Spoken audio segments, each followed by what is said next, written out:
patient because these guys just play contact. So Okay, Team Secret, we need you guys on the stage now. Come on, let's go. Okay, let's go. Tara, let's go. Tara, tara. let's go, let's go.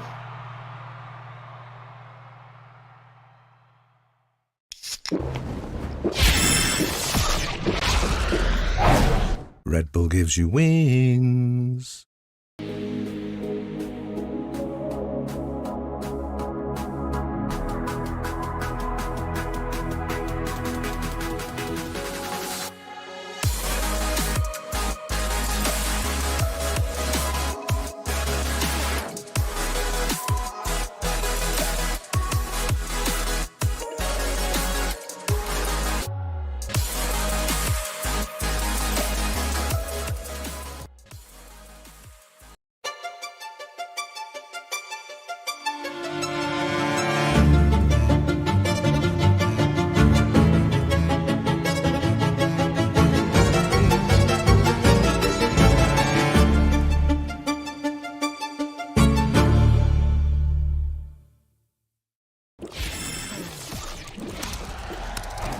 Red Bull gives you wings.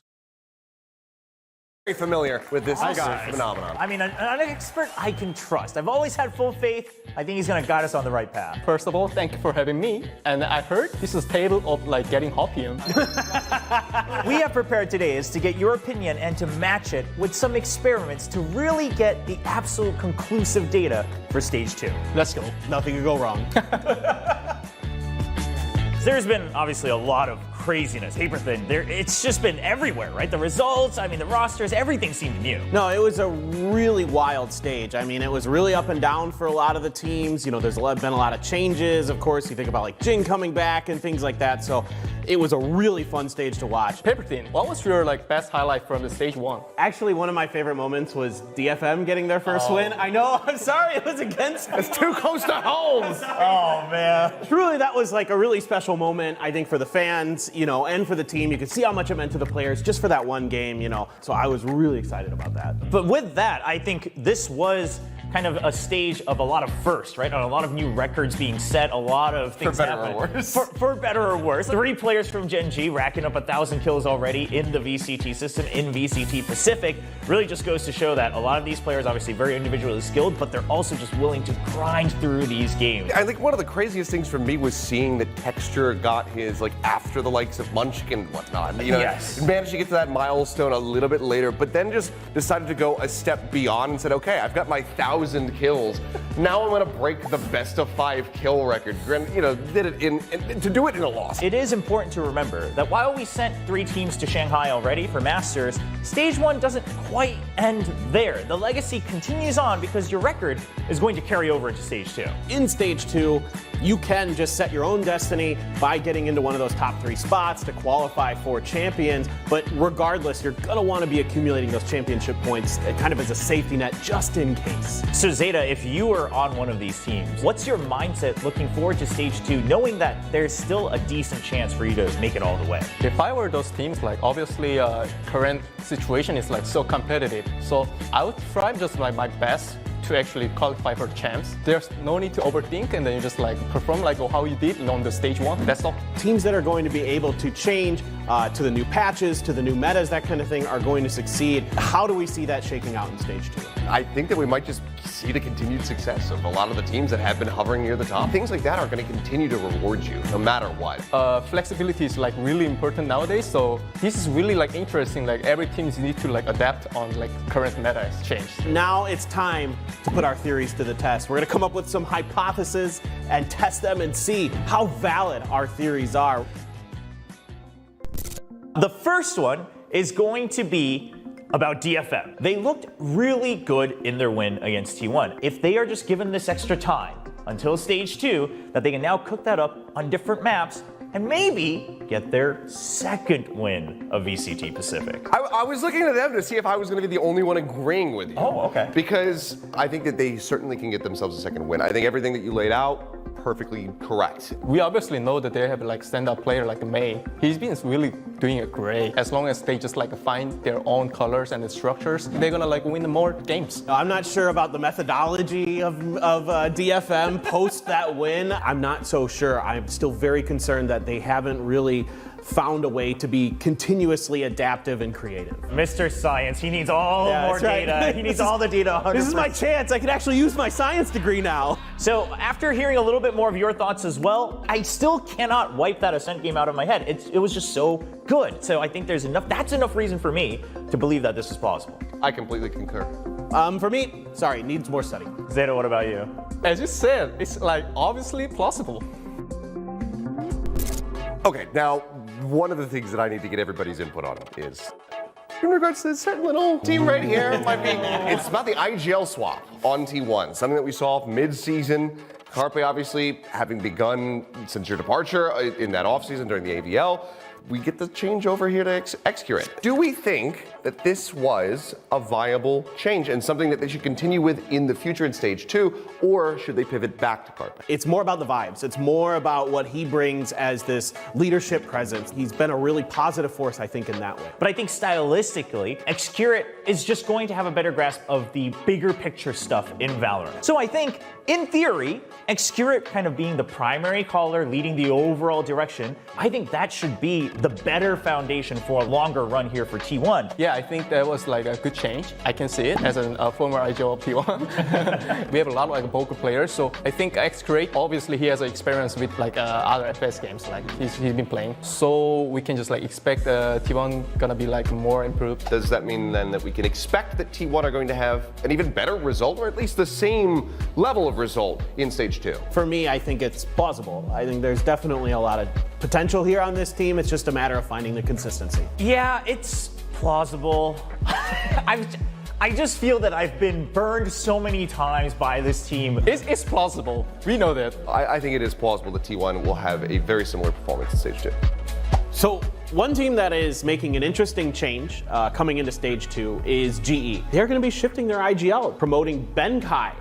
Where do we see this GE team going? I would say Russ and then Lightning Fast. I think really great for both of those players because they were kind of players that wanted to reprove themselves to a certain extent. So to me, Russ getting to focus more on his fragging and his util setups, I think that's huge. And Benkai leading, I mean, it's been a little while since Benkai's really been the primary IGL, even in the old days of Paper X. But back when he did it, I think a lot of people had some faith. It's the rest of the team that we need to see a little bit more from, I think. Because Blaze King, I think, was probably maybe the most hyped up signing coming into this one. Yeah. And we haven't really been seeing that same impact that we got from Blaze King previously when he was on Boom. I think Polvi is another big question mark, though. I think sometimes he gets a little too aggressive with the operator in particular. Like he tries to take these point blank fights with the operator. Think about that wallbang shot that he had on Stacks. Just the guy's mechanics are there. This guy can be that powerhouse. We just need to see that consistency here. We need to see the team setting up around him. Only one thing I kind of like want to see from them is just like a pop-up thing. The end of the stage 1, the Polby was like fragging a lot and his performance was great. If they just like find out like how to utilize like Polby more, Global Esports gonna be doing like better than before. All right, so I'm really curious to get everyone's opinion. Global Esports, a playoff team or not? No. Wow. It's not that I don't think that they will get stronger, but the competition's tough. There isn't enough time. As you mentioned, I think it's too late. Even though we could see some kind of improvement, have no choice but to say just no. I'm gonna go with yes, but only because of the group they're in. Talking of teams that have made some changes, there's 2 big changes coming in. You've probably all heard of them. It's going to be Bleed and RRQ. Bleed, obviously, Crazy Guy's return. It's curious to see, obviously, for Ye, we wish him all the best, but Crazy Guy stepping back in, is he coming back in to fully take up this IGL position? I assume this also means that we get to see Darion playing just basically duelist all the time. I think for me, the ultimate thing about this is that this enables Scary. Didn't get to see it as much in stage 1 with him kind of taking over that IGL role, so we need to see more Scary. That guy is truly a phenomenal talent. He has that clutch gene. I just want to see who's going to fill out those kind of like duelist gaps. So I'm kind of like doubting on how this team actually be functioning. They are all pretty well known to play very slow and systematic. Whether it's good or bad, they have to stabilize. But it is a question mark. Therefore, do they get better? I want to say yes. I think that overall, the changes that are happening here, I think they have a lot of promise behind them. I'm going to be waiting for more data because I think that there's nowhere to go but up. Yeah, I'm also in the needs more data category, but slightly leaning into plausible that they're going to be a little bit better because of the quality of the teams they're going to be going up against and the fact that, you know, there is a bit of a short turnaround time here. So I think it's still tough for them, like what is the actual like ideal structure for them. So I would just say I actually need to see more data. I would almost say maybe even slightly not plausible just because, again, it's just stage 2 that they have left here in 2024. So I don't know if that's going to be enough time. Well, you already picked them up earlier, but I won't give you the pleasure of kicking things off. Okay. RRQ also making a big change. Their IGL Flipshatter stepping away from the team is now departed. Big question is, A, IGLing structure. How is this going to look? We anticipate that that's going to be Estrella, who does have some experience doing IGLing, but also I think the bigger question is, does Monyet play controller? Not you. Go ahead. I think he probably does. I think that's probably a natural fit for him with this squad. They already have a very talented duelist who can play Raze, so Jemkin has been insane. Last year when he was with GE, that seems to be the role that he also excels the most in, seems the most comfortable. Yeah, I hope he does. Let's put it that way. Yeah, I think the Jemkin is silence killer. Literally he's He silent. seems like really quiet, but he's like demolishing everyone, right? Also, I think the other players like Expero and then Elmamore, they have a like experience playing a dedicated initiator and then also Sentinels. I think they have a lot of like great potential. I think one of the other things that this could open up for the team is if you wanted to go for double duelist structure as well, because Monyet's shown that he can operate in that, so you could have him still go over, play the Raze, have Jemkin on that jet for maps like Split and whatnot. So I think that this also gives them potentially a bit more set up for, you know, aggressive compositions. The biggest question is as you posed, what's the calling going to look like? We saw a glimpse of it at the very last match against Gen.G, and Estrella's calling looked pretty good. He identified the weaknesses that Gen.G had, but can he do that against all the teams, especially in their group? Now, the likes of DRX and PaperX, that's going to be the big challenge. All right, so the big question here is now the time, with Monyet joining, for them to make a playoff. They are really hungry. I can see. Yeah. It's time. I think it should be plausible. I mean, with Monyet coming in there, everything inside of me wants that to be successful. I'm going to go with a plausible. The time has now come that they are going to be a lock for those Stage 2 playoffs. I need a little bit more data to really find out how far they can go. There you go. But I'm glad you all believe in them, because I think they look great. All right, so I'd like to talk about some of our teams that are, in my mind, in a bit of a quantum state. Like, are they going to do well, maybe not next stage? So it's kind of the unknown until we observe it. We don't know exactly how they're going to perform. So the first one I want to talk about is Zeta Division. Are they going to make playoffs in stage 2? Wow. That's, we're both... Heavy-handed presentation. Listen, let's discuss the team first. I thought they looked pretty promising in the offseason. Both Euron and Huron looked like they were able to hit some very sharp shots. That should alleviate the pressure from the likes of Depp and Laz as well. So I think that just overall Zeta has collectively looked a bit disjointed. I'm not certain if things are going to be able to come together fast enough. I liked some of the things I saw from Zeta Division. I liked the Phoenix comp on Sunset initially. I thought this was a brilliant idea. However, it got figured out pretty quickly. Yes, we saw some innovation, but it didn't have longevity behind it. I think Zeta is like right now struggling with about finding their agent comfort zone. Once Zeta fix those kind of like problems within the team, I think they're gonna perform well. I actually don't think it's plausible. Give it time. I would love to see them give it time and grow this roster into a comfort zone. I'm right there with you. Ultimately, I think that seeing this team make it the playoffs, from what we have seen, it just does not seem plausible at all. I think it is fairly conclusive that this is just not going to happen. I think for me, it needs more data. I don't consider it unlikely. I consider it fairly possible with how up and down everything has been this year. I think Zeta needs to be more studied. So we're a little split between needing more data, yeah. But I think we all agree that we would like to see this continue, even if it takes a little longer. So hopefully we see the bright spot at the end of the tunnel. All right, so you mentioned earlier, Paper Thin. We've got a couple teams that are, what is it? Quantum State here in Pacific. Another one that's always been like that for me is going to be Team Secret. Every single time I have believed in them when it looks like they are hitting their peak, they're going to be able to just be world beaters. And I just don't know what to think anymore when it comes down to Secret. I can't believe anymore. All faith that I have had is exhausted. There needs to be a little bit of change into this team coming into stage 2. Obviously, Envy, always very consistent. Jeremy had some really great games again this season, but he also had some that were a little bit shakier.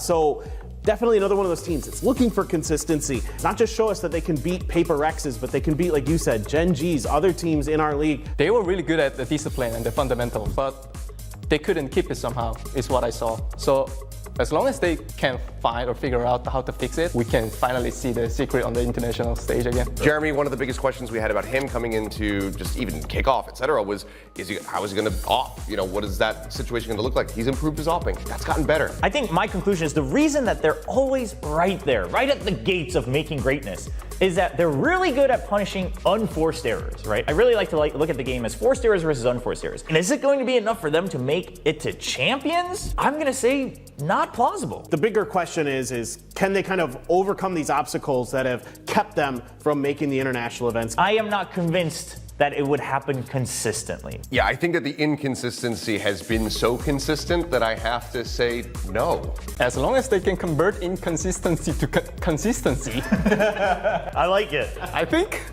it's possible. Okay. Yeah. I think our conclusion about Team Secret is as inconsistent as their performance so far in 2024, so we'll have to wait and see. Yep.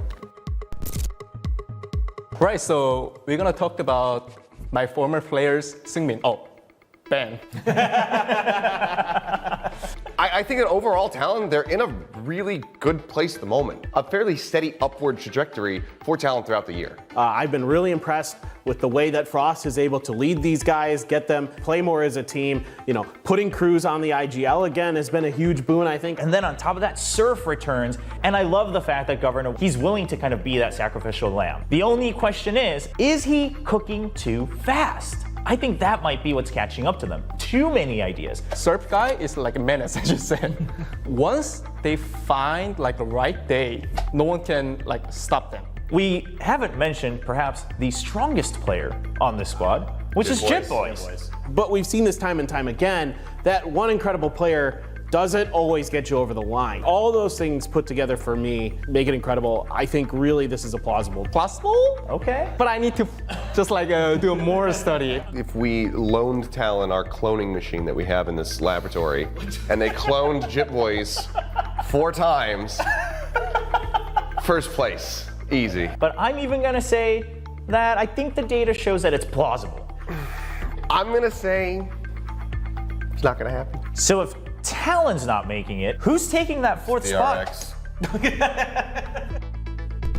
I think overall, considering the changes that have happened on the team, yes, now have a very tough opponent in Gen G, where previously he was like, okay, well, we only have to worry about Paper X. But I think that we have seen a decent amount of growth from the squad, and I think that surely DRX cannot miss another event, especially when it's happening in their home country. Their finish was better than I expected. But how much reworking do you have to do? I need a bit more data. I need stage 2 to happen for me to have any conclusion. The fact that when they got to the playoffs, they get to Gen G, it is the case that sometimes it seems like they just mentally can't quite recover from some of their bad games or bad maps. I'm concerned when they get to that next level. I feel like they need more time. Obviously, Foxy9 was been like changing a lot of his like agent pool. Bane performing really well. So they have all elements to be a great team in the Pacific like one more time. I just want to see that how they play in the stage 2 more. Will they find stability when it matters most? That question, I think, makes it even less plausible in my opinion. I would say I would side with not plausible, not at least this year. I'd say plausible, but needs more data ultimately. They're watching the other 2 Korean teams go to these events now, go to Masters Shanghai now with T1 and Gen G. I think that this is going to be DRX more motivated than ever. So I think it's pretty plausible that they're going to find consistency. I think that one off day for Mako and Buzz is probably an aberration in the data, nothing consistent. Foxy9 is looking great on the Sentinels. I think their communication is like all connected. And then like their strategy, there is like players own like a comfort zone. I want to see the more data. Can they overcome this new unstoppable force of Gen G? We've saved the best for last. Our new budding rivalry. Is this rivalry going to continue? Is it just going to be another PRX Gen G Grand Finals in Stage 2? What are our thoughts? If you look at Gen G in a vacuum, looks like a very successful experiment. But I don't know if they can quite call themselves challengers to Paper X just yet, because we saw the true form of Paper X towards the end of Stage 1. Gen G have just fully taken over DRX's position. Not only are they the #1 Korean squad that we've had, they've also stolen away the Paper X rivalry. You have Paper X, who's they're just always good. Gen G, on the other hand, my concern with them, they're an exothermic reaction, meaning that they're expending a lot of energy really fast. They what? I told you this was my day to shine. Leave me alone. My concern is that they burn out. Is that going to be a sustainable thing? You know, they may have burned too bright too quick. You say it's burnout, but I would say he's still hungry. He just need a trophy. Okay. Their one problem with the PRX was when they are just like only one away from getting trophies, they always got struggle with some kind of like winning like transitioning. But I think as long as Alex's table is okay, then they can be finally like a champion. Gen G has proven that they will always have the core thing to counter Paper X, which is the determination, focus, and aim to trade, to out-trade them when it matters. This could always go back and forth. Yeah, I think that we might have a new Pacific El Clasico. It's like they're going to be fated to clash over and over again. So obviously we talked about kind of the rivalry relationship, but let's talk about Paper X then in a vacuum, and seeming to have kind of rediscovered their stride, so to speak. Yeah, I think it didn't take very long, but for the most part, it just felt like this team was right back to it pretty much instantly. Individually, all 5 players are off the charts.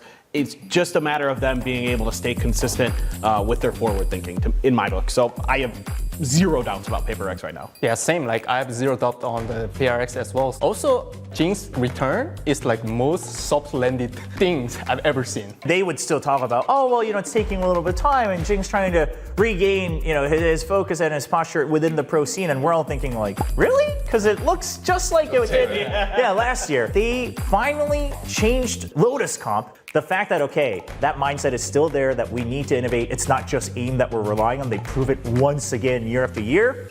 I think they're destined to continue to stay at the top. Let's just do a quick question then. Will Paper X be the Stage 2 champions? I think it's obviously plausible. I think they can still like a dominant team on the stage too. I think it's highly probable, but I'll temper and I will say I need more data. I like what you're thinking, because I think we need more data as well. I think the thing that really lingers on our mind is this rivalry with Gen G. Okay, well, with all of our experiments and games, I think one thing is for certain, VCT Pacific continues to be an absolute chaos. I wouldn't have it any other way. I love chaos. I feel like every time I walk into a match, I don't know who's gonna win for sure. I don't feel confident in any of my predictions, and I love it. Yes, the beauty of chaos, like bring us the content. That's all matters. I love it. Just sit back and be an observer. Yes.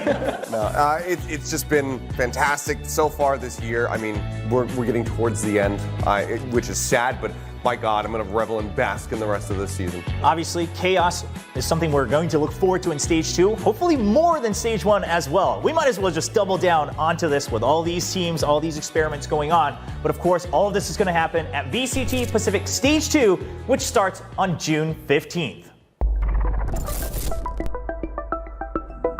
Gentlemen, I think it's time to share our findings with the world.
Ladies and gentlemen, today number 1 dito sa VCT Pacific. Syempre, ready na tayo dyan dahil alam nyo naman dito sa ating Pilipinas ay walang kabayas-bayas ang ating talent pool. Ako nga pala si Likeable, ang inyong host, at kasama ko ngayon si Dax at si Black and Blue. Kamusta naman kayo guys? Parang familiar yung mga shirts na sinusuot nyo. Parang nakikita kong suot yan lagi ng isang Korean talent natin. Alam mo, nung nag-usap kami, hindi sinabi ni Dax, BNB, hindi niya sinabi na magterno kami ng kulay. Sabi niya, BNB, so tayo Azuray shirt. At ito nga ang nilabas namin. Alam mo, ito yung official shirt ng isang Pacific caster, di ba? Kaya kailangan rin natin ilabas dito sa Face Broadcast para naman yung lakas niya mapunta sa atin eh. Para naman hindi na rin siya magtampo kasi feeling niya lagi sinisiksik lang siya dito sa pamilya natin sa VCT PH. Like, palagi siyang ng api, yung tipong, Pa-victim! Pa-victim! Ayaw niya, nagpapapansin na niya. Nako, kung andito lang si Ray Ray sa panel natin, magagalit na naman yan. Nako, mga lalaki talaga magaling mag-gaslight. Naririnig ko sa utak ko yung boses ni Ray Ray. Huwag ka mag-alala, Ray Ray. Kung nandito ka, ibubuli ka rin namin. Para pantay. Para pantay.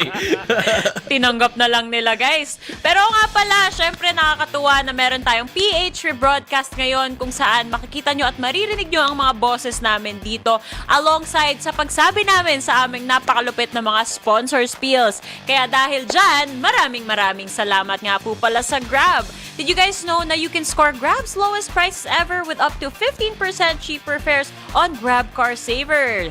Delivery fees as low as 15 pesos with Grab Food Saver meals and deliveries. Ayan. And thousands of budget-friendly meals for as low as 99 pesos with Grab Food Saver meals. Samantalang, pwede kayong magkaroon ng discount palalo. Di ba? May discount na tayo kanina. Meron palalo with code GRABFOOD60 kung saan pwedeng 60 pesos off of your order with a minimum spend of 550 pesos as long as you guys order from 11 a.m. onwards. So kung gutom na kayo guys ngayon, it's time to order via Grab. Kasi nga, di ba, Dax and Black and Blue, all my friends use Grab Food. Grab Food Saver. It looks like they won exactly 388 rounds. And a 6 Nag-grab. Nag-Grab Car Saver sila from Shanghai to Korea really quick. Ganon. Pero ayan. Congratulations. Nakita natin, 'di ba? Sa wakas, it's Pacific's time. Nanalo ang Gen G dito sa ating Master Shanghai. Syempre, si Miss Mika Fabs, andun siya on-site. Harap-harapan niya nakita kung gaano kalupit yun. Ikaw ba, Black and Blue, anong masasabi mo na si Lakya, ano yung niya, faker of Valorant daw? Grabe naman yung Black and Blue ang kulit naman. Black and Blue. Para lang si Lucky na nandito. Pero, I mean, looking at yung performance kanila Gen G, I think it's definitely the most outstanding performance na nakita natin sa buong taon na to, di ba? One would argue na kung medyo maganda yung placing pa nila dito sa VALORANT Champions at saka masala dito sa Split 2 ng Pacific, you could say it's the best run of any VCT ever so far, aside from maybe yung Fnatic. Baka nga matalo pa nila yung run ng Fnatic last year. And you're looking at Gen G, si Lucky pa naman, his return to form, his return to the stage, dating Vision Striker, dating DRX, at ngayon, bagong kampiyon. Isipin mo na lang, diba? Ang pinaka-minimum placing ng Gen G sa circuit ngayon, second place. Lahat ng iba sila yung nag-champion, yung kick-out na syempre yung Shanghai na nakita natin. Ito na, saktong-sakto yung sinabi mo, Dax, dahil ngayon nakikita natin sa screens natin ang championship points. Ito yung magiging reference natin para magkaalaman kung aling teams ang pwedeng mag-qualify para sa Valorant Champions natin. Kung hindi ako nagkakamali, na-announce na, diba, officially kung saan yung Valorant Champions natin. Mamamaya kasi may mali ka. Nandiyan o, Soul! Saan ang Ayan. Soul? Sa Korea! akala ko sa Pilipinas, sa Sultan Kudarat. Oh, bakit? May soul din naman sa QC, di ba? Malay natin. Anong soul sa QC? Soul Gipsal. Sa Thomas Morato. Shoutout nga pala sa'yo, Hev Abi. Some Gipsol. Ayan, at least alam natin, so far, Gen G at Paper Rex ang highest chance natin na mga Pacific representatives natin to go to Valorant Champions Soul. Sorry na, Dax. Ang aga ko kasi nagising kanina, hindi pa ako blurry pa yung mata ko hanggang ngayon. Hindi pa nakabawi sa tulog. Ay, nako. Nagaling Marikina. Shoutout nga pala kay Vil na taga Marikina. Uy, condolences, boss. Grabe naman sa condolences. Bakit? Okay lang guys, boy na boy pa si Bill at si If you're in the know, you know. Pag alam nyo, diba? Alam na nyo. At alam na natin talaga, buong buwan ng June plus July, maraming VCT Pacific, boss. Meron pa tayong super week dito sa week Schedule. number 3 natin. Masaya-saya lahat yung mga araw na yan. Ibig sabihin, guys, 2 broadcast ang kailangan subaybayan ng ating viewers. PH at Pacific. Diba? Black and Blue? Diba? Diba? Oo. Oo. Totoo naman eh. Like, isipin mo, kahapon di pa nga tayo tapos sa VCT PH. Naghahanda na tayo para sa VCT Pacific, diba? Oo. Tama. Di pa nga natin Nice. sa sila series, diba? Ang ganda ng input ni Black and Blue. Oo. Oo. Omsim. Omsim. Omsim Omsim yun. o Omega. Ay, hindi. Pilit masyado. Ala pa. Pero That's syempre, funny. all eyes on Alpha kasi andito yung paborito nating team. Team Secret. Tama. Ano yung nakakatawa? Hindi Gen J, hindi Blade, hindi JE, hindi T1. May sinasabi si Black Team and Blue, Secret. you know what's funny? Tapos hindi naman niya tinuloy, so hindi ako natawa. What's funny? Yun yung nakakatawa. Hindi, yung sa points kasi kanina, doon diba Gen J number 1 sila, 12 points. Tapos yung Paper X 10 points. Kung hindi sila nanalo ng Grand Finals, they wouldn't have taken any points. So, ganun talaga. Paper X pa rin na sa taas. And sila naman champion ng split 1 eh. At yun tuloy, sila yung pinakamaraming prize money. Tama lang. Sana all. Pag magaling ka, mababayaran ka ng ganyang kalaki. Tama, di ba? Total prize natin, $250,000. Gusto ko rin ng ganyan, pero hindi tayo magaling mag-Valorant. Kaya dito na lang tayo sa analyst desk, di ba? Nakakatuwa naman nga tong performance ng Genji. Congratulations nga pala sa inyo guys, lalong-lalo na sa MVP natin dyan na si Texture. Napakalupit mo. Siyempre ba naman, honestly, sa pinaka-best performances na nakita natin as an individual, yung dinala ni Texture mismo, no matter what series, kahit nung Pacific League, diba? At kaya nga ang ganda nung standings nung Genji para umabot ng playoffs to begin with. I mean, deservedly naman talaga na siya yung MVP. And si Texture, isa siyang player na, well, last year nakita natin siya doon sa may global esports na wala masyadong nangyari, but he's always been a very, very good player na nakita natin even before yung VCT Pacific League nung nasa Damwon Kia pa siya, DWG Kia. Siya isa sa pinaka mga malupit talaga na duelist, hindi lang sa Korea kundi sa buong mundo. At matagal nang totoo yun. Ngayon lang siya nakita ng karamihan dito na ay, sino ba to? Ayan yan. Nalaman nyo na kung sino si Texture. Kilala na natin siya alongside the rest of the Genji crew. Pero alam mo, Dax, isa sa mga concerning para dito sa mga Pacific fans, no?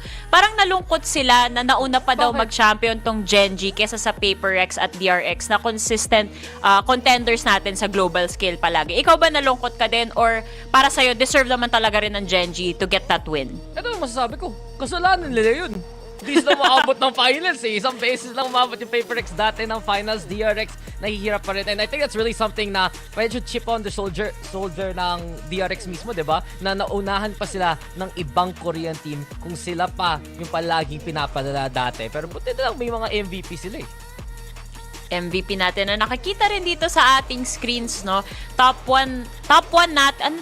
Ano yung position? Lahat sila top 1 pala. Nalito pa ako for a little Lahat bit. sila 2 points. Oo, lahat sila 2 points. Nagtaka pa ako, di ba? Tama pala. Kahit medyo late yung pagpasok ni Jing dito sa Pacific Split 1 natin. Kasama pa rin siya sa listahan na to. So, iba ka talaga, Jing. Pero, kilala na natin lahat ng mga to. And syempre, day number 1 to ng split number 2 natin. So, pwede pang magbago yung MVP ranking natin just in case na merong mag-step up mula sa mga players. Pero now, we're taking a look at our top players dito, Black and Blue. Nakakatuwa naman, si Jeremy at si Jemkin lang ang nakikita natin. Baka may something talaga sa mga J. Ang top 3, baka naman top 2, di ba, ang nakalagay dito. Kasi sila lang naman nakaliste. I think this is top performances specifically, not players. Top individual performances in a single Kasi match. may ACS, KD, ADR. Baka, feel ko ito ay isang average mismo noong buong season ng Stage 1. So, umpisa pa lang pinapakita na ni parang Jeremy na siya talaga pinaka number 1 sa lahat ng pwedeng gawin para sa Team Secret. And I think really, matatanong ko na lang, pag letter J ba, green flag ba? Sabi ni Ray hindi. Naku! Ha? Di ba sabi ni Ray, oo dapat? Oo, dapat. Letter J? Oo, dapat. Hindi ko sure eh. Paiba-iba kasi si Ray eh. Kasi kapag pag kunyari, si Laz, sabi mo, letter L, red flag. Pero pag si Laz, green flag bigla. Parang may ganun kasi si Ray, may bias. Kaya hindi na Dami rin namang ako green sure flag na J, minsan. May J ka ba sa pangalan, Black and Blue? Wala, di ba? Javier. Laban na ba yun? Pwede na, Pilit. pwede na. J Pwede yun. na. Wala talaga. Jump shot. Wala. Wala. Isip ko sa kung lalagay yung Jace pangalan ko. Okay ka rin na, Black and Blue.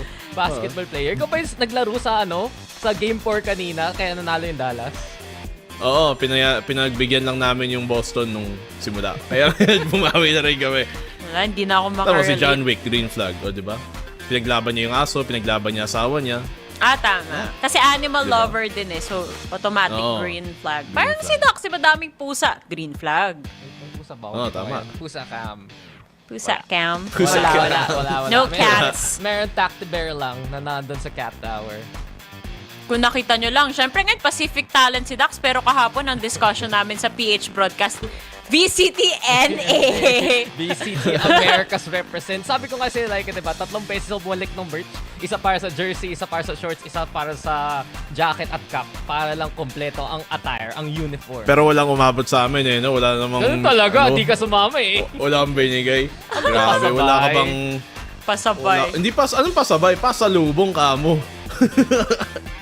Ayun na, animal lover. Pusa ka. Balita ko, may binubulong sa akin si Direk. Ano po yun, Direk? In a year. So this will be the first time in a year that you guys play together. Anything you want to say to DRX? RB? No. RB's not there anymore. Zest? No, not Zest. Stacks? No, Stacks is not on DRX anymore. まあいい試合にできるように頑張ります。頑張ります. Thank you, Laz. Good luck.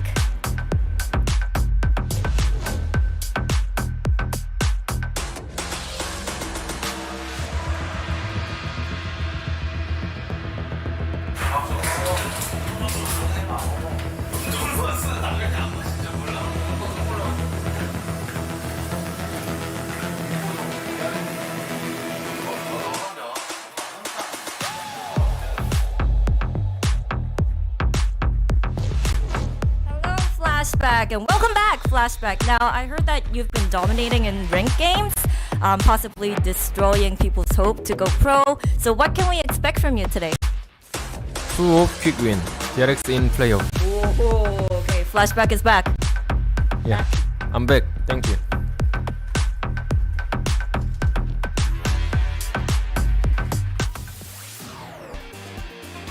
Sheesh! Ano na agad, yung minamatahan na agad ng DRX dito ay yung playoffs. At si Flashback nga ay truly back.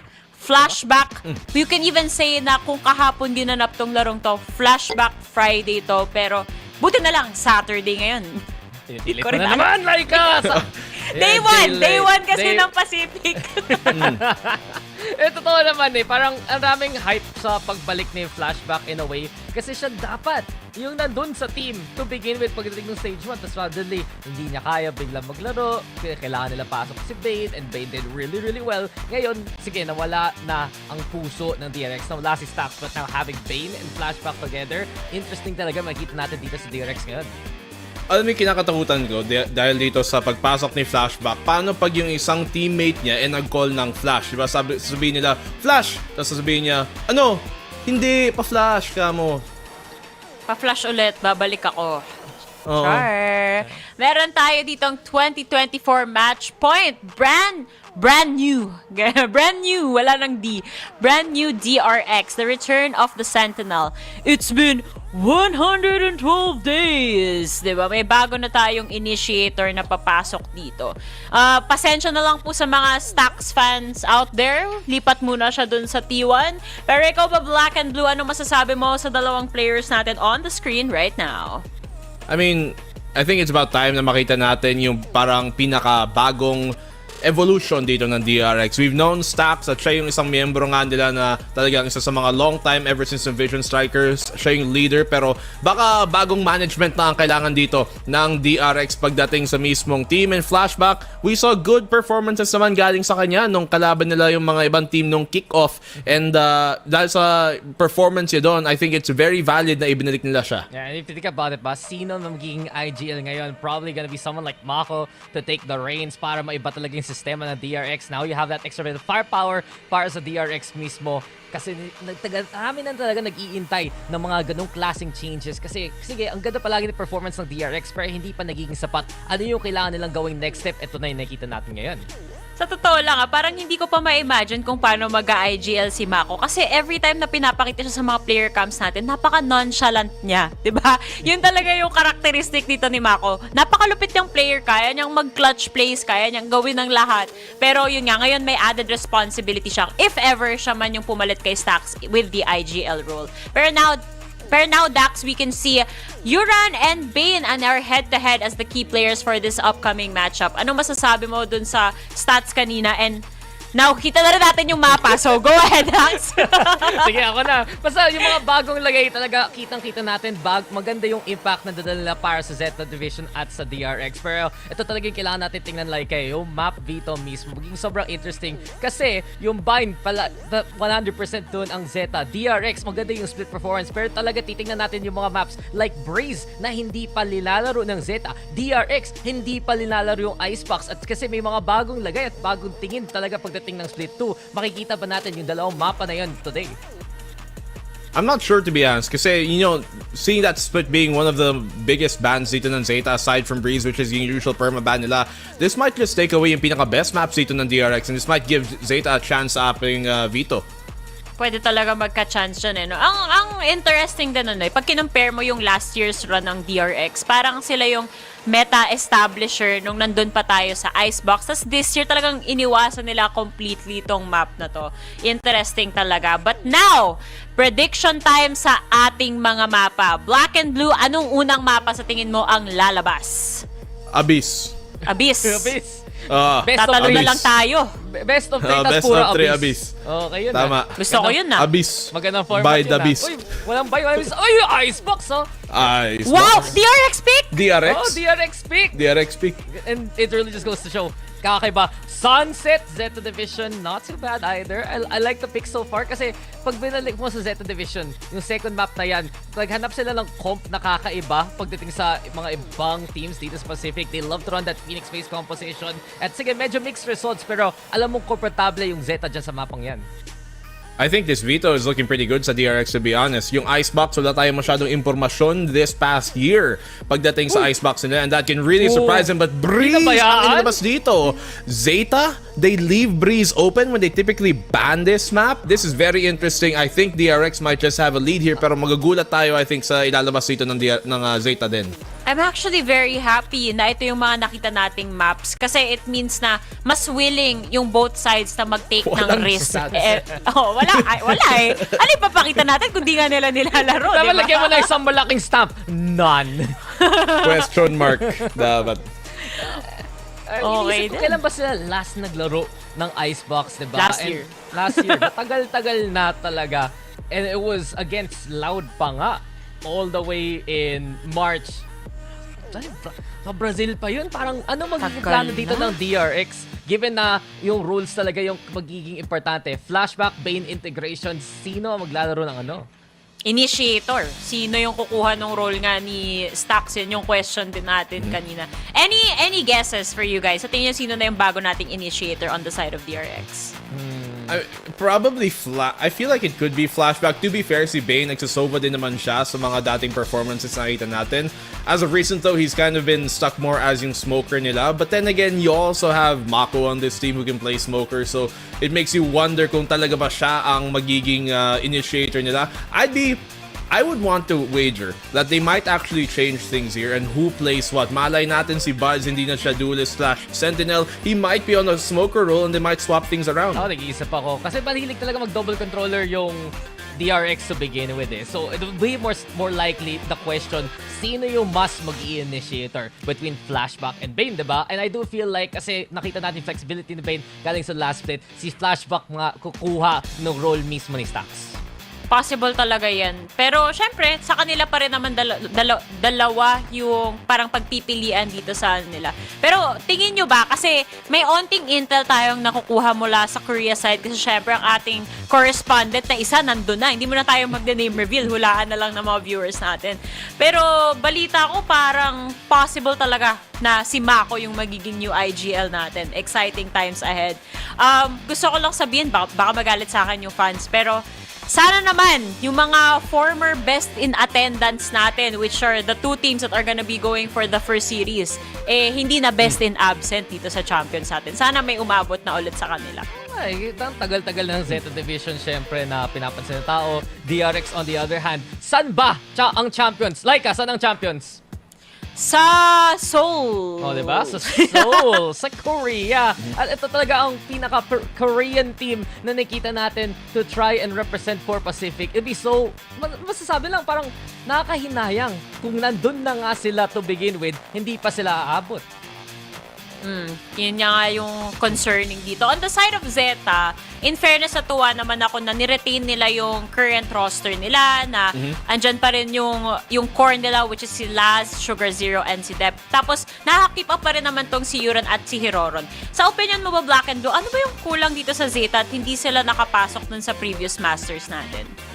I think it really is yung fact na they don't necessarily have yung tipong coordination you'd see on especially mga Korean teams katulad ng DRX. And to be fair naman sa DRX, kaya lang naman sila nagpalit ng roster is because they wanted to reach further heights. Kasi dati naman, sige, umaabot sila ng Masters lagi pero hindi sila nakaka-breakthrough lampas ng top 4. And sometimes you have to take a step back to take a step forward. Okay, speaking of step forward, let's step on over to the coach interview with Zeta Carlau. Tell us why we should believe in Zeta. Yeah, I think like the stage one, we make like a really good matches against all the teams that we play, but we couldn't finish good important matches against good teams. I think that was like cost us a lot of like important games, and we could not go to playoffs. So we worked really hard to get everybody on the same page and really understand why we're making those mistakes and try to fix that. So more than we can improve as a team, we can finish those important games. So this is what we work for, and help us on the stage 2. What do you, in this stage 2, what do you want Zeta Division to be remembered as? Or known as? I think everybody's already noticed that the play style from Zeta is changing a little bit. Like we are a little bit more aggressive than like last year's from Zeta that was like a slow pace and all of those stuff. So just to we like get our own personality more than just like a slow team that depends on like chamber agents and all those stuff like that. We are a team that really can work together as a team. And no matter what the meta goes and no matter what like adversity we have inside the game, we can work as a team and solve it. So I really want them to remember like this. I guess my question would be then, like, with stage 2 coming in, the meta is going to change a lot, especially, you know, with the agent changes and whatnot. How is Zeta going to adapt to all of that? And what is your opinion on, like, the current meta right now? Yeah, I think, like, Valorant is always like this. They are always changing meta. So the team that don't, like, know how to go with it is always going to be punished. So I think, like, Yuren and Hiroron is also, like, really good flexes. Like, Dep is also a duelist that can play all the duelists. So no matter what, like, how change, if it's, like, big or small, we can always, like, change little things and keep it, like, going until the meta. So I really like it. I think, like, Valorant is all about this, like, changing every time, and you have to adapt to those. So let's see what it comes. I just want to ask quickly, you had mentioned, you know, you're working on kind of being able to round out those matches, the important matches. Do you think a big part of it was it the focus on maybe the mental side of things, you know, the comms and kind of keeping calm on stage, or do you think it was still really dialing in the teamwork itself in the server? I think like our team is kind of like young, especially with like Yuren and Hiroron coming in, so it's their first experience facing those type of situations, and especially because all of those matches were important ones to week of playoffs. So there's a kind of like pressure towards it. So the job was like more putting them on the same page of like what you were thinking on that situation, and also putting protocols and rules so everybody can be based on that. So it becomes like easier to take some decisions inside the game, so we could avoid always going to happen those things, but less mistakes that we make better to us. Now I have a two-part question. A lot of changes have happened. Zeta's one of the few teams that actually didn't shift rosters or make huge changes. What are your thoughts on DRX? And overall, which team are you actually have your eyes on the most for in terms of changes? I think like DRX is always like DRX, right? Like they're a really good team, no matter what like roster they have, no matter what change they have, like change they made. So I think like DRX is one of the games that I really want to play against because I play against on like Istanbul champions and I lost to them, so I really want to revenge on that. Yeah, that's right. Yeah, that's but right. also like Paper Rex, I think like this is a unique style that is like really good to play against. So those two teams I really like phase 2 battle. Yeah. Well, yeah. Any thoughts as we kick off into stage 2 and before I send you down, going stage 2? Just that we can improve more and more and more like every week. I think like we have like way more to prove to everybody that we are like a really good team. We proved that some points, but that inconsistent and do not like closing the matches don't let us to show our true power yet that we can do, that we can be. So we show like some strong things, some like not strong things. So just hope we can be more solid on this stage 2. I love that. I love that. I think that's something that we've all been looking forward to this year, and I love that you're committed to that and that you seem to really believe that it is working in an upwards trajectory for Zeta Division. Now, I was going to send you off, but we actually have audience questions. So guys at home, let's throw up the audience question on the screen for you to answer. For those of you at home, look at Twitter. We have ways for you guys to ask a question. And the person is asking really straight up, why does Zeta play slow Valorant? Do you want to answer that? Yeah, for sure. Like, I mean... You have to answer it. Yeah. There's an option, right? Yeah, I think like everybody has this like mind against like Zeta plays a slow Valorant. Like I think before the years, like everybody, just like our CEO say like, hey, I don't want us to play slow Valorant anymore. So yeah. Yeah. So I think we are working on that, and right now I think we have like both styles. We have like slow styles that is also important, but also a fast one. So we can create conditionings towards like both situations and can control the rhythm more inside the game. So we don't just play slow, but we are a mix of both right now. That might be the key to success. Anyway, I mean, we have teams who are one way or the other and mixing it up. We saw a bit of it with Lotus in stage 1 with your Neon. You look like you want to say something, Quack. No, it's just that Neon is actually a really good point. I'm excited. Yeah, we're very excited. Yeah. As soon as those Passionos came out, like Dev was one of the players that I thought of. I was like, oh, I can't wait. But let's wait a little bit. We'll have to wait a little bit here at Pacific, but I'm just planning that out there. All right, let's send you off. You are kicking off stage 2 today with DRX, so all the best, coach. And thank you so much. Yeah, no more slow Valorant. It's going to be fast and slow. It's going to be You'll both. never know. You never know. Ang galing naman ng mga viewers talaga dito sa VCT. Ano? They're asking the right questions. Diba? Sakto yan. Kasi kahit naman tayo dito sa PH, observe natin na medyo ganun nga yung, yung calculated playstyle ng Zeta. They're in their heads too much dito, Black and Blue. Kaya mas slow yung pacing nila every time we watch them. Yun nga, I feel like there is a bit more for them to develop dito. May pinag-usapan nga dyan si Coach Carlao na parang may mix ng parang fast and slow and aggressive and not. And that's something na very important sa mga teams na meron. Hindi lang dapat structure, pero you should know how to make those opportunities and not just look for punish all the time. At yun yung kalakasan ng isang team katulad ng Genji na naging champions because they know how to do that. So Zeta, kung nire-replicate nila yun at kung magawa nila ng tama, especially against DRX, a Korean team who has written that book in the first place, edi baka maday natin, this is gonna be a big win for Zeta to start the series off. Rather, the season off. Sabi mo may speed limit yung Zeta Division. Minsan humahataw. Hindi naman, minsan chill lang. Hindi nga may speed limit eh. Minsan daw may tamber. But feeling ko baliktad, umaabot sila sa pinaka masyadong, alam mo yung ibig na speed limit, minimum speed, masyado silang sa minimum speed minsan. Yung pinapagalitan ka kasi hindi ka umaabot na sa speed na yun. Kumbaga yung masyado speed silang limit, mabagal minsan. 40 kilometers, kaso nasa 30 lang sila. Dapat tama. speed it up, ramp it up. Di pwedeng last 30 seconds lang. Totoo naman. I mean, we've always wanted Zeta Division to really adjust that way na palagi sila stuck dun sa VCT Japan nila to begin with na yun yung buong style mismo ng kanilang region. And it's good to see na syempre yung young guns sabi ni Coach na nakakatulong talaga para bilisan ang laro. At syempre, pag nandun si Laz, alam mo naman, pwede mabilis lang yung pick tapos biglang babagalan nila. That mix na hinahabol nila. May sumisigaw no sa audience na Zeta, hayaku! Ganun, madali daw, di ba? Faster! Like, quickly! Ganun yung mga sigaw. Alam mo, like Alam mo, pinapanood mo. Anime, minsan. Hindi ako kasing weeb ni Azuray though. Si Azuray pa din. Okay, dahil dyan guys, dito din sa panel, Hayaku! Doon na tayo sa main stage natin over at Korea. VCT Pacific Split number 2 PH rebroadcast is about to start right now.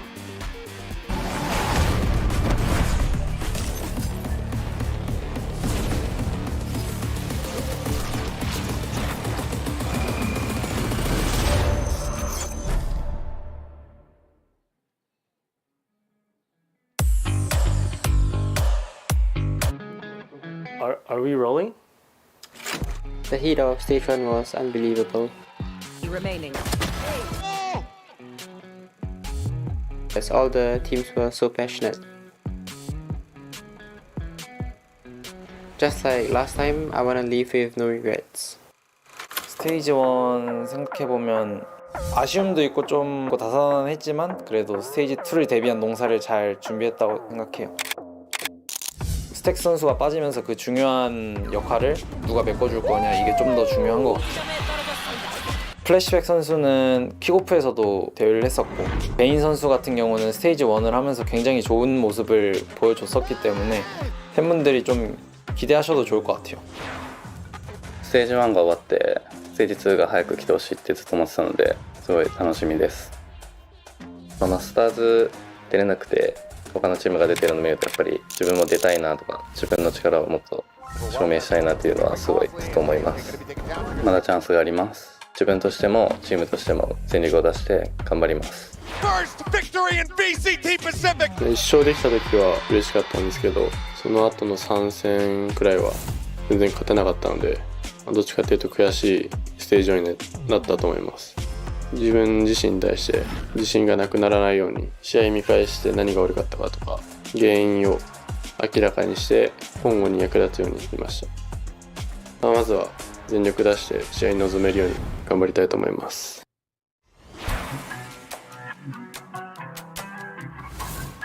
I'm feeling excited now coming back into States 2 because I really want to keep competing, you know. Don't really have any options, might as well just commit to something. But what I watched the RQ Genji matchup in Stage 1. I was surprised for sure. I want to make them more better into adapting ability, and also I can bring them more into firepower into Stage 2. So I think we have the eagerness to win. All of the players are like very passionate about the game. We come in at 10 to 12 hours a day just to get better. I think everything we've done is just for us to make champions. So now the time has come. It's our last chance to get the ticket to champions, and I think we'll make it because that's always been our goal. I guess from Master Shanghai we just learned that we need to play better as a team and not so individual. Mind freak, and he cannot make it happen. Paper X. We just understand that we have to brush up and fix all these mistakes. Individually, I was also really happy to win Stage 1 because I came back after a long break, so I didn't really know what to expect, but winning Stage 1 really meant a lot to me. My mindset going to Stage 2 is to not be complacent. Even though we won Split 1, it's a different split, so we have to restart from zero and just focus on our game. Everyone waited for Stage 2, players, fans, and myself especially.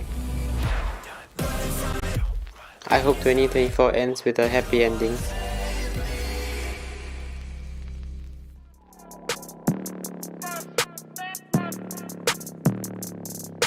Zeta Division.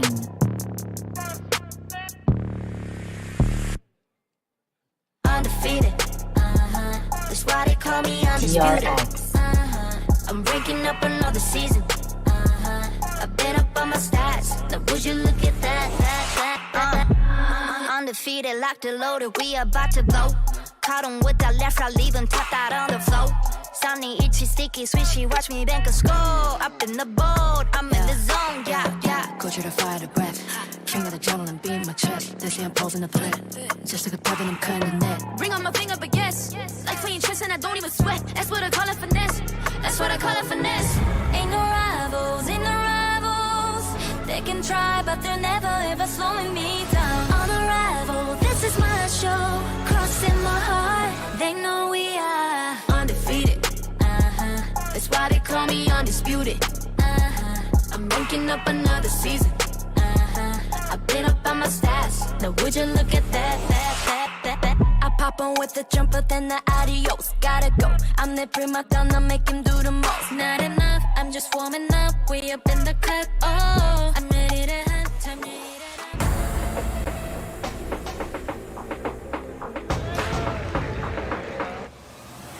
Good afternoon, ladies and gents! Nandito na tayo syempre ngayon sa pinakaunang araw ng VCT Pacific Stage 2 regular season. Ako nga pala si Rere, kasama ko si Honey Glaze at tignan nyo, unang series pa lang, paborito naming ikakas yan, DRX, tsaka syempre ang Zeta Division. Yes, Yoroshiko onegaishimasu, diba? Dahil ngayon maglalaro na nga ang Zeta Division laban sa side ng DRX, and really excited to see what more comes into play dahil sabi nga ng ating mga panelists and even in our interviews, ang daming naiba para sa DRX. Will it be the same DRX dahil halos tatlo na lang ang parang natin dito, naabutan na nagsistay pa sa DRX. Kaya nga si Flashback pinabalik, na wala na nga din si Stax. At sinabi na natin hang mag-IGL daw ay si Mako. Interesting. Oo. Sinancha, wala na si OA nandun na sa T1 kasi. Pero ito pa, alam mo kung ikaw, kanina sinabi mo Yorshiko na guys, meron ako. Nyan, ichi, nisan, nya, arigato. Alam ko yan! Parang yan yung TikTok trend ng mga nakaraan.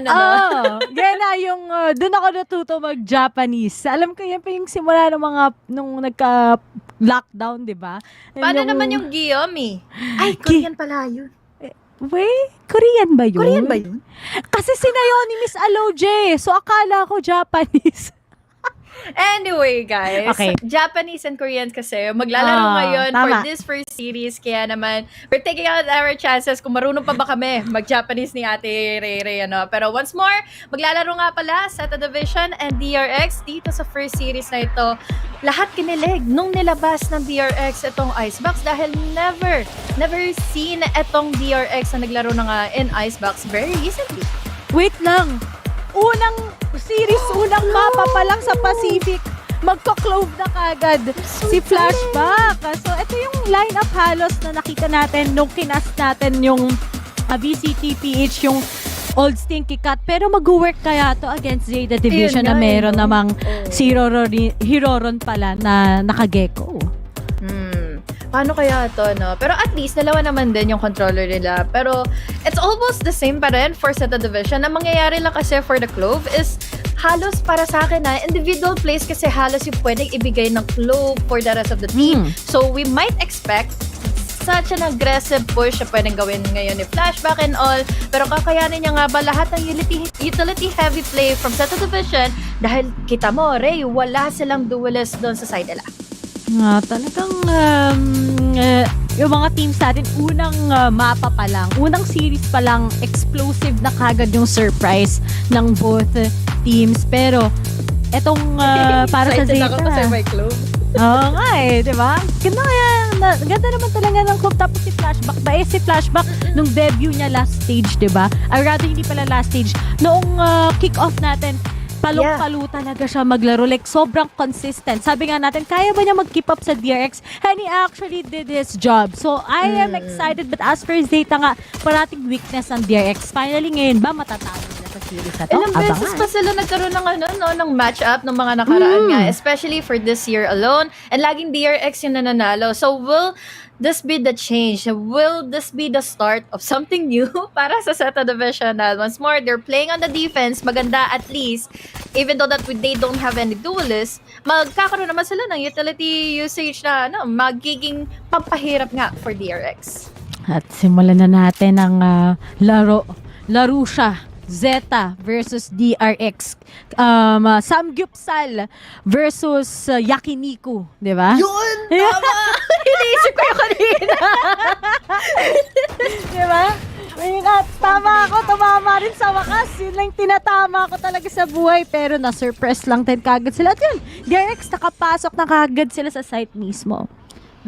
Mabilis na makakapag-plant, mabilis na makakapag-post-plant in case na umarangkada na kaagad ang Zeta Division. Unfortunately, feeling ko may mahuhuli na nga kaagad sa kanila for the flanks for sure dahil si Sugar Zero ay on the way na rin naman na doon. Ang bilis lang din ng exit kaagad ni Buzz, pero ang problema ngayon ni Sugar Zero is nakaantabay kasi si Foxy9 all the way from the back with all of those smokes. Kompleto pa rin naman ang Zeta Division for the retake. Ang problema, ito na lang din kaagad. Buzz and Mako magkasama makakakuha ng dalawa. We're down to a 3v3, but now look at this. Numbers in favor of depth agad for Zeta Division. Pero yung oras, kahit pabor na pabor, wala na kagad mangyayari. Mako got the third kill. And DRX, ang ganda ng post plant na yun. Sa tingin ko talaga too late yung Zeta kasi daming ang tinapon ng DRX. Na-surprise sila. Tapos napitas pa kagad sila on that early round. Tapos kasama pa kagad si Hiroron at the same time. Sayang, siguro kung marami silang oras, di could have won it. Pero si Mako kasi natira, so mahirap pa yung ipin down. Exactly, no? Crazy pa naman ang mga one-taps niya. And that was a parang glass cannon nga na buy kanina ni Mako. He went for the Sheriff, he went for the one-taps, and it worked well. Ang naging problema din for Zeta Division is feeling ko natagalan masyado si Sugar Zero from those flanks. At hindi rin naman ito nangyari sa kanyang pabor. But now, playing inside of a 5 full stock from Zeta Division, mangingiyak na nga ba sila lahat-lahat dahil with that one-way smoke or yung smoke nila to tackle down the vision nga ng Zeta Division ay nangyari na kaagad. At saka ito pa, walang knowledge yung Zeta eh. Diba? Parang ano ba yung chances na pipiliin ng DRX ang icebox? And for Zeta naman, surprise factor. Diba? For Zeta, ito nilalaro naman nila ito parati pero kakaiba pa nga yung lineup at the same time ng mga taga DRX. Pero Buzz, mainit na mainit. Parang ngayon lang dito lamang sa Pilipinas at sa isang iglap. Diba nag-uusap pa lang tayo sa nangyari on the previous round, tapos na kagad. Well, halos isa lang din yung nabawas sa kanila, no? So, maganda na rin yun for their buy round. At higit sa lahat, they went full on buys. They went on with the rifles. They went on with the Vandals and the Phantoms. So, laki ng puwersa nila going on to this next round para na nga sa side ng DRX. In case man na magkaroon ng difference ulit for Zeta Division, I really do think the knife needs to come into play na mahuhuli nila kaagad yung DRX. Pero they are always caught off by surprise. It's always parang nangingilala pa rin yung dalawang teams sa time. I mean, they went on a long break, diba? Tapos ngayon din, it has been painful for Uran together with Dep as well. Ang patingan. Bane has been consistent. Alam mo tong si Bane siya kasi Flashback, wala akong masabi sa kanila talaga. Parang dati, di ba, DRX score yun parating sabi natin, magaling talaga sila. Pero ngayon, si Bane has been explosive as well. Yes. Buti naging comfortable na nga siya sa team na to mismo. Pero to si Hiroro, nakatutok na kagad sa kanila. But this is quite hard kasi wala pa yung kanyang mga teammates. Kung totoo kasi napaka-flexible din ng mga smokes given to us by Flashback. So, ibig sabihin nun, they have free reign kung sakali man gusto nila mag-push agad. And this time, maganda rin yung push na ginawa nila from the flanks. We have here still the smokes na pwede nilang problemahin nga once more dahil at least we're down to a 3v3. Unfortunately though, quick trades naman ang ginawa kaagad nila. Mako, Buzz as well for the trade. It's all up to Laz na alam pa ng dalawa kung saan siya nanggaling. Laz, alam mo naman, hindi ka magkakamali sa aming paningin. Pero kasi ngayon, mukhang wala ka ng oras. Wala na, Laz. Ang tagal ng flock mo. Siguro kung may napisas ka pa kanina, pwede sana mananalo na kayo. Pero kung ako yan, sinave ko na lang yan. Pero yun na nga, hindi walang magagawa dahil si Buzz nakatingin na sa kanya. Clean 3-0 for DRX. And I really do think, una pa lang, ang laki na kagad ng advantage na bigay ng DRX. Tas plansyado pa sila. Ang nakakainis kasi kaagad talaga dito sobra is, again, they have their main smoker which is Mako. Tapos iintindihin mo pa kung saan mo makikita magpipick nga etong si Flashback. Pero kung tutuusin kasi, it's all part of Zeta's plan din kanina na nag-overextend nga sila, yes, in the hopes of surprising DRX. But yun lang ang naging problema, na-outduel naman kaagad sila. So now, yun lang, masasave at magkakaroon sila ng punishment. We're down for the Sheriffs only for Zeta. This is painful for Zeta. Napapansin natin na yung huge adjustment against DRX, hindi pa ganun katibay. Hindi pa nila ganun na-figure out paano nga ba ma-takedown si Flashback. But I think this round can be heavy. Pero yun nga lang, nakuha ni Foxy9 a kind of good call. At least 1-to-1 trade. Papunta na kagad sa A-site itong DRX, but be prepared dahil natunugan na kagad ng Zeta. Saan sila pupunta? Wala na tuloy silbi yung mga utility ngayon nila.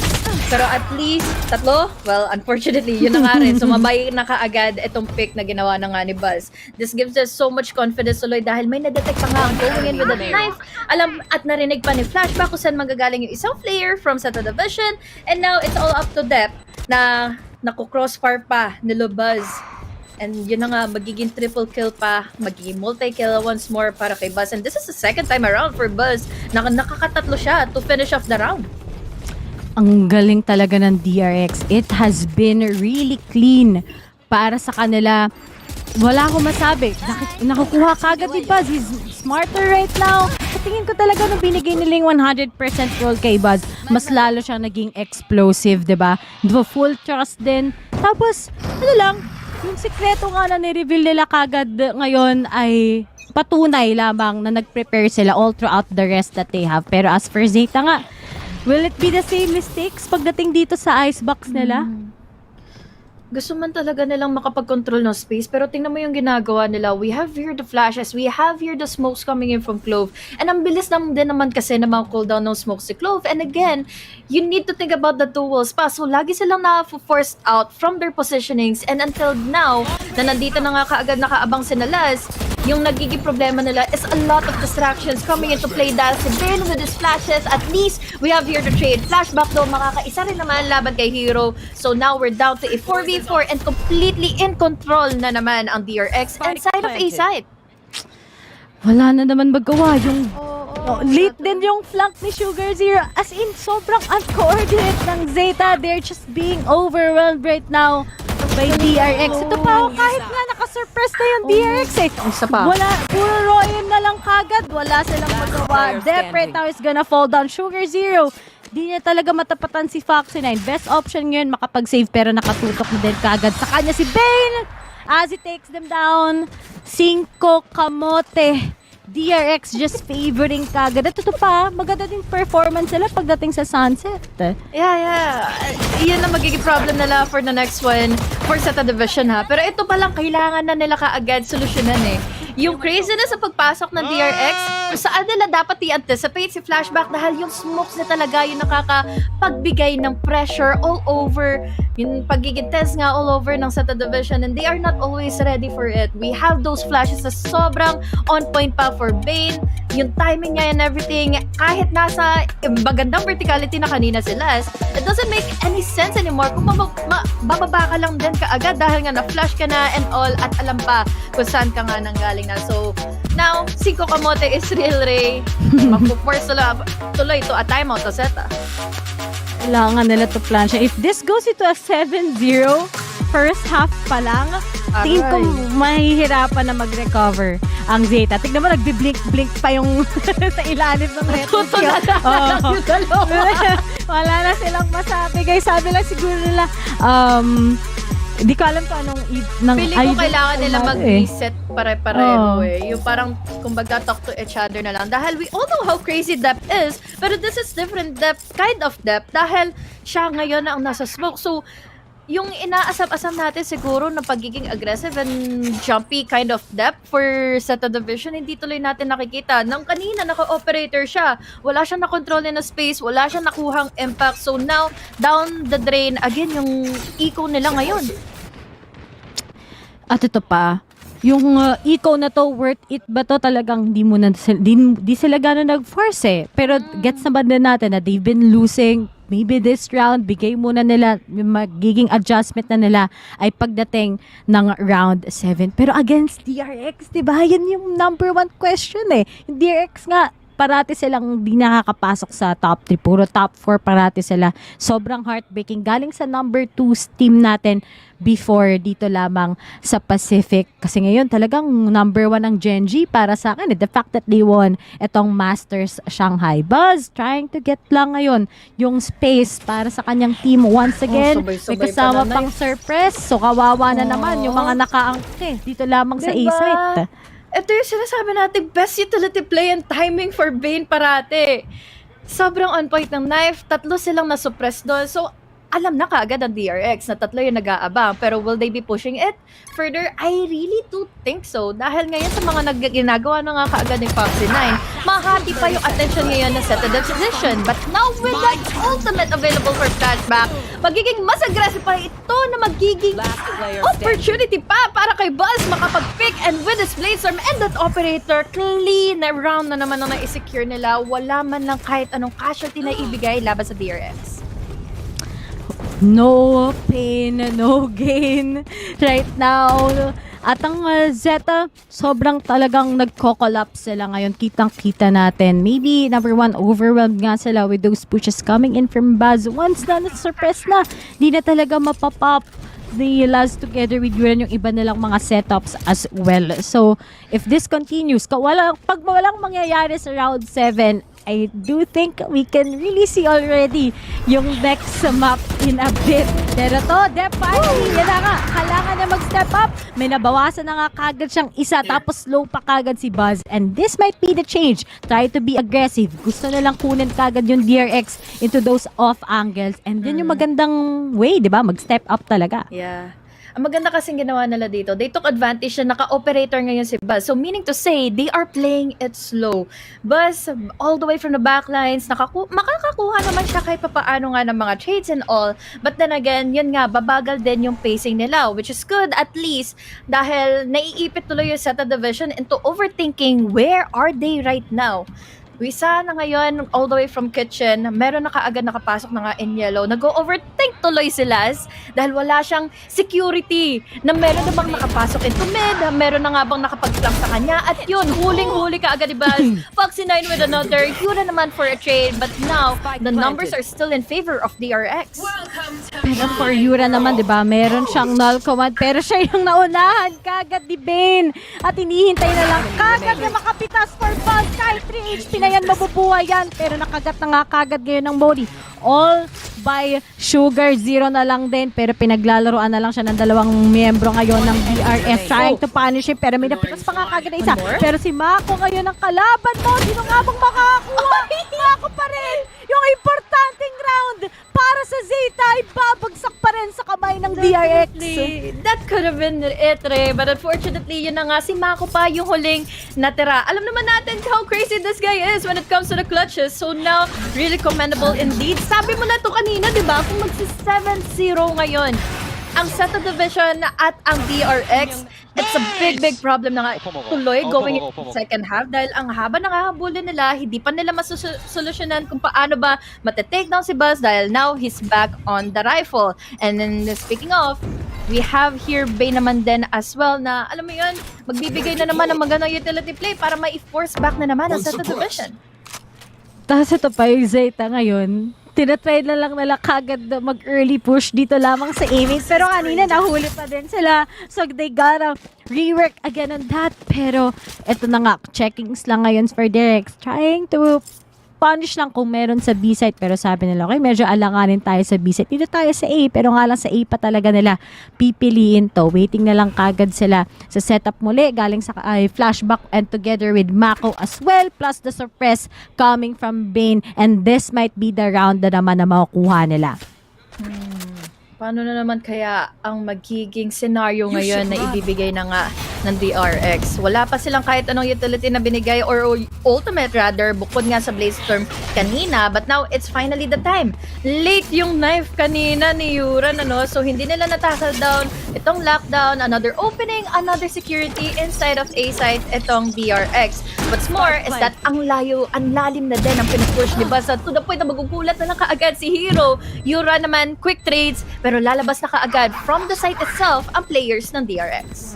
Good thing for Zeta right now. Naka-null command na ngayon si kuya mo, Mayuran. Ang tanong, may mapipitas nga ba sila or hindi? Pero si Sugar Zero, ang layo na. Nag-retake. Maipit nga ba nila to or hindi? Pero mukhang hindi. Pero si Foxy9 is currently out. But time is ticking once again. Paglalaroan na lang ba nila kagad tong post na to at baka mapaglalaroan nga dahil isa na lang kagad na dito. Let's go with the Sugar Zero. Pero yung oras sa kalaban niya ngayon, nasa harapan na niya kagad si Flashback. And, uy, pero wala ng oras. Nice try. Panalo pa rin ang DRX. 8 kamote. Quick round, quick security, and quick 8-0 na naman ito. Wow! Sa lahat-lahat ng mga araw ng mga naging series nila sa buong Pacific, they haven't picked icebox, and this is such a good debut for them, lalo na't again, sino na ngayon ang makakapag-ban out or sino na ngayon kaagad ang makakapag-counter out nitong icebox na ito laban sa DRX. Let's see now here the second timeout na makukuha nila ngayon na Zeta Division. Kawawa naman yung Zeta Division. Una pa lang, Honey Glaze. Ginabitan na sila ng kryptonite netong mga taga DRX. Pero for DRX is quite cool, Sabi nga natin, yung icebox, hindi talaga nila option yan. But now that they brought it back here, much better talaga. With this new roster nga in a way, wala na nga si Mako yung nag-IGL, I think.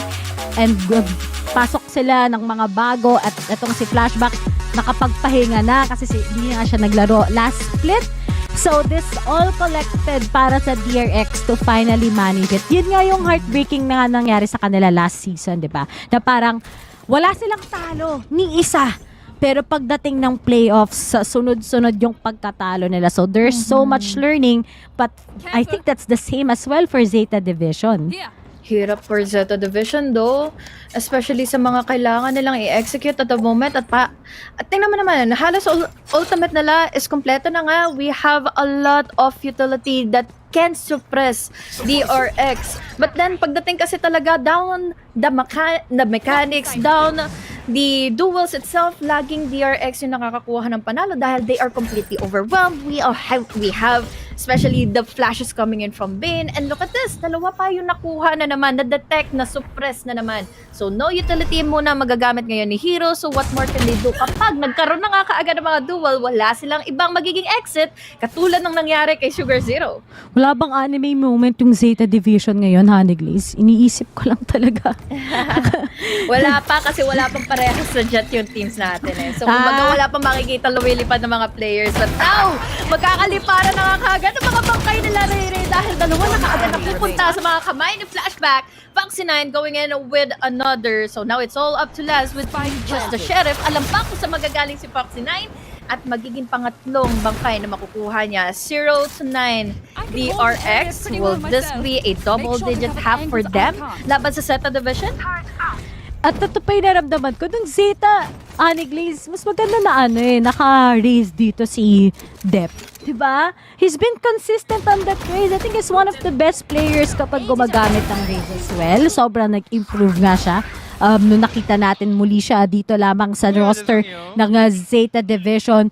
At ngayon, itong DRX, parang they're just following what they usually execute. Wala na silang bagong nilalabas. Okay, natatalo sila sa ganito nating execution because of they can't pin down si Buzz dahil wala din duelist yung kalaban nila, 'di ba? Lalo dito sa verticality wise ng icebox, pwede naman. Pero APAC talagang si Buzz pa, hindi nyo nilagyan ng panghamon sa kanya.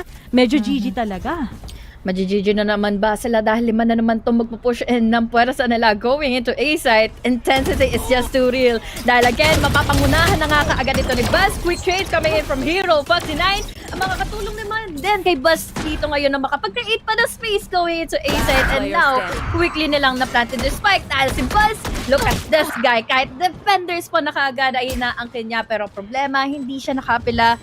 Laban kay Sugar Zero, it's down to a 1v3 scenario. At ito pang malupet we have here still the smokes available kasi for that glove. So kahit patay na siya lahat-lahat, he still creates a lot of impact tuloy para mapa-overthink palalo si Sugar Zero. Laban-laban or bawi-bawi Sugar Zero, pero feel ko talaga magiging 0 yan! Okay, may time pa para kunin yan. Pero syempre, no choice already. Double digit 10-0. First game, clean 13-0 bang may kita natin? Dahil round 10 pa lang to, everyone. Hindi pa nagsisimula yung round 2, or rather yung second half. And yet 10-0 na yung score natin. Ang hirap eh. Kumbaga, parang hindi natin nakikita the usual Zeta division that can hold the sides. They are completely overwhelmed. Lagi nilang nasasalo yung mga utilities coming in from Bane. Kapag makikita nila si Flashback, we don't know what they wanna do dahil ang dami na kaagad na magiging decay. Ang dami na kaagad magiging free fire.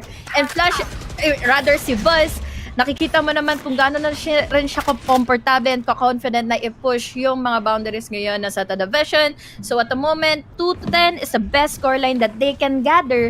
Pero ngayon, sa mga kikita nating Eco, parang malabo pa ito, Ray. Ang sakit talaga. Ato na ata. Pag napita si Mako, feel ko may pag-asa sila. Pero uy, pagkawala. May kita niya, ay feel ko mamamatay si Mako. Yan, good job for Sugar Zero. Si-cheer din namin yung Zeta kasi para naman, di ba, masaya yung laban. Ngayon, kalungkutan. Inoron, flash out. Oh, it's so painful. Nasa kabilang bundok pa si Sugar Zero na naman muli. Feel ko Sugar Zero, samahan mo na lang sila. Mahirap tapatan si Foxy na yung duelist din yan eh. Napunta lang dito sa may sentinel role at yan na nga. Okay, sige, di nalalabas si Foxy na yun dyan. Umiwas na nga din kagad. Pero sige, dalawa na kagad nakatutok sa kanila. Foxy na yun finishes it out. 11-0. In the first series of the second stage ng Pacific, 11-0, and this is why ang dami naging changes pagdating sa rotations, pagdating sa ating lineup ngayon, ang DRX. It's working out really well. They are now flexible enough to pick onto icebox. At ngayon, look at this. It's just really the comfortability na makikita mo na makokomment mo nga sa ginagawa ngayon ni Buzz. He doesn't buy anything, or rather, he will stick on that operator dahil alam naman niya available itong Blade Storm niya. And now, all hope that is left behind for Zeta division is to use finally etong trash natin from Hero. We even have the lockdown for Lust, pero will they be having the open opportunity to do so though? Yun ang malaking katanungan. Sayang yung angulo ni Dep. Sana di na lang siya umalis. Pero nakakaramdam kasi siya ng isa pa na papasok kagad ngayon.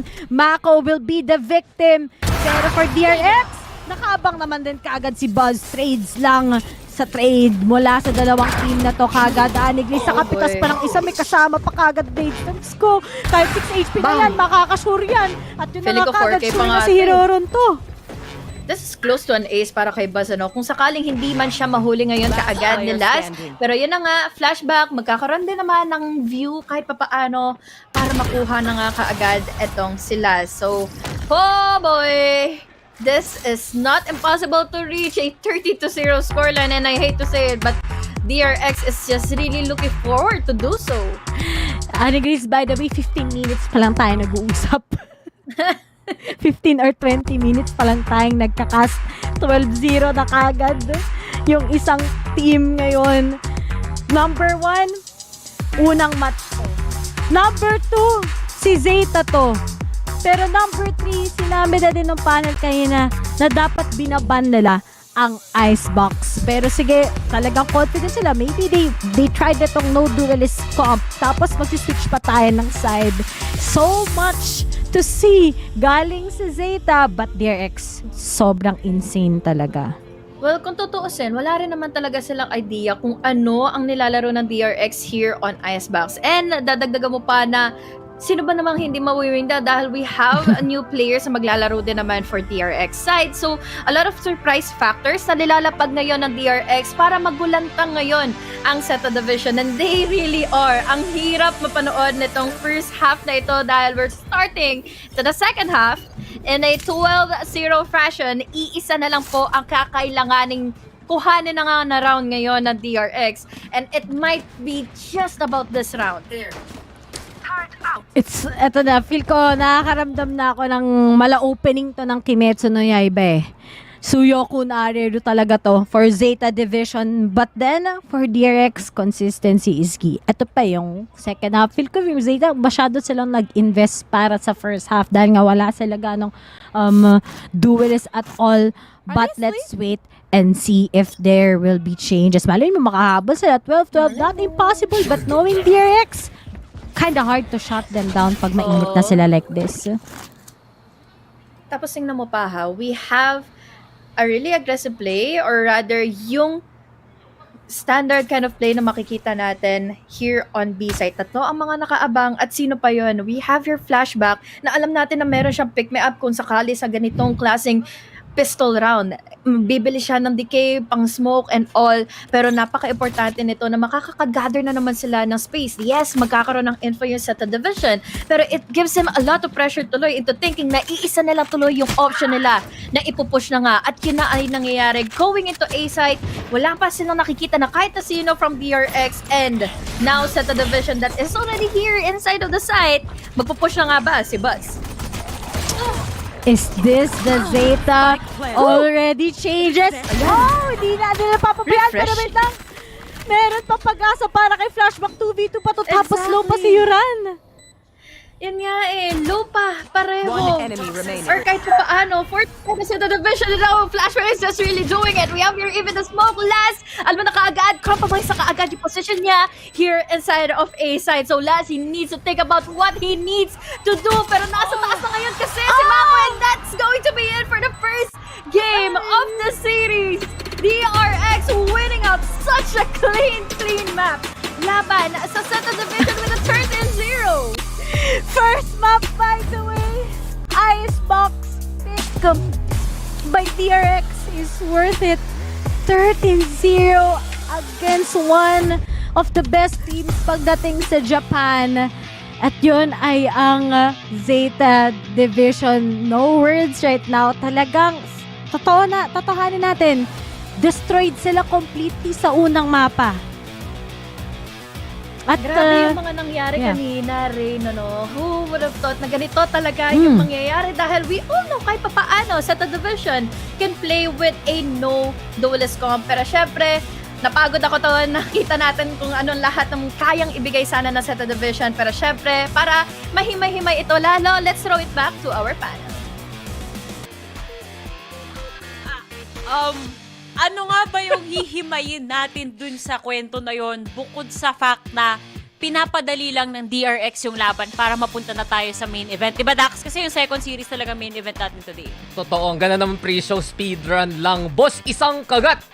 Tapos yung matchup mismo, diba? And I'm honestly so surprised to see this na 13-0 mismo pa ang nakita natin. Grabe talaga, Laika. Masasabi na lang natin na speedrun na nakita natin doon. Sobrang bait kasi nila. Yun kasi yun. Di ba yung mga Japanese, diba sobrang parang respectful, sobrang mapagbigay sa mga kapwa. Di ba pipila sila sa labas ng 7-Eleven para lang mauna ka. Kaya pinauna na nila dito ang DRX sa hometown nila. And guys, isipin nyo na lang real quick First time magcast natin ng VCT Pacific ulit. Ligay pa natin si Ray Ray. Tapos makakita siya ng 13-0. Feel ko kakaibang pakiramdam yun para kay Ray Ray mismo eh. Ay, totoo naman. Pero feeling ko malungkot si Ray kasi syempre si Laz nandun sa Zeta eh. Alam mo naman si Ray. Isa lang yung nagpapangiti sa kanya dito sa VCT Pacific. Basta makitang Laz, smile. Insta smile.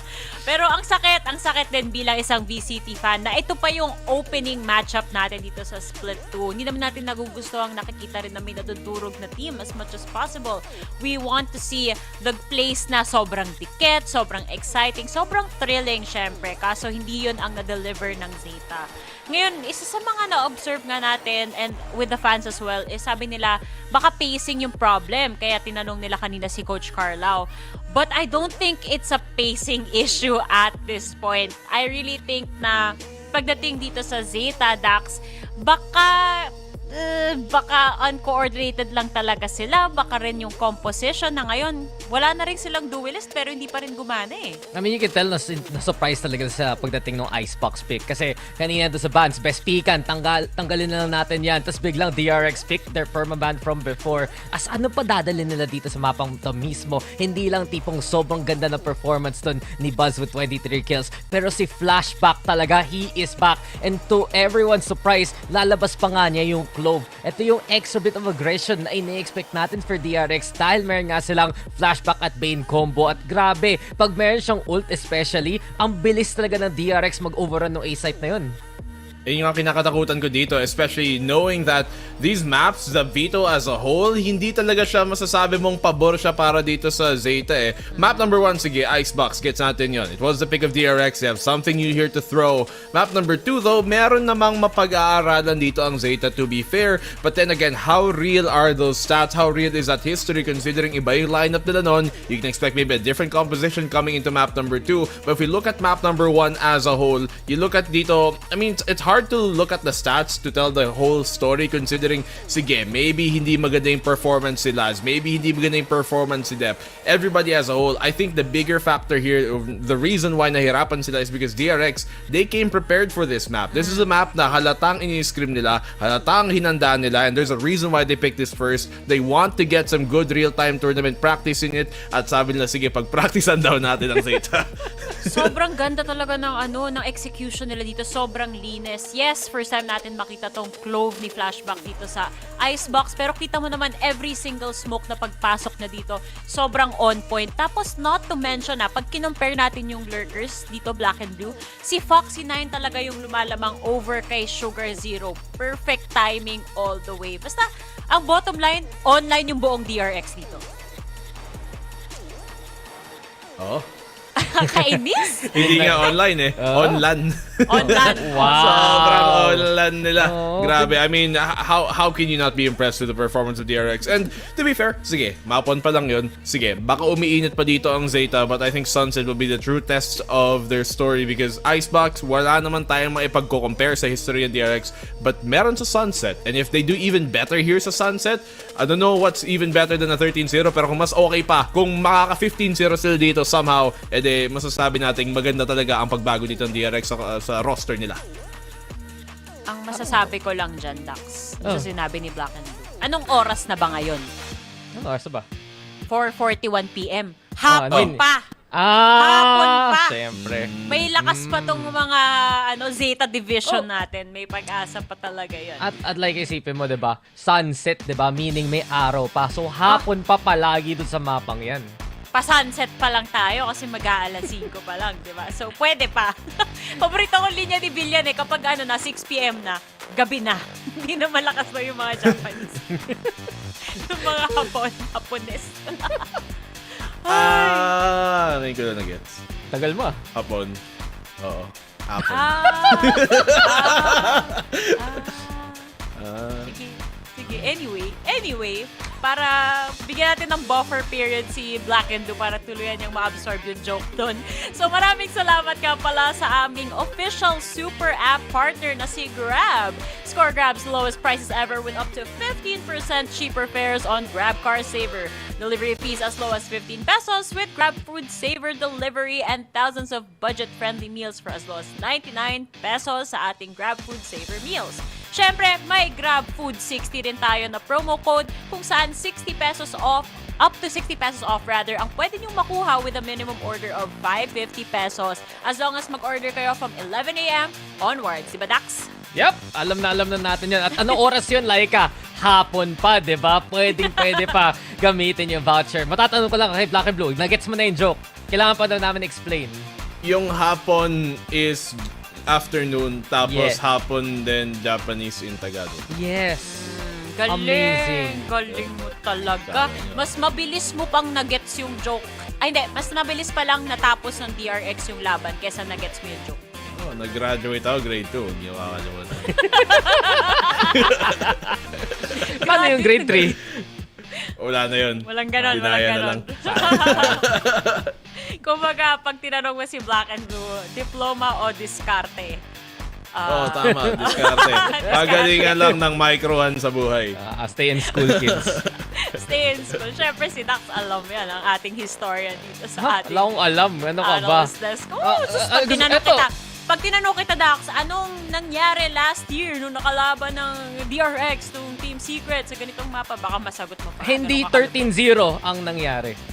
Yun lang masasabi ko, di ba? Hindi 13-0. Kasi 13-1. Syempre na Team Secret. No, 13 yung Team Secret, yung Zeta yung Alam naman just natin goes yan. to show na sa history talaga, hirap na hirap rin tong Zeta Division nga sa icebox. So, kung ako sa kanila, yan yung ipermaban nila ngayon. Baka yun talaga yung strategy dito.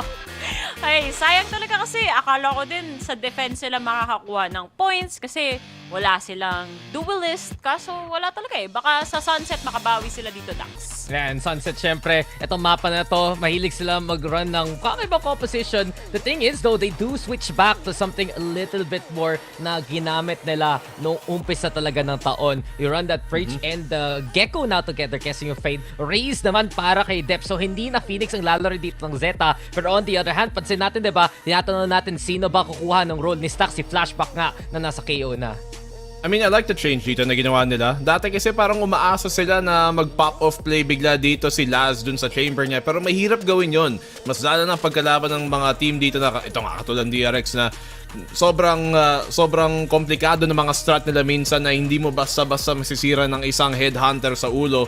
And you need to have that sort of strategy talaga na may mga apply kayong mga combo dito ng mga agent nila, and that's why I think it's a good change. They go back to yun nga sa comp na nilalaro nila dati. We saw it start of the year, but now binalit nga nila yung Phoenix and the Rays a bit more meta.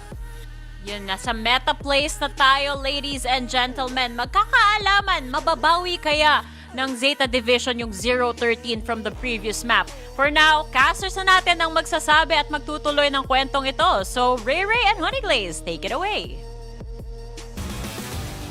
Second map tayo dito lamang syempre sa first series natin sa unang araw ng VCT Pacific Regular Season Stage 2. My name is Ray Ray. Kasama ko nga si Honeyglaze. Quick summary, first map natin, napakabilis, 13-0 sa icebox in favor of DRX. Pero nang papunta na tayo ngayon ng Sunset, nakita natin how powerful Zeta is. Malalamangan nga ba na lang DRX dito?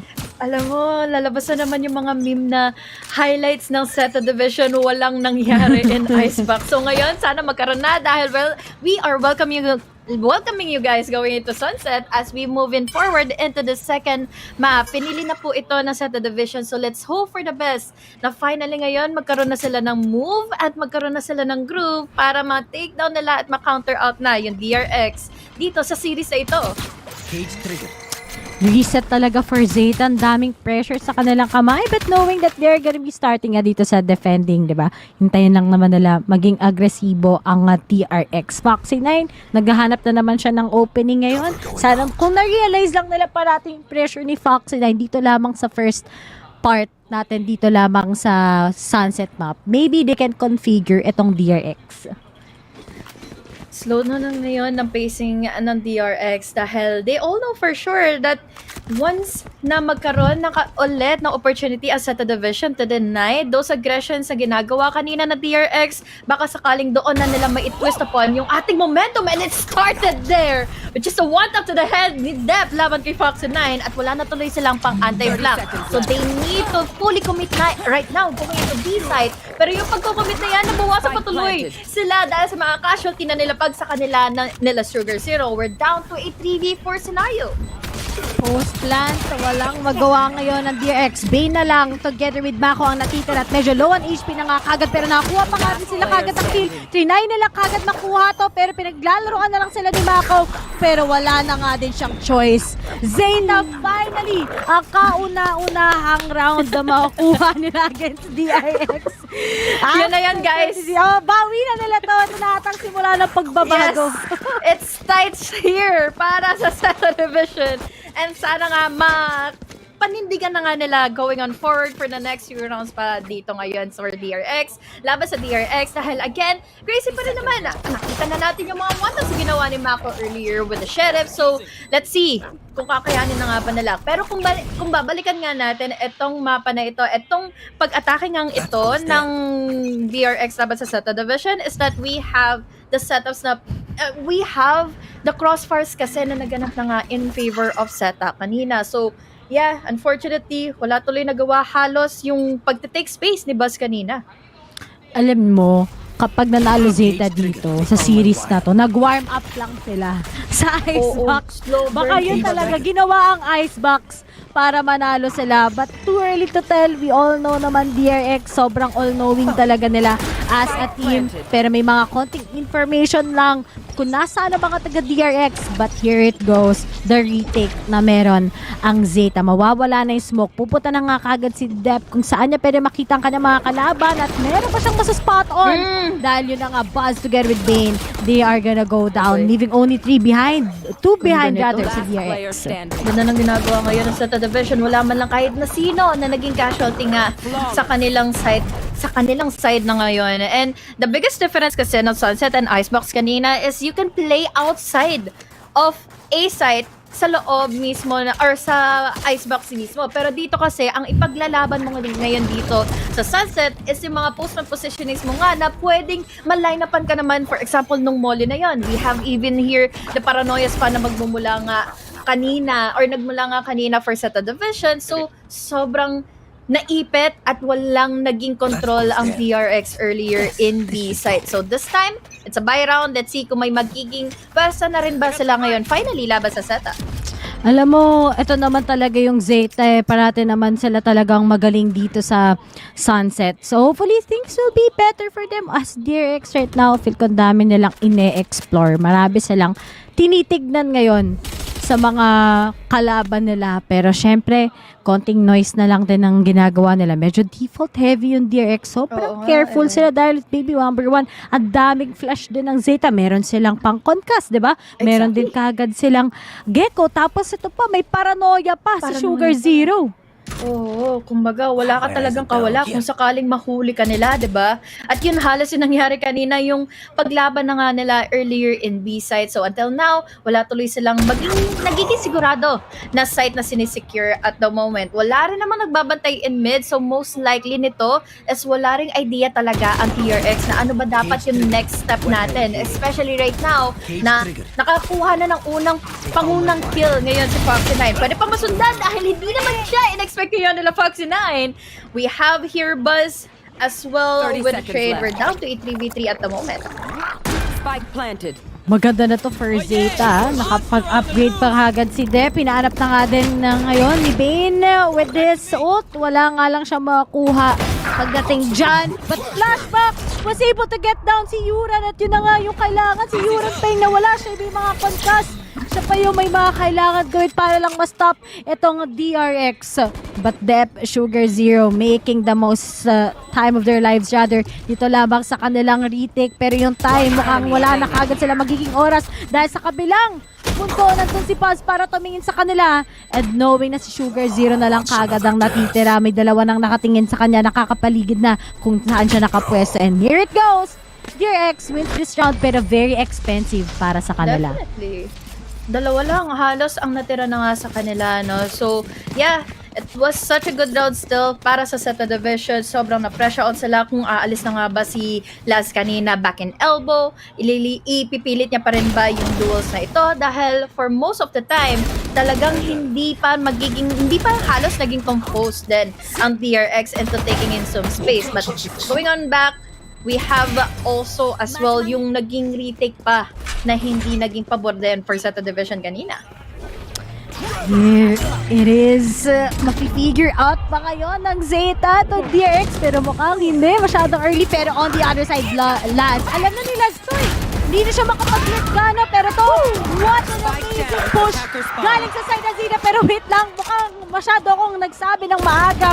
Laz pa lang together with Yura nang natitira si Buzz pa naka 4K. Ang sakit sa ulo. Okay na sana pero nawala yung plano.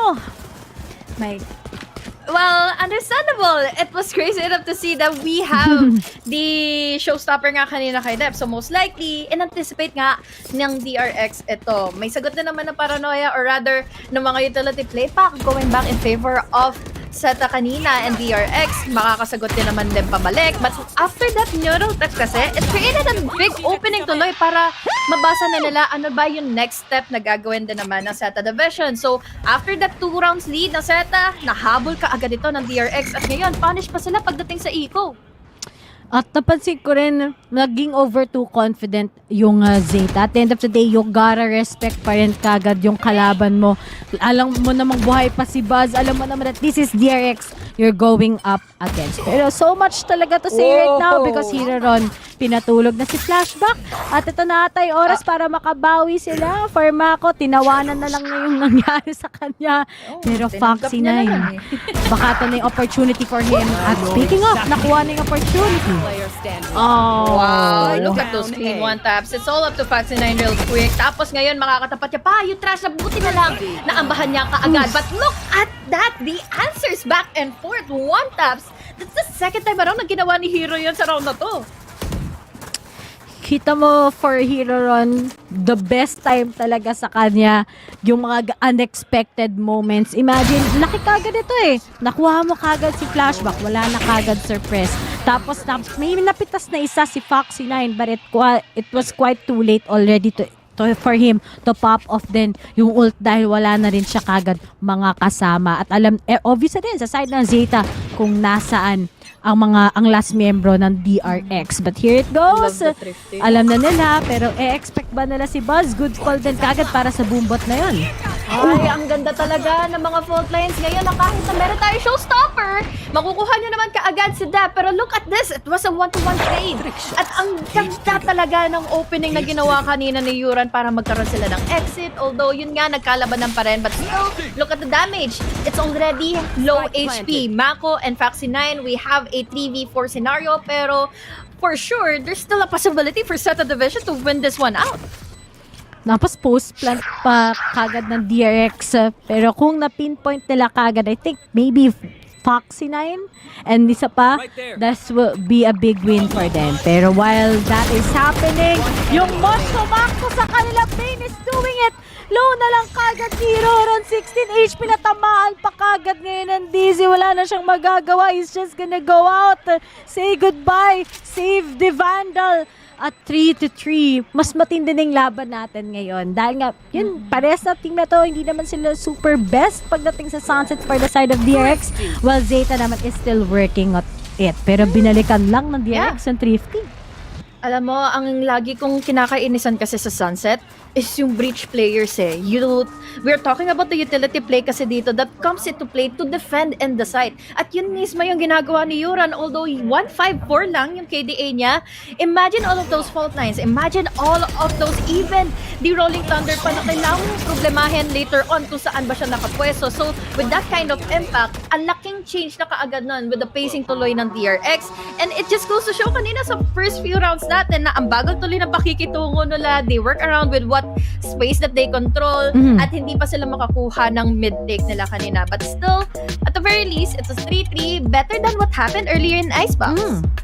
Actually, right? Sobrang daming moments para sa Zeta ngayon to be more comfortable, I guess, pagdating lamang sa Sunset. The way that they compromise pa dati within themselves, maganda naman din kagad. At di na sila natatakot. Kasi kanina sobrang takot talaga sila to take on those duels because nga wala din silang duelist. Pero ngayon, with those moves coming in from depth, at eto na naman, si Hiroron together with Yuran pagdating sa kanilang step up. This is actually working pretty good para sa kanila. And si Sugar Zero is back on track. Watching this spot. Siya lang ngayon yung may Vandal, ano, dahil na-save nga nila kanina. But at the moment, we have here the buy round. Pero I'm not worried that much para sa Zeta Division dahil nga sa pinakita kanina ni Hero, di ba? We had the one taps against the RX, and then yung mga utilities pa nila na sobrang heavily reliant pa dito yung mga picks nila all over, and then their info as well. At tingnan mo naman, naka-ready na nga kaagad si Yuran. But now, they are also being countered by the paranoia na hindi naman halos na-amplify much more na nilabas. So now, we have 2-to-1 trade. It was in favor of Zeta Division on their buy or on their ikaw round pa. Pero may nag-isagot naman kaagad si Foxy 9. Alam niya na nasaan na nga pa si Yuran and now manages to get in that kill. We're down quickly to a 2v3 trade. Sayang yun, no? Pero mukhang hindi pa masasayang ang collective efforts ngayon ng Zeta Division. Si Dep pa to together with Hiron, pero yun nga lang mapa-flash out siya, but Buzz tries to play it out with him. Girantihan din kagad siya ng Dizzy, pero naglabas na rin kagad ngayon ng ating ultimate pagdating sa trash na yan. At nakilito din kagad si Hiroron. Pinuntahan na nga din kagad. May kasama pa tayo ngayon na shorty. Di na niya kagad kinuha pa ang kanyang knife. Pero kinuha na lang niya ang kanyang shorty. Good thing for DRX once again. Definitely. Ano naman, change of facing na rin to eh. Ang bilis lang naman kasi na parang in-anticipate din halos ni Mako yon kanina. We had the paranoia. So what more can you do, di ba, kapag na-stun ka na kaagad? And for example, yung stun na yon ay na-amplified na naman ng sudden push na together naman nag-play around nga si Hero earlier and Sugar Zero. So might as well do it na on timing, na in-anticipate, inantay pa nila lahat-lahat. They baited out Zeta Division, but that's a good at least kind of counter round para sa Zeta, no? Hindi sila halos makakalayo din ng lead for DRX din. Kanina, kitang-kita mo naman yung lead, no? 13-0 yun. Pero ito, at least, di ba ina-expect natin sa mga teams pag first map ganyan, hindi na sila makakabangon. Pero dito nakabangon naman sila ng maigi. They know how to get the hands of DRX. And speaking of Foxy 9, feel ko talaga Foxy 9, tama na yan. Parati na lang, yes, kanina nag-work. But alam na it's really predictable already. But all you can do naman talaga on the attacking dito, especially when you're in a cypher talaga, is to play those lurks para makakuha ka parate ng pang-neural theft mo. Yeah, exactly. At yun din mismo halos yung ginawa ni Foxy 9 kanina. But this time, it's different. Ang bilis. Agad na trade sa ginawa ngayon ni Buzz. And also, Deb, we're down to a 4v4. Pero dadalawang kill na lang, ha. Ang kakailanganin ni Yuran ngayon na before niya makomplete na ngayon yung kanyang ultimate. But this time, they're waiting it out. Baka sakaling may umagresibo pa ulit para sa DRX. They're waiting in with their utilities. We have here the blinds and even have here DC. But now, sila na mismo ang naglagay ng smoke para sa DRX. But now, looking on forward, we have still the utilities kasi nalalangoyan pa nila. Wala man lang kalaban-laban. Wala man lang bawi. Si Flashback, now with the showstopper, that takes down Mako. It's all up to Vayne, but they are just all over the place. This is such a great map and great showing for Zeta Division to make DRX struggle. Nakakaya nila I think yung problem lang talaga, walang duels, yun lang talaga yung sasabihin ko. But for Dep, nakinuha na niya kagad yung showstopper. Meron din kagad mosh si Roron. Created na lang talaga. Good execution for Zeta. Talagang yung mga mali nila before dito lamang sa mapang to, halatang nalinis naman na din nila. At this is DRX we're talking about. Siyempre, pagdating sa DRX, alam natin na isa talaga yan sa formidable team at statistically better than the DRX. But the fact na tayo ngayon sa first half speaks so much sa Zeta dahil mas pabor sa DRX dapat sa side na to Sorry, natawa ako. Na-imagine ko si Ma Salvador sa statistically.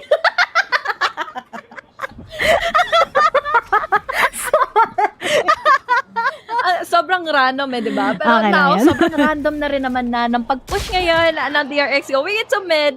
Pero anticipated ng Zeta Division. They all know kahit papaano na kino-condition sila ng DRX into thinking na A and B lang lagi yung push nila. So why not, let's try on mid. But now, they are completely aware, nakapatay sila ng isa at si Bas pa yun. Now, they have to rely on their utilities to counter out Sugar Zero. Pero Sugar Zero, will he be able to survive or mababack out siya?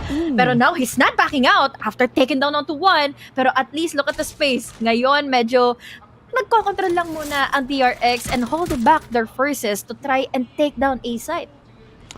Litong-lito ngayon yung DRX. Hindi na sila makapag-entry ng maayos. Iniiwasan nila sila. Pero itong si Sugar Zero, pagkapasok ng paranoia, ang dami kagad. Tapos may concuss pa. But here it is, Dep trying to play with them. Nilabas kagad yung flash. Pumapesto lang si Bing ngayon. Tumututok lang. They're making space. But it's not enough for them to make space. But then, dapat yung opportunity na to, di na nila pinapatanggal. Pero nasa likod sila. Ayan na sila sa likod. Most probably, ayan na yung chance para sa kanila. And goodbye na nga kagad for DRX. Zeta, finally! May lead na naman muli sila. Hinahanap natin yung trash play kanina from Zeta Division. And finally, ito na, ginamit na nila, na-takedown pa nila ang DRX. And this is really looking good for Zeta Division. Especially na they know how to control in the space, they know how and when to pick laban sa DRX. And finally, they have at least officially taken down DRX with the lead na nakuha na nga nila. Pero at this time, I think, punish din yung eco for DRX. Ano, ayun na nga, half armors lang ang kayang may habol ngayon ng DRX for this moment. At sa amin gusto lang akong sabihin ni HG. Aside from that, bakit parating bias yung camera kay Laz? Parating si Laz lang pag gumagawa. Siya rin kasi unang nakakill at huling nakakill kanina. Ay, kulang ba? Kaya pala. Ganoon pala yun. At kaya mo nakuha na naman siya, di ba? Kailangan sa kanya na marate. Pwera kung binayaran mo yung cameraman. Ay. Pwede mo namang aminin kasi sa amin yan. Pero ngayon, aaminin ko, medyo mahirap itong site na to, ha? Round na to para sa DRX. Kung hindi makakapatay si Mako, hindi talaga. Last ngayon, makakakuha ng triple kill na multi. Hindi pa nakaligtas. Ngayon si Ben, close to an ace sana, but here comes Dep from afar and from behind. Nabigla na naman ng DRX dahil again, because of the threat that the breach gives. We have fault lines, we have the rolling thunder ang DRX. At saka natatanda mo, kalaban ng Zeta yung team secret, pinanish siya ni Invi talaga sa breach na yan. So ngayon, kinuha na nila yung breach na comp na yan once again para sa kanila. At talagang ngayon, it's just really working well. But looking on the other side, ito na si coach na para sa DRX, kailangan na nila mag-usap. It hasn't been working well for them. Exactly, no? Kasi kung tutusin, kailangan na nila ng full-on reset na parang nawala yung momentum nila. Starting on forward here on Sunset. Looking back, dahil nandun rin naman kanina si Las. Baka nagtaka ka pa na si Las yung nasa huling camera kanina. Sorry. Naka 4K kanina si Las. He knows what to do. He knows his ground and he's standing tall on it. Kaya naman, completely denied ang DRX when it comes to pushing and when it comes to being comfortable to play for the postland pa sa mga sites At itong Zeta din, na-capture na nila parate talaga. At good anchor for Laza. I think every round, nakakakuha siya ng first kill. Kahit tinatry siyang iwasan naman ng DRX din, but there are times, diba, na syempre, kailangan prepared sila. Pero nice trap. Ayan, may mga malalaman na naman kaming bago dito sa pinapakita niya. Dahil, that goes here. Hindi sumagot guys, ha? Pero at least may idea na tayo, diba? And Sunset, sobrang formidable pa naman, sobrang best pick pa naman ng isang Cypher sa B-side especially. But now, we have not best of an eco for DRX, pero let's see how will they be able to work around this, lalo na't ang daming puwersa, tension ngayon, going into mid, 4 halos kanina yung nagpo-push, and now, na may idea halos yung DRX, they completely had their commitment na already placed in to B-side, but the blinds though are already there, showstopper pa to create much more opening, wala pa rin naman makukuha na pick-off, Flashback is already low on HP, down to 11, may nasmoke na kaagad going into market, so now in a 5v5 scenario for this retake. Sino na nga ba ang unang tutumba? Dahil si Bas ngayon, naluman si Las. Mas nakuha pa siya kaagad nila. Bane, however, hindi siya makatulog dahil he had the full 9. Now with the trade-offs, now with the kill, it's all up to Sugar Zero. And now, 49 pa ang huling matitira. Pero kalaban niya, we have the free fire. Through that smoke, we have depth para maging frontman. At now, may lead. Ang laki na ng lead. 3 rounds halos ang nakuhang lead ngayon ng Zeta Division, and 7-5 pa rin ang best score na makukuha ng DRX kung sakali man. At saka ito pa, heartbreaking to. Attacking side dapat talagang pumapabor dito, and yet they're losing it. Masyado din silang naging excited rather pagdating dito labang sa mga frags and taking up the spaces. But we gotta remember as well yung powerful na utility play ni Yoran. He hasn't been fragging as what we expected, pero tignan mo kagad 10 assist. So ibig sabihin accurate yung mga concuss, yung mga flashes as well. Talagang tulog yung DRX parate, and gumagawa si Dep, Sugar Zero ng ibang additional work. Lagi nila na-amplify din kasi yung mga sige na nga, i-highlight na muli natin sila. Is really one of the best anchors ngayon sa Sunset and side of the sites. Hindi nila malaman kung saan ba naka-place yung mga trippers ngayon nila. Kung kailan nga ba sila magpipick, dahil ngayon, kung kanina nasa mid siya, we have him already with another operator to tackle down onto market. Dalawa na lang close to a 3rd kill already for Laz. Pero let's see kung madadagdagan pa dahil si Flashback mukhang gustong umapit. We're down to just Baz alone, and now hindi niya pang planning yung 5 tackles. Nag-break na kaagad ang Zeta Division. 8-4 in the scoreline of first half para sa Zeta. This is an explosive Zeta Division. Ito naman dapat sila Chico, nung unang map pa lang di ba? Pero syempre, di nga nila specialty yun. So, dito talaga sila nagpakitang gilas. Happy to be back daw sila ngayon para sa side ng Zeta. But then, DRX, what is happening? Nag-crumble down kagad. Number 1, di na nga nila matune etong si Yuran as well. Tapos ang daming alangan. Foxy9 can't get his lurk dahil alam na kagad. Flashback as well, hindi siya ganon ka-pop off. Talagang iba lang yung gumagawa sa kanila ng hard work. So maybe ngayon, pag nag-switch tayo ng sides, baka ito yung pagbawi ng DRX. But then, yung breach na yan, sobrang powerful yan Masya-shutdown talaga kayo Ay, nako, laking problema nito pagdating pa ng attacking na Zeta Division, dahil imagine, ang lawak din ng space na makokontrol na nga after that fault line, those blinds na hindi mo halos kahit papaano, di ba? Ang hirap din anticipate kung kailan lalabas yung blinds dahil again, they can potentially amplify this into their favor na kung tutuusin, malaking bagay din kahit papaano na hiwalay tuloy or ma-separate tuloy yung attention ng DRX into thinking na kailangan nilang tapatin itong Dizzy, kailangan nilang pigilan si Wingman na makapag-plant. Paano mo gagawin yun kung biglang aariba si Depa with the facials, with last even, with the picks, at syempre sila, alam mo naman na most likely ang gagawin yan is makakapag-flank na naman yan laban kay DRX. But let's see, it's a start, it's a new round, it's a new half for Sunset. Kung nanalo ang DRX dito sa pistol, laki ng chances talaga na makakabawi sila, na makakalamang sila maybe on the second half.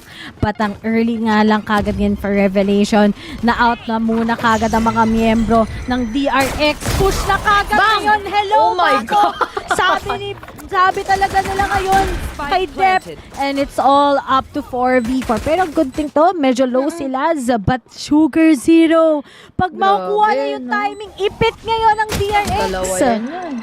And Dep, this time makikita mo talaga na mas more controlled and mas more consistent na siya being aggressive and being on jumpy. But now, let's look back into Sugar Zero's side. Nakasalisin na siya ng isang kill. Pinaglalaroan, pinag-iikutan niya pa ngayon ang isipan ni Foxy9, and it's all up to Flashback. Na kailangan niya pang isipin yung manggagaling ng market and a crossfire here on B main at mawawanta pa kaagad into the head nila. So now, quick pistol round na mapupunta sa Zeta Division. Ganti ng up ito. Sabi ng Zeta Division, you guys won't be able to get itong pistol round sa second half. Pero kita mo kagad, yung ganda ng entry ni Dep doon. Sakto din kasi. Yun nga naman, breach. Number 1 problem ng DRX. Alam niyo na, sa mga future na mga kalaban ng DRX, labas niyo lang yung breach cup to sa Sunset. Wala silang magagawa. And for DRX kasi, diba, di natin usual, well, nakita natin yan, KO together with Gecko. Pero iba talaga ang power ng timings ni Yuran as well. Ito, sobrang aggressive push lang sa DRX sa may B main, but I think that won't work ngayon. Exactly. Wala rin halos nagaganap, especially na ito na lang din muna, maganda na makakuha sila ng objective kahit papaano, and may idea na rin sila kung ano ba yung naganap earlier in B main. Nagkakaipon na nga kagad ng ultimate orb, but then they all know already na pwede na nga kaagad mapigilan yung pagka-cut nga ng rotations ngayon na DRX, dahil for sure na ang dami rin halos nila dito sa mid kasi. Ibang-iba talaga ngayon yung ng Zeta. Super clean yung kanilang binabasa dito. And now they got the kills. Mako together, Buzz na lang kagad ang natitira. Yung 13-0 gawa-gawa lang yun, guys. Mukhang mapunta na tayo kagad sa Breeze. And it's been explosive. 10-4. Tatlo na lang for Zeta. At pupunta pa tayo ng decider map pa. Talagang hindi imposible, dahil ang ganda na ng momentum for Zeta Division. Much more comfier ang nakikita ko ngayong place for Dep and Sugar Zero as well. We have here the smokes and the paranoia as well timed. We have the great space being taken already by players of Zeta Division, and the anticipation is just really on point. So, yun na nga, kitang-kita na natin such a lead. 3 more rounds for Zeta Division, and we're welcoming you to the decider map na. Happy talagang Zeta fans ngayon. May mga clappers pa yan no? Malasugoy kasi yung ginagawa ng Zeta. DRX, they're just really punished. Alam na nila napakadali. Concuss, patay na kagad sila. Tapos ito pa, kala ko makakabawi sila sa defending. Maybe get that upper hand, but I think that won't work. Pero ito magandang call. So press na kagad ang mga miyembro ng Zeta. Pero nga lang para kay Foxy, narami kagad ang kanyang nasa harapan. Nabawasan na, pero dalawa na kanyang napatay. Stuck ngayon ang mga miyembro ng Zeta Division. Pero Mako did the work. All up to last. Makuha ba nila ngayon ang pang-highlights at ang clutch ngayon sa side ng Zeta? Tatlo lang naman Tatlo na lang yung kalaban niya, guys. So, pwede pa. Pero let's see kung ma-isolate niya pa nga yung mga fights dahil bantay sarado na, compromise na kasi yung Spike. So, most likely, we're just waiting it for the crossfires or kaya yung reaction for the follow-up pa para sa side ng DRX. Yes, na-evade naman yung knife pero kasi rinig na rin ang kanyang footsteps. Now, last to have a 1v1 laban kay Flashback dahil sa mga pick and dahil sa timing. And now, we have the Cyber Cage. This is a good opening. Now, with a double pick na magaganap na nga, makakapag-pick na naman si Mako. This is a good start for DRX, but 5 more to go na kailangan nilang habulin to equalize this. This is it. One round can make a big difference for DRX, diba? Pero good thing na tinapon ni Buzz yung kanyang pain shells kagad nung nakaramdam siya kaya di kagad nakapag-entry galing market tapos nahuli din kagad ni Foxy 9 yung dalawang miyembro ng Zeta Division. But then, ang habang journey pa rin to sa DRX if ever. 5 rounds pa rin to. Matagal-tagal pa to. Kung di nila na-figure out at all for round 17, maybe we have to say hi already to Breeze Map. Ito si Dep, kuha na, may showstopper ready na. So, may medyo madugo to for Mako if ever di niya natunugan. Kailangan maganda yung reaction at mabibigay ni Bane dito, no? Matulungan niya magkaroon ng magandang space and even the duels itong si Mako. Pero yun nga, they need to play in with the utility pa. But still, slow pacing at sana maging aware sila. At least, nandito naman kaagad si Flashback to wait all the way from mid-bottom. So, laking bagay pa rin naman with his presence there. Ang problema kasi dalawa yung pwede mag-pick sa kanya. Ang pwede pa ay mahulihan niya nga ng opportunity mapatay etong si Laz. But then, given the time, double pick is just too real. Now with the double, pero huli ang lahat para kay Def na matulungan sana ngayon si Laz. So, tatatlo na lang ang natitira tuloy for Zeta Division. Ma-predict na ata ni DRX ngayon ang Zeta, pero dami pa namang learnings for Zeta as well. If Bane dies, ang laking chance pa rin to sa round 16 ng Zeta, but Buzz is right behind him. May kita ba siya ni Yuran or hindi? Flashback, kailangan mo kunin yung dalawang flashes na yan. Napaka-importante, but Bane might be there. But Buzz did the work ngayon. Isa na lang kaagad natitira. Kasama pa si Flashback. At count ngayon. Countdown ang mangyayari. 4 na lang for DRX. And yet, Zeta, so much adjustment pa rin naman on their end. Definitely. Ang laki ng naging adjustments kasi talaga ng DRX when tackling down the entries from Zeta, kung ano yung dapat nilang bigyan ng pansin and also the intensity. Feeling ko, nagkaroon lang ng mishap earlier in mid na, alam mo, pwede matimingan nila yun with a double pick sana But then, they have two sides kasi to think about. They need to think about what might happen or who may push mula ng B side pa. Tapos A side nga yung magpipick din. So, yeah, understandable what happened earlier. Yung naipit nga mismo yung Zeta. But then, ang problema, baka magkaroon pa ng momentum ang DRX dito 4 na lang kasi And alam naman natin yung history ng DRX, 'di ba? Ay DRX. Or rather ng DRX. Sobrang comeback stories parate yan. Pero may ipit nga ba ni Flashback? Tong mga to, yun ako speaking of. There's already one. Oh my God! Wow! Nice, pero kinuha ni Ben. Okay lang yun. Round is still a round. Lahat sila nagsiksikan sa mid. That didn't work. 3 rounds na lang for DRX. Bilis na nangyari doon. Anticipation is just really the key dahil una sa lahat, kahit papaano, that was the first time around in this half na yun nga mismo yung ginawa ni Dep kanina and ni Laz to tackle down into mid. So, that gave the conditioning para sa DRX na intayin yung baka sakaling maging push nga ng Zeta Division going into mid dahil una sa lahat, wala silang eco, they have to play in together and that is such a good play for trades pa na ginawa nga ng DRX kanina. So this time, may potential pa rin naman manalo ang Zeta Division for this round para ma-reclaim ulit ang kanilang momentum dahil nagsimula tayo with depth to create an opening. Showstopper naman din ang ilalabas na ngayon ni Buzz, pero hindi siya ready, hindi niya alam na meron pa palang nasa smoke. So now they need to back away, but oh no, that was so close but not enough to take down Yuran out of the map. So near yet so far. Buti nakapag-bail out pa siya. But then, Foxy 9.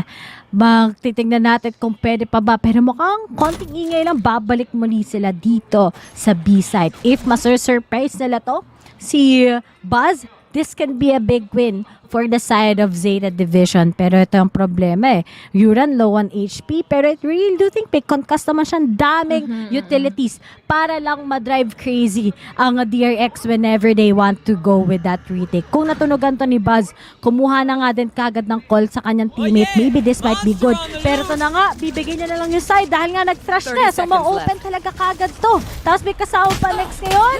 Walang magagawa si Buzz. He's just gonna die out.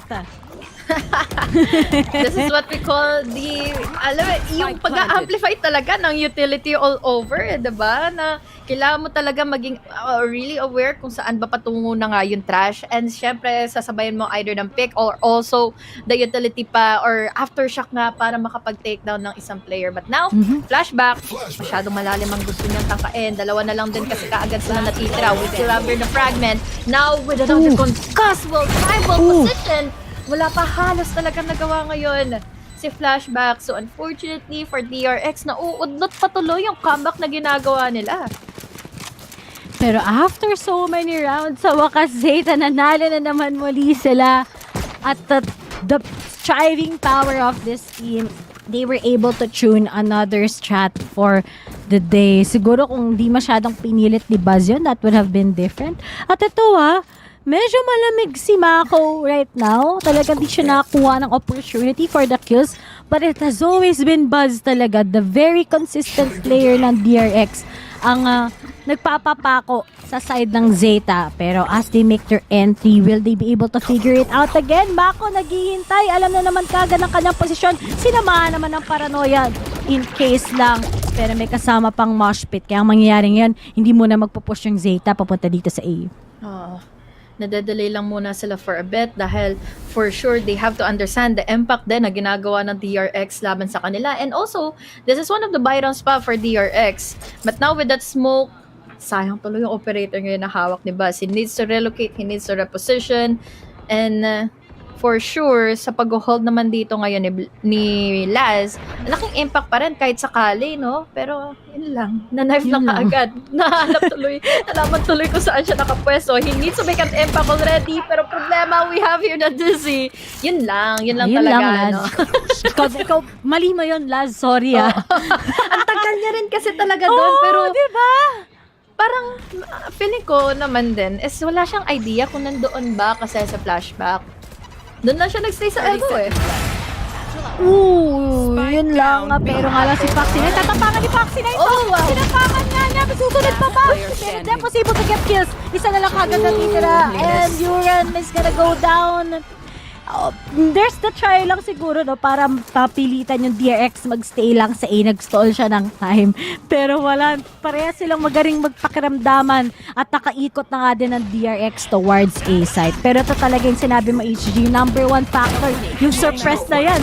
Wala na siyang nagawa Dadaan na lang niya kagad sa tutok Ang saklap nun kasi ang tagal niya nag-iintay talaga doon para at least either buy time or kaya naman magkaroon ng info nga yung Zeta Division kung paikot na ba sila. But then, let's not forget, sobrang utility heavy ng mga initiators natin. We have the fragment, we have the knife kanina, dadagdagan mo pa yung DC nga na laki na nakapang-distract. Hindi nga rin yun fully na blind pa sila kanina diba? So now, good call for the timeout for Zeta Division dahil kahit for sure kasi sobrang pressure pa rin naman kahit 11 na sila. That's just 3 rounds na kailangan habulin din kasi ng DRX.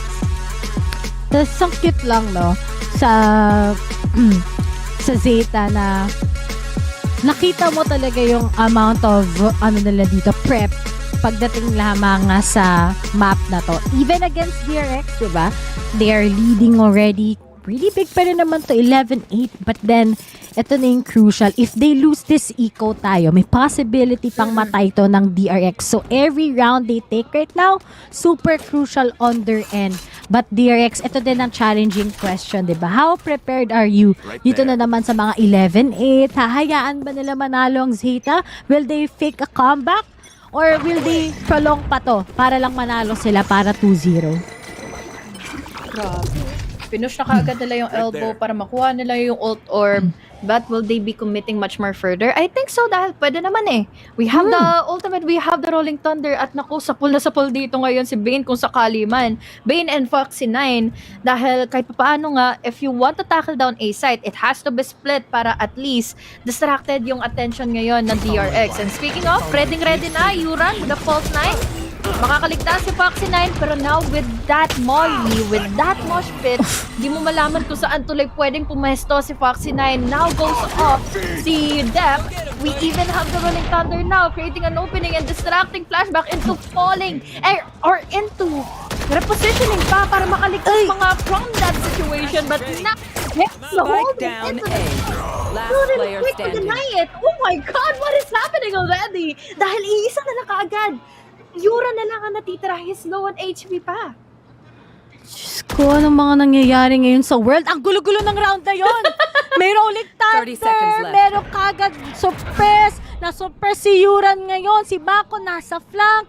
Kasama si Wingman. Ang dami! Pero importante yung pag-hold talaga doon ni Foxy9. At for Yuran ngayon, 15 seconds. He needs to play it out. Pero nakatingin na sa kanya si Buzz. 9-11. Zeta pa rin naman ang kalamangan. Pero DRX is just aggressive and good hold lang sa kanila. Shoutout nga pala kay Meraclo. Masyado niya kasi akong ine-expose sa sa comment section. Pero guys, we are supporting the mods din kasi na nagkakas ngayon, 'di ba? Sa kalabot ng Abyss. Pero ngayon, ang kakakilabutan nila is kung anong hold, kung anong tibay ng loob ang meron kay Bane dahil for sure, there's a lot of pressure dahil una nga nabatay si Foxy9. We have to give back and acknowledge nga yung utility pa na binato nga all over nila Yura, nila Hero para ma-deny yung positioning pa ng set ng DRX kanina. But still, yun nga, na-punish na nila finally yung Zeta division and this is going to be huge dahil they are just 2 more rounds ahead. 2 rounds ahead na lang ngayon ang Zeta division. Uy, Here it yun goes. pa. Can't beat Buzz with his operator OP, no? talaga, no? Parating gagaling talaga. Parating ko may dedicated operator player talagang isang Korean team. Hindi talaga nagbimit. Sobrang dalang lang din talaga. Foxy9, quite aware. Pwede siyang makahuli ng isa ngayon. That's gonna be Yuran. Pero si Yuran medyo nagiging hesitant na siya. Okay, baka matatalo ako dito. But mosh pit, patitigilin lang naman sila ngayon. But good shot mula kay Sugar Zero. Ala ka. But that won't happen ulit. Ayun. Oy, oh my God, flashback talaga. Oy! Wala na ako nasabi dahil nagkakapalitan na lang sila. And again, guys, we started off with an 8-4 or tama, 8-4 going into this half. Nagkaroon ng mas magandang lead. That was 10-7 or 10-6 pa nga para sa Zeta division laban sa DRX. And now, nung simula siguro, nung nakakuha na ng operator, si Buzz, doon na tayo na iba ng pacing no?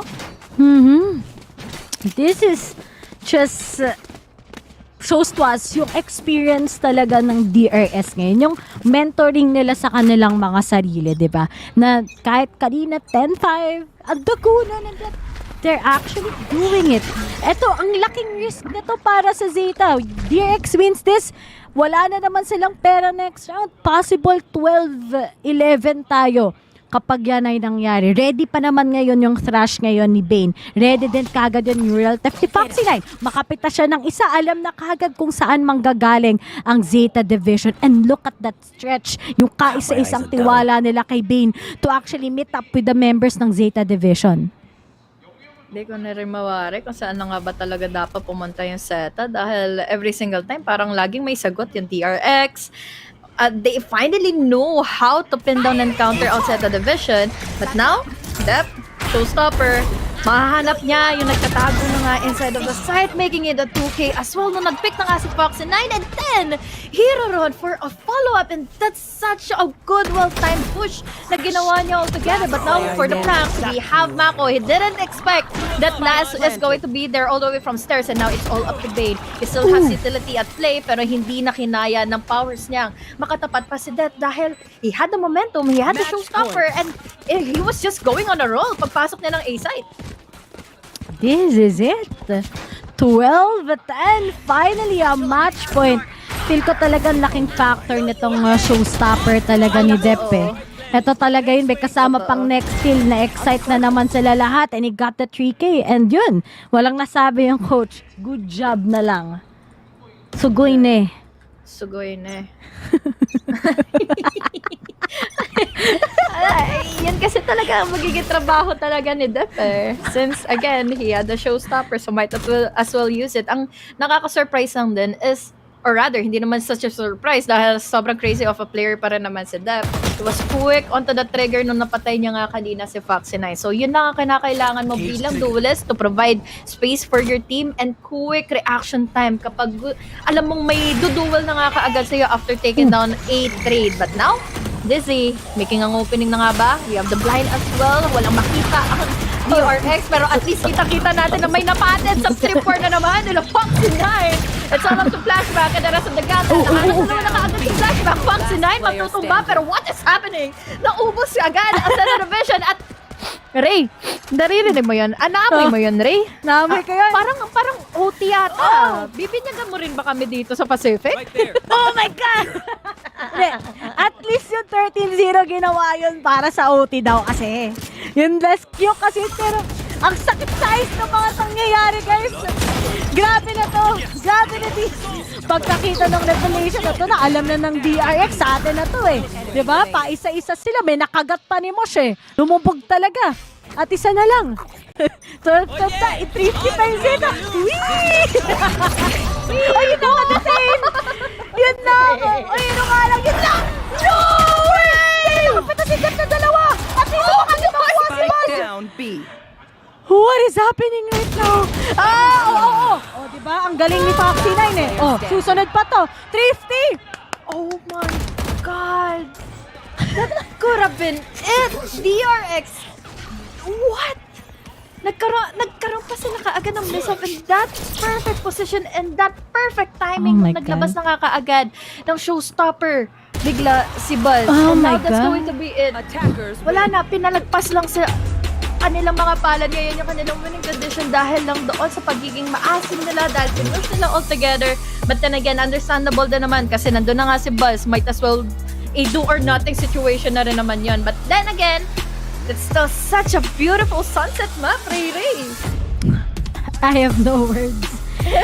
Pero I wanna say na I'm so sorry, but for Foxy 9, that should have been a push.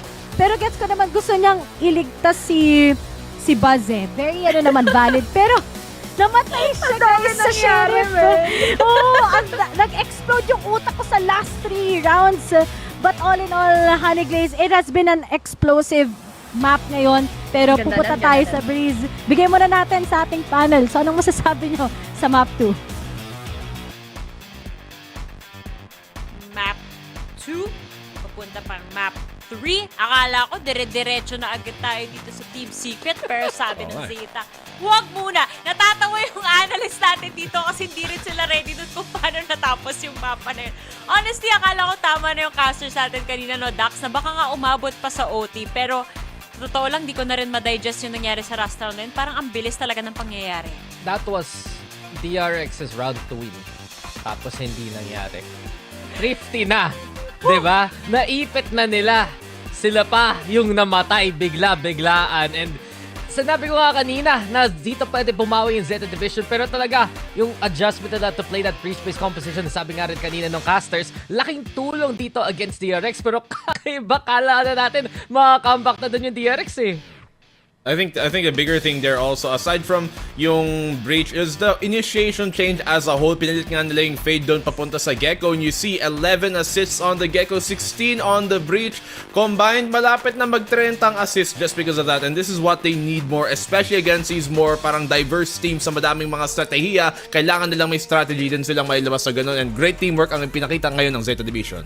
Speaking of the great teamwork dito, Black and Blue, gusto ko lang i-highlight kung gaano kaganda yung performance ni Yoran dito. Pinapoint out nga kanina rin ni Ray na, oo, hindi siya masyado fragging dyan. Pero yun nga, diba 16 assists yung sinabi mo kanina. Ang ganda nun kasi yung mga flashes niya, yung mga concuss niya, laging on point. Kaya nakikita natin na tong si Dep on that race. Parang aliw na aliw siyang gumalaw dito sa mapa, diba? Napaka-comfortable nung galawan niya. Ang dali tuloy ng trabaho ni Dep kasi all he has to do, hindi ko sinasabi na madali yung trabaho niya. Madali lang na magdulis. Mas napadali yung trabaho niya, okay? Dahil nga doon sa ginagawa ng mga initiator niya. We saw it during yung, I think it was like round 22 na naka-showstopper siya, nakapatay siya doon sa loob ng side. But it wasn't blind. There was utility supporting him in many of these efforts. At ayan ang kinulang nila sa icebox na naibawi naman nila dito sa Sunset. Ang takeaway ko lang talaga dito is sabi ni Black and Blue, madali lang magdulis. So, isipin nyo, makikita nyo sa ladder, insta-lock race si Black and Blue. Pero totoo naman in a way na mas madali nga yung buhay ni Dep. At umpisa pa lang, na-feel na kagad niya eh. Parang round mo pa lang, ready na mag-pop off dito yung Zeta Vision. I think on the other hand, DRX, madaganda rin yung laban naman. Buzz and Flashback, putting on a good performance. Yung nahirapan nga sa DRX, yung someone usually stable si Mako, begs the question, diba? Dito tayo mapapatanong. Kasi kung siya na yung IGL, masyado na ba siyang busy ba kesa mag-frag out as per usual, no? Ako ang magka-counter sa'yo dyan, Dax. Kasi kung sasabihin mo na si Mako, IGL, nahihirapan. What about Laz? Map number 1, 1 kill lang siya. Pero pagdating dito sa map number 2, di ba ang alam natin, siya pa rin naman yung nag-IGL so far dito sa Zeta Division. Pero tingnan mo, ang ganda ng performance niya dito. I think, pagdating talaga kay Laz, basta maganda yung sight hold niya, tapos may operator pa, smooth sailing na rin para sa kanya. Gotta agree with you. Kasi nakikita talaga natin na, sige, mas nag-stabilize nga dito ang Zeta with more anchor play, with more utility play, kesa umaasa sila sa chamber gameplay ni Laz nun. Just the fact na nalaline up pa rin yung mga shots. Yun, maganda yun na nahuli pa niya si Foxy9. And it just sealed the deal para sa Zeta Division na nanalo pa talaga na marami nag-i-accept na tutuloy pa tayo sa mapang to. Well, to be fair, may mga moments din naman din kasi na si Zeta dito, si Laz. Mas matagal siya nag-IGL para sa team na to kumpara kay Mako na medyo parang napunta lang sa kanya yung role na yon. Medyo recent. Although to be fair, sige dati nung Vision Strikers, binibitawan nila yung IGLs kay Stax. Minsan binibigay nila kay RB, minsan kay Mako. But for the most part, mas recent yung experience si Mako dito sa pag-IGL while also being a controller.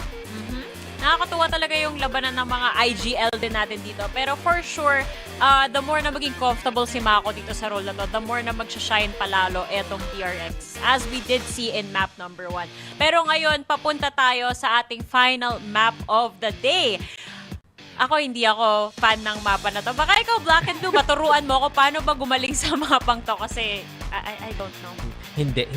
Unahan ko si Black and Blue. Hindi siya tumutulong. Hindi, kaya niya yan. Kasi duelist is easy for him, so kaya niya rin itong mapang. Nakita ko siya nag-360 sa mapang to, tapos mamatay lang siya.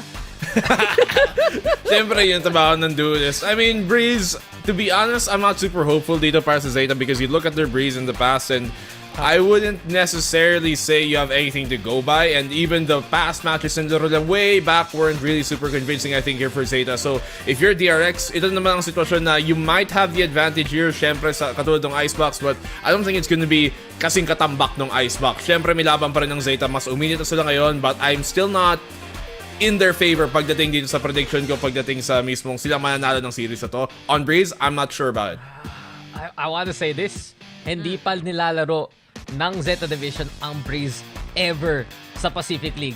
Counted pa yung last year mismo, and it's really just been their permaban so far. Ngayon, na pinalampas sila yung may last ban eh. Sila yung nagsabi, ayaw namin mag-Lotus, mag-Breeze tayo. Feel ko naman meron sila pinaplano para lang pabayaan to, di ba? Pero nakakatakot pa rin kasi DRX ang kalaban mo, and from what we saw when they played Breeze, okay na okay talaga yung mga duels. Okay talaga, especially against Bleed nung last time na nag-outing. And Buzz is having such a strong performance ngayon sa series na to. Medyo alanganin dito ang Zeta. Alanganin nga talaga eh, no? Siyempre, ito na naman yung paborito nating graphic na ang isang side, none. N/A, di ba? Not applicable yung stats natin. NA Pacific naman tayo dito, Laika. Kaya nga may slash. Kasi di ba ganun yun sa mga form ko. Kasi Pilipino tayo, maraming paperwork palagi dito sa bansa natin. So laging may not applicable tayo dyan. Pero on the side of DRX, applicable na applicable. Lalong-lalo na kung attack. Anong side ba mag-uumpisa dito yung DRX? Naaalala nyo ba, guys? Good question. So, hindi Sa akin lang may problema ako kay Asoy. Ito na, chinek ko na. So, DRX gonna start on the attack. So, hindi malabo na lumamang sa first half natin ng DRX given na 71% pa nga yung nila dito, win rate nila on the attack side sa Breeze. Pero, ikaw ba, Black and Blue, sa tingin mo, anong composition ang makikita natin dito? To be honest, Zeta, dati sinusubukan nila yung pag-chamber dito, but I'm not too sure if that's something you're gonna want to do anymore. They've been kind of moving away sa paggamit nga ng chamber na yon on this map and on maps in general. We saw it on Sunset a while ago, pinalit nga nila yung chamber. Sometimes we even run that in the past, maybe on bigger maps, but dito, I think they're gonna try something new. I think they're gonna stick with the Cypher. Potentially, I think we might see something creative like baka mag-Yoro sila. Bakit hindi? Oo nga, diba? Nasa map pool nila yun nung nalaro nila yung split. I rather sa agent pool nila. Ako, gusto ko sana makakita ng Neon kung iisipin dito ng Zeta Division. Pero I guess yung isa pa naman tanong, ano lalamin dito ng DRX, diba? And on that side, my money is mag-play nga sila ng jet-based composition. Astra plus Viper daw, yun yung kinoconsider ng DRX dati. Pero dahil iba na nga yung mga role players, kung sino man maglalaro, paano magiging setup, I do wonder kung matutuloy ba nila yung kanong configuration na si Bane yung Astra at si Mako yung magpa-Viper. It's a big question right now kasi kanina, sige, DRX 13-0 doon sa icebox. Pero pagdating na lang Sunset, nahihirapan sila makahanap ng initial momentum. And I think that's really yung sync mismo ng DRX na kumakapa pa sila kung nahihirapan sila sa simula. In fairness naman sa DRX, despite yun nga, may mga lacking doon sa Sunset map natin, nakakatuwa din na pag online naman sila doon sa mga rounds, napaka-active talaga nung trading nila kanina. Napaka-swak na swak kanina. Pero ayan na nga yung ating agent dito. By the way, sa mga nanonood dyan, fun fact, Buzz from DRX has 7 kills left to reach 1,000 kills. O, diba? Baka sa jet niya pa makuha yan. Grabe naman, may Laika may trivia fun pa fact talaga. din ako. Salamat nga pala kay Direk sa pag-type sa chat natin. Kaya nalaman ko. May stat. Ang stats May mo, fun boss. fact din ako. Ano? Si Asura gusto niya lagi na iiba. Ano? Kahit siguro 100 teams versus secret. Team secret Saka pa din. secret pa din. Anyway, guys, all things have been said and done for now. But now, magtatapos na ang serya with Honey Glaze and Ray Ray telling us the results. Guys, sa buhay ay hindi karera, pero ngayon nag-uunahan na naman sila para sa last and final map ng series na ito between Zeta Division and DRX. Hi, hello, it's me, Hannah Glaze, na naman kasama ko ngayon si Ray Ray, and finally, Ray, matutuldukan na ang mapa na to, ang series na ito, pero feeling ko tagilid ngayon ng Zeta Division dahil nakikita ko na naman yung Astra ngayon for DRX. Nagkaka-PTSD ako dyan sa Astra na yan. Parang pang paper Rex pa to Natatandaan nyo yun, nandito. Natalo sila yung paper X. Pero ngayon, malay mo, iibahin ng DRX. But Zeta, alam ba nila? Ano bang knowledge na naman yung meron sila? Dahil tuwing may surprise ang DRX, natatalo sila. Pero ngayon, mabilisan lang pagpunta kagad sa B-side. Pero may mga nom dun sa kanina. Nagulat ako sa term si Ate Ray niya, guys. Pero ngayon, yes, may nanam-nam-nam na kaagad sila ngayon going into B. Quickly naman nila kaagad na i-secure na nga ito. Pero well aware si Mako na baka sakaling may tao nga going into the flanks dahil wala pa rin halos sa pumapasok na nga going inside of B. Makakasimula na kaagad ng unang kill ngayon si Mako. Buzz and Fox9 taking down the players na magagaling pa ng defender spawn for Zeta Division and of DRX will be taking themselves the best around for this game. Diba? Kapag may bago na hindi alam ng Zeta, bagong meta, nag-iiba yung kanilang sync. But nila naganda din kagad ng ng galaw kagad pagdating sa DRX. talagang tugmang-tugma talaga. Tapos binigay mo pa kay Flashback yung role na yan. Alam natin na si Flashback, hindi siya flashback hindi bumabalik sa past Kumbaga, Nag-move on throwback talaga yung siya. sa kanya. Pero naka-astra. Well, actually, ang hirap din naman talaga kung tutuusin ng Astra, natatapatin yung Astra dito ngayon dahil, again, sa mga ginawa ng DRX before, iniiwan lang nila basta-basta yung Astra in any part of the map dahil, syempre, universal smoke naman kasi ang meron sa Astra. He can just play it for the smokes, but now, Foxy is just playing also well. Here, on B side, second daw players na nanggaling na nga ng elbow. Tatlo, apat pa ang nawala ngayon sa mapa. Close to an ace na nga sana dahil nandun kaagad si Dep to deny that ace. It's all him against the world. The 4 players still left alive for DRX. What more can he do but just wait on that bullet na tatapat na nga sa kanya from Buzz. 2-0 already for DRX. Parang, ito, alam naman natin, pagdating sa DRX experience dito sa Breeze, ang dami na nalang pinagdaanan, 'di ba? So talagang halata na yung collective efforts nila nangyayari na naman. Pero for Flashback to get that perfect timing, really interesting. Kasi grabe naman yung yung defending netong DRX. Pero mo, may Cypher ka, tapos may Viper, tapos Astra. Nakakapanghina ni Gliz Pero ito pa malala. Nasa attacking naman yung DRX. So yung Zeta dapat kahit papano may advantage sila. Lalong-lalo na may KO din naman sila. But let's see. Maybe they'll be able to defend that later. Ano na kaya magiging decider nito for DRX, Dahil, again, sabi mo nga, this is already the buy round for Zeta Division. May mahuhuli naman si Hero. And buti na lang nahanap niya kaagad dahil bangable pa naman yung spot kanina doon. So this time, Sugar Zero, oh my God, is standing his ground already. After that poison cloud, makakakuha pa rin siya ng dalawa before siya ma-trade off kaagad ni Buzz. Laking impact na nun dahil we're down to a 3v3 immediately. This is it.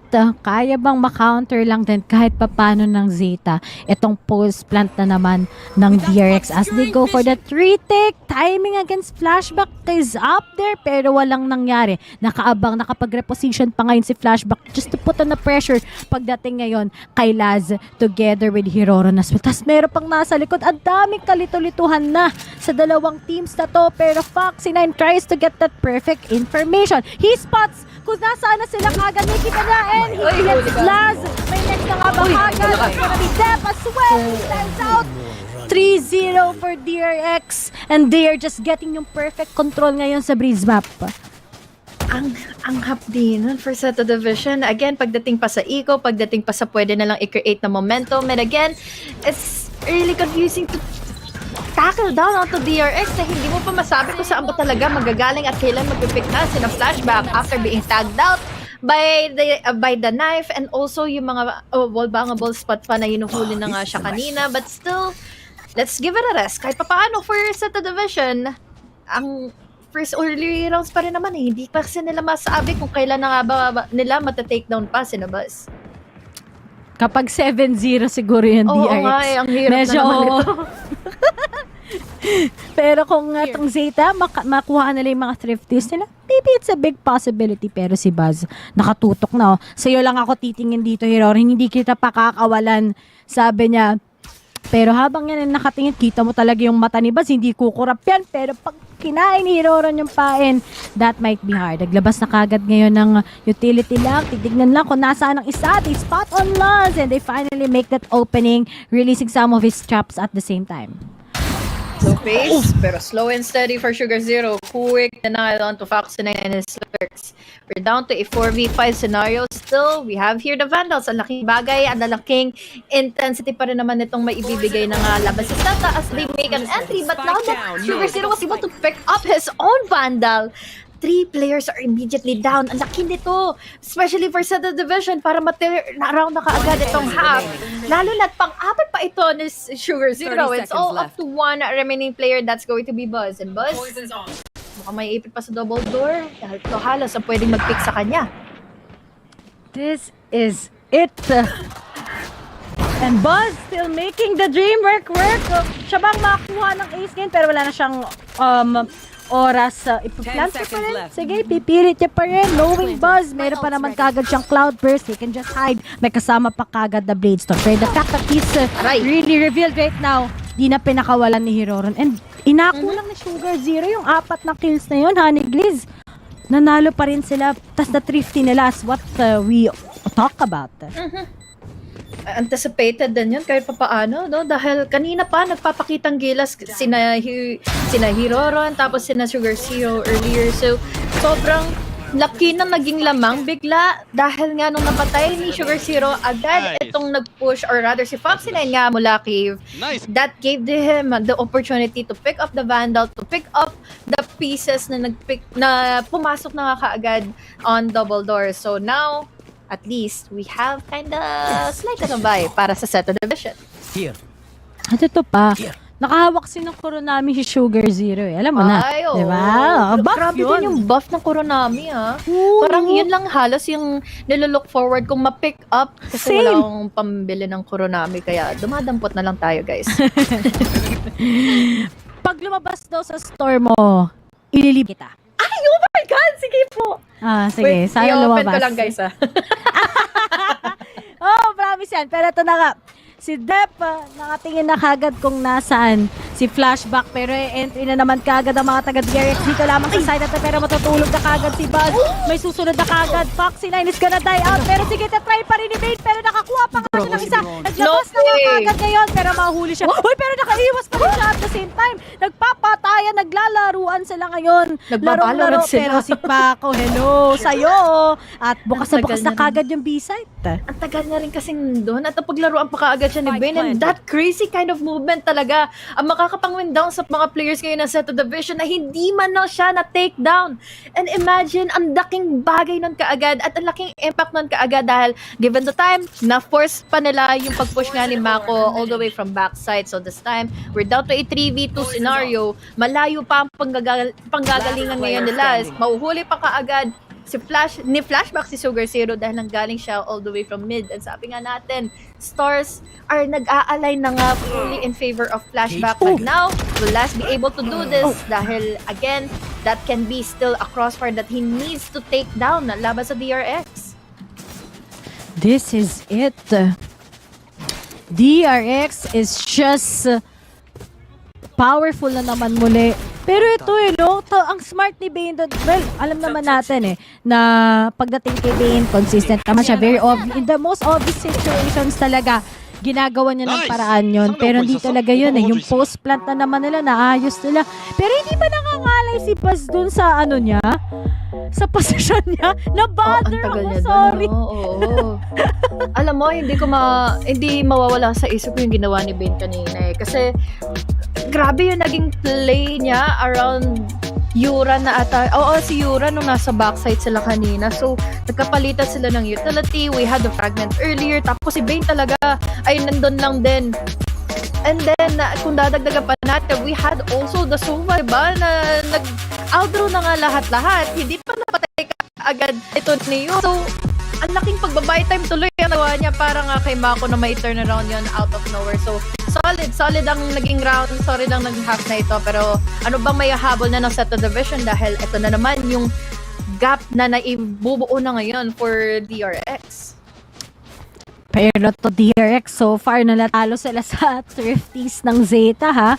At parati silang natatalo sa Thrifties. Alam mo, may reputation yung DRX sa pagiging ganun. Kahit anong team, basta thrifty natatalo sila, they get to siguro aggressive and at the same time hiwa-hiwalay sila, pero they need to learn their lesson. Pero aggressive pero nice then para sa side ng DRX to actually just know na maybe ayan yung next step para sa side ng Zeta. Foxy9 ngayon kasama na si Flashback, they try to make an opening habang nanggugulo naman yung iba dito lamang sa may Amin. Daming ultimate na available for DRX. No one wrong move nang makatapat nila si Foxy9 at mahihirapan na kagad ang Zeta division dito ngayon, lalo na compromise na siguro may potential lang ma-compromise nga yung positioning sila if ever man magkaroon ng opening kill si Foxy9. Pero this is a different story. We have here DRX all stocked up in A site. So, itutuloy na nga ba nila ito or hindi? Dahil being knifed out means a lot of statement ngayon to at least adjust na kaagad for DRX or talagang mukhang nagsistay lang sila dito kaagad sa cave Ray. Meron naman silang Cosmic Divide. Meron din naman silang Hunter's Fury. Natatakot sila masyado. Good thing. Okay, they finally get one by one. Mag-bail out niyan si Dep as well.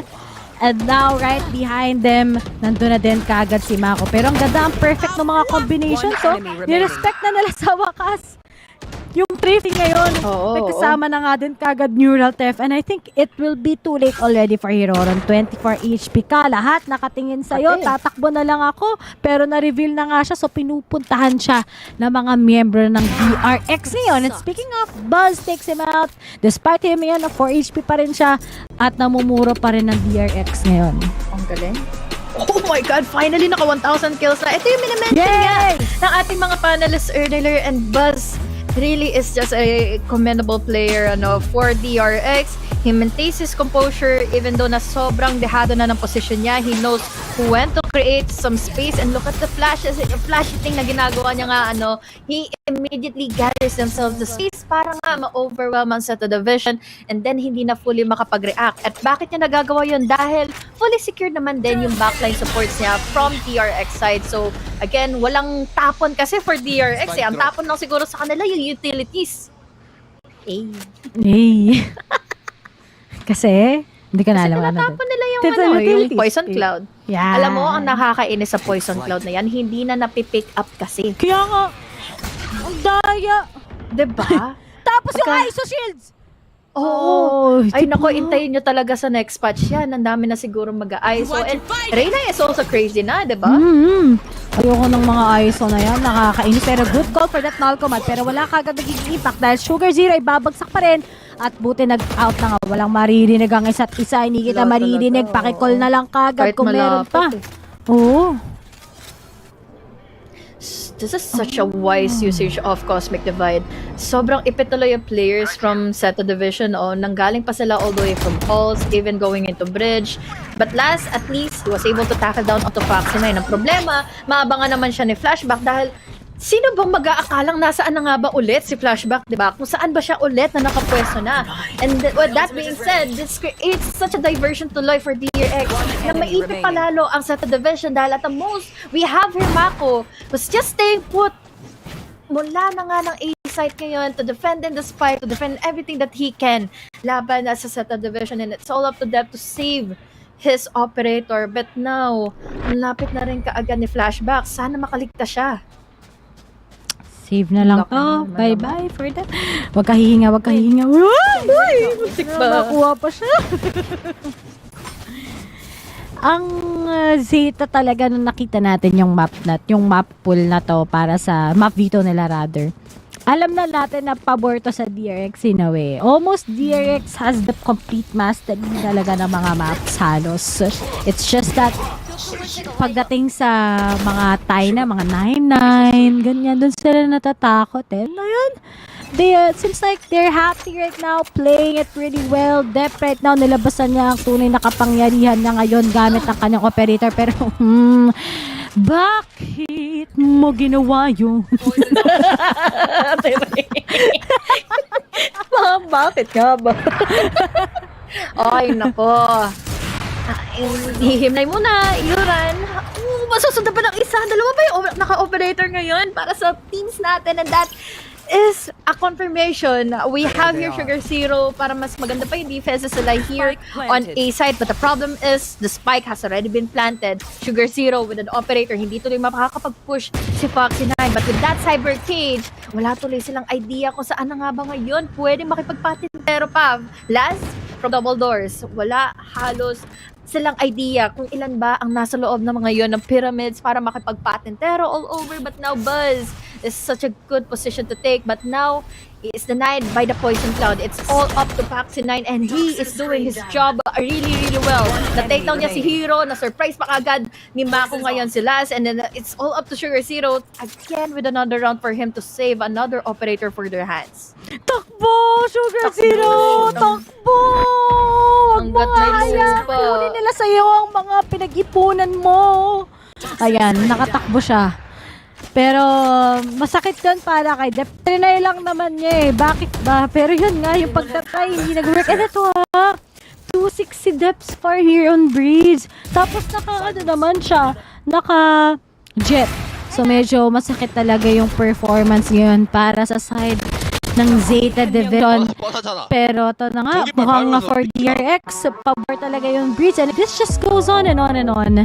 This will be a big win for DRX, but good call para sa timeout ngayon.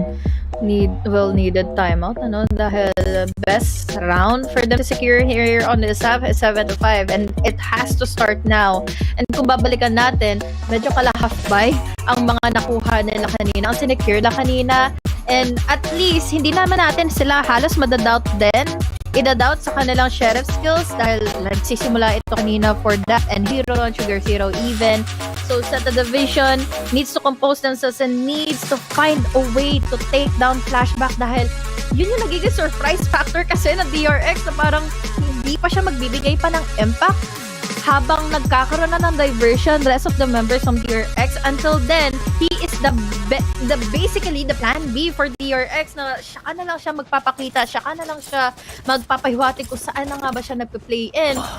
Para magulat lalo yung Zeta Division na nandun pala talaga si Flashback. Ang ano talaga, ang complicated talaga ngayon na himayin yung execution ngayon ng DRX. Ang laki ng problema ng Zeta, may mga smokes, may Asta ka, diba? It's just a big question right now. But good call for that surprise. Alam na nila halos kung saan.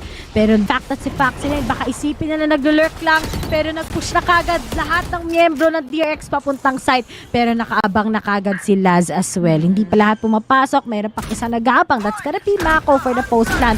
Pero may kasama na ngayon na Hunter's Fury. Inahalay si Bane. Good job para kay Hiroron. Pero okay lang, at least na-plant down niya, partida na lang. Ganda kasi ng placement na ng camera kanina nila. So, no, although hindi pa nila fully secured kung sino ba yung nasa mid, ang laking factor pa rin na impact is just too real for Paxi9 to secure here on site. We have him already with a 2K. Flashback pa, sobrang sneaky pa ng position niya. It's all up to Mako to decide if ever na he can win out the duel laban kay Sugar Zero with this operator. Pwede maging mabagal yung pakikituko niya, but just Flashback is making the highlights of his own. Sugar Zero, parang siya mismo yung nagpe-play for the postman dito with the lineups and all, but now good anticipation to wait for that pick mula kay Mako, but now huli na kaagad ang lahat para sa Zeta Division for a 7-5, but still, ay nako, ang hirap tapatin ng DRX, lalo na kailangan mo ba manghula kung nasa ba si Flashback. At kung babalikan nga natin, Dep was checking all the way from mid, so sobrang nakondisyon yung Zeta Division na kung saan ba hanapin makikita si Flashback. Alam mo, gusto ko lang din sabihin, ang hirap mo ipaglaban, Laz. Ang sakit-sakit na. Sorry, Laz, kanina okay ka, pero ngayon, ang sakit, ang hirap talaga eh. 8-1 Bessie eh. But then, it's just DRX, you know, and Zeta, lots of preparation din talaga for them. Yun eh. Number 1, paano ba nila masastop to si Flashback? Number 2, pagdating sa retake sila, it hasn't been well. Tapos Dep also hasn't been performing at the top talaga. Tapos same din with Laz, hindi talaga to explosive as what we've seen. But at least sa side ngayon ng DRX, diba? Well and improved pa rin sila. Kahit pa bago-bago sila ng ginagawa dito lamang sa Breeze. And nasabi mo na rin kanina, diba, na hindi na nila binabasta-basta yung mga eco rounds for Zeta Division dahil those sheriffs are still deadly. Just one tap is already enough. But now, sa bagal ng pakikitungo na nga nila, at least we can say na sobra ding nape-pressure out yung Zeta Division into overthinking. Ano ba yung site na pupuntahan na nga nila finally. And with that, Owl Drone, this is creating much more attention tuloy na napupulled out mula sa Zeta Division. But still, Zeta Division, hindi 30 sila seconds left. kumikibo. Hindi sila kumakagat sa pain. Hindi nila pinapatulan yung mga utility heavy na yon. But now, Buzz, kailangan niya mag-ingat sa one-way cyber cage. We have here Makuto all the way from a good topside pick. Vulnerable already. See Buzz, and then there goes the last para ma-take down si Buzz. Sugar Zero as well. This is such a good defender spawn. Or defender line sa ginawa na nga ngayon ng Zeta Division against DRX.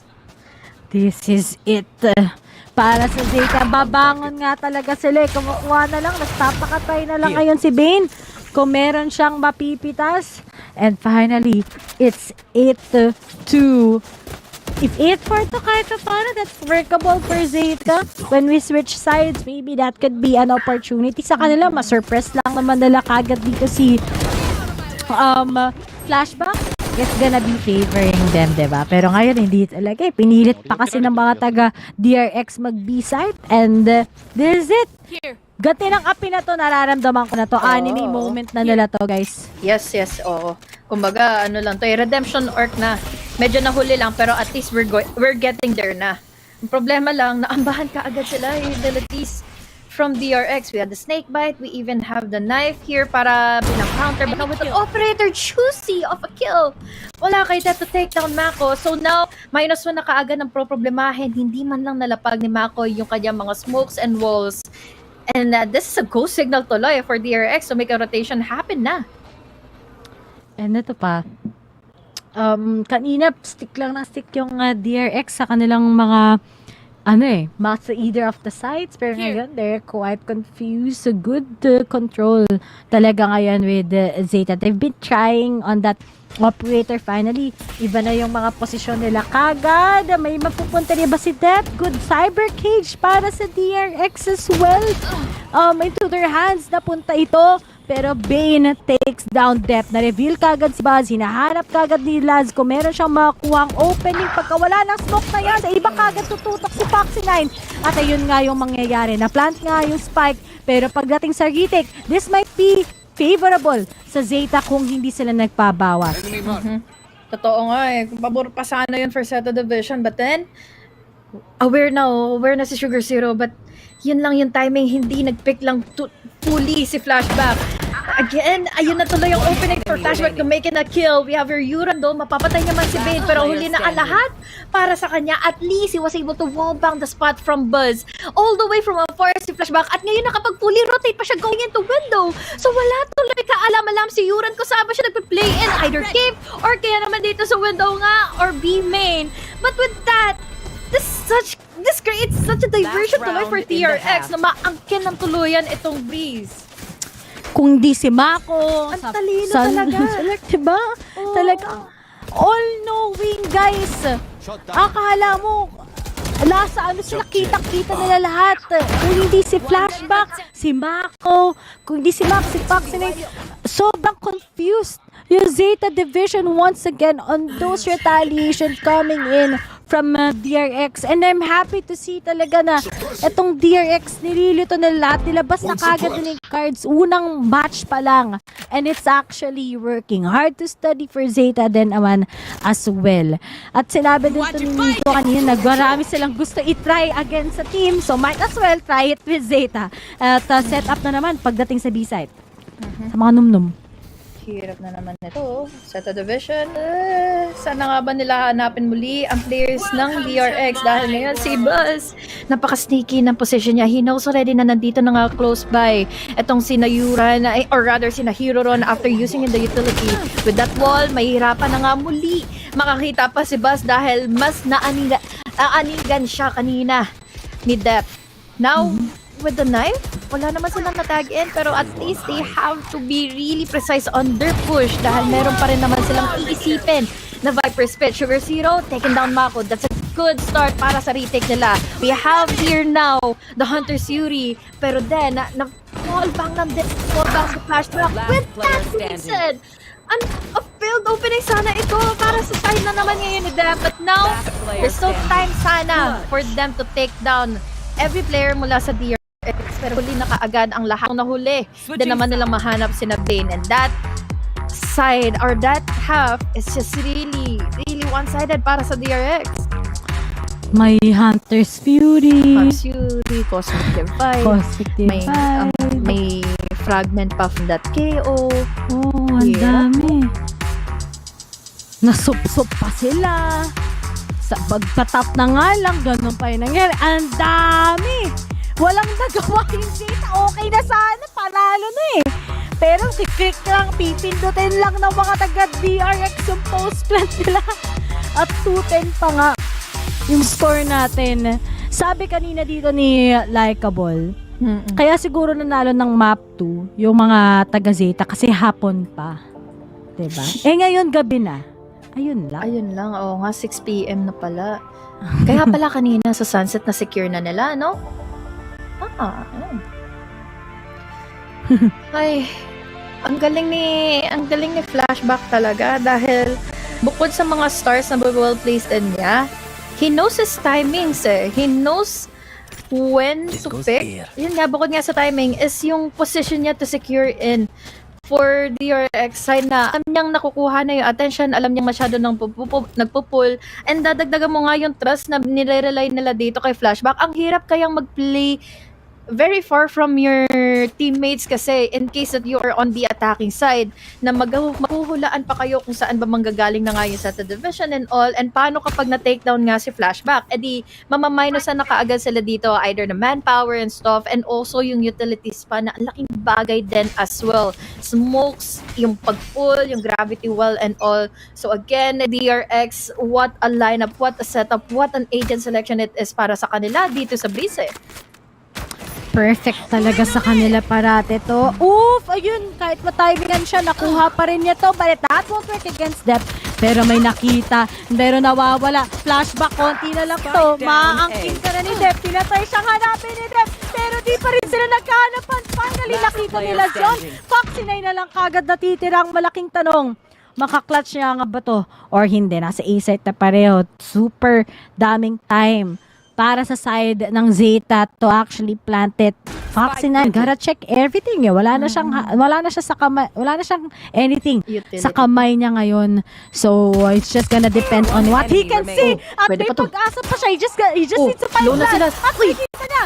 Pero nanalo sila. Let's go! Buti na panalo nila. Kasi malayo-layo yung kailangan nilang habulin. It's a 3-10 scoreline. Tatatlo na lang kailangan ng DRX. But then, sabi nga natin, there may be some signs of slow burn kasi for Zeta division. And it really has to start now. But nung na-execute nga nila fully, itong pagpasok ng A-site is nag-rely sila mostly into last and to creating space mula dito sa backline. So, with that triple kill, na-hinder tuloy yung retake scenarios yung pagde-defend palalo ng DRX. So, gandang pasimula for Zeta division. This is just big. Ngayon din, para sa Zeta, ito na ata yung nila, pagbabawi. Malay nyo, makabak pa na ng DRX. Alam mo, nanalo sila dito against DRX. Sobrang magiging surprising yun. Imagine you're defeating one of the top 4 teams, diba? Ang daming medyo heartbreaking yung journey ng Zeta last split. So, I'm excited if it's gonna be different ngayon. Pero DRX, solidified talaga yung kanilang defending dito. Pero speaking of, wala pang solidified dyan. Foxy na, nahilo na eh. Bane kagad, 1 HP na lang. Konting habla na lang yan. Babay na. Flashback buzz na kagad ang natitira sa isang iglap. That was such a well-placed wall for Mako. Pero hindi lang nakapag-react fully si Bane.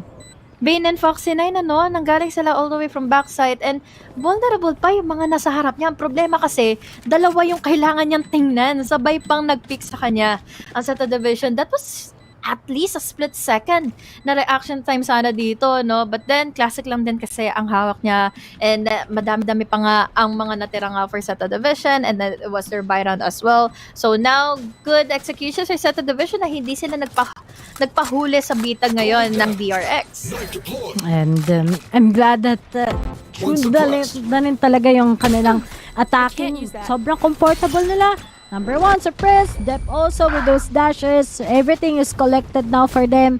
And if ito yung magpa-progress sa Zeta, I won't see any surprises talaga pagdating sa 10-10 score na yan. Pero to din kasi, 16-10 si Sugar Zero so far. The rest of his teammates, medyo talagang hindi sila makakilos ng maayos. But then, sabi ko nga, one round can make a difference. They won the pistol, they won the second round pagdating lamang sa second half. At grabe naman yung dimples nila doon, 4-10. This goes here. Galing kasi nila, silas kasi yung rason guys eh. Ang hirap mo rin ipagtanggol, Riri. Ang hirap yun. Intrusive thoughts ko lumabas. Sorry, MB. Alam mo, nawala yung train of thought ko.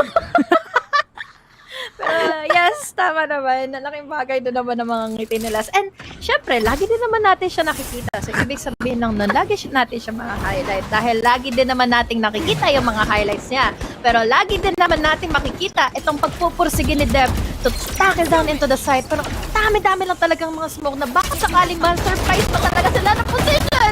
Ngayon yung flashback together with Buzz. That was such a great coordinated play mula sa kanilang dalawa dahil nakakadalawa na rin naman na si Flashback. It's all up to two remaining players ngayon for Zeta Division. Now, here comes Dep. Nakaisa na rin naman na pero hindi niya mahulaan kung saan na nga ba tumawid si Bane all the way from the back. 11-4. Ang hirap ng buy round na yun kung tutusin for Zeta. Ang hirap dito paglaban ng Zeta. Sabi natin, mananalo na sila eh. Pero walang nangyari. But for DRX nga, overwhelming kagat. Great set na naman muli. Imagine, yung amount of trust you have for Buzz. First kill, sobrang accurate. Yan talaga nangyayari pag 1,000 kills ka na eh.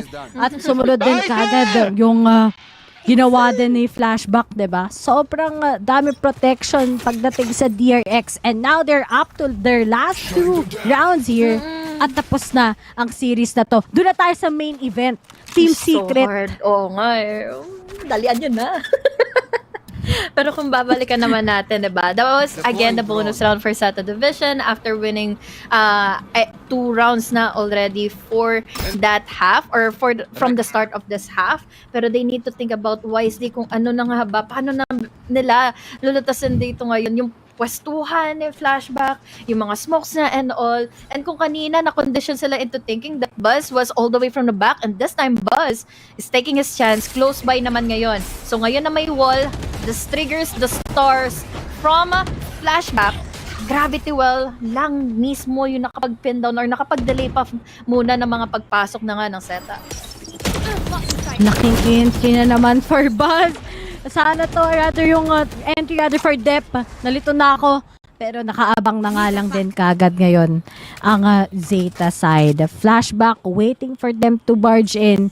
But then ito, the amount of defense na meron pagdating sa DRX. Sobrang hirap i-punish. Ang ano talagang pasalata, literal. And yun ang Bane is just playing around. May off-angle pa mula kay Buzz. Pero yun ang matitake yung Flashback yan. Most probably, leaving only Sugar Zero together with Laz. May ipaglalaban ba nila sa Adelaide na yung oras para sa kanila? Oh my God. And that's just it.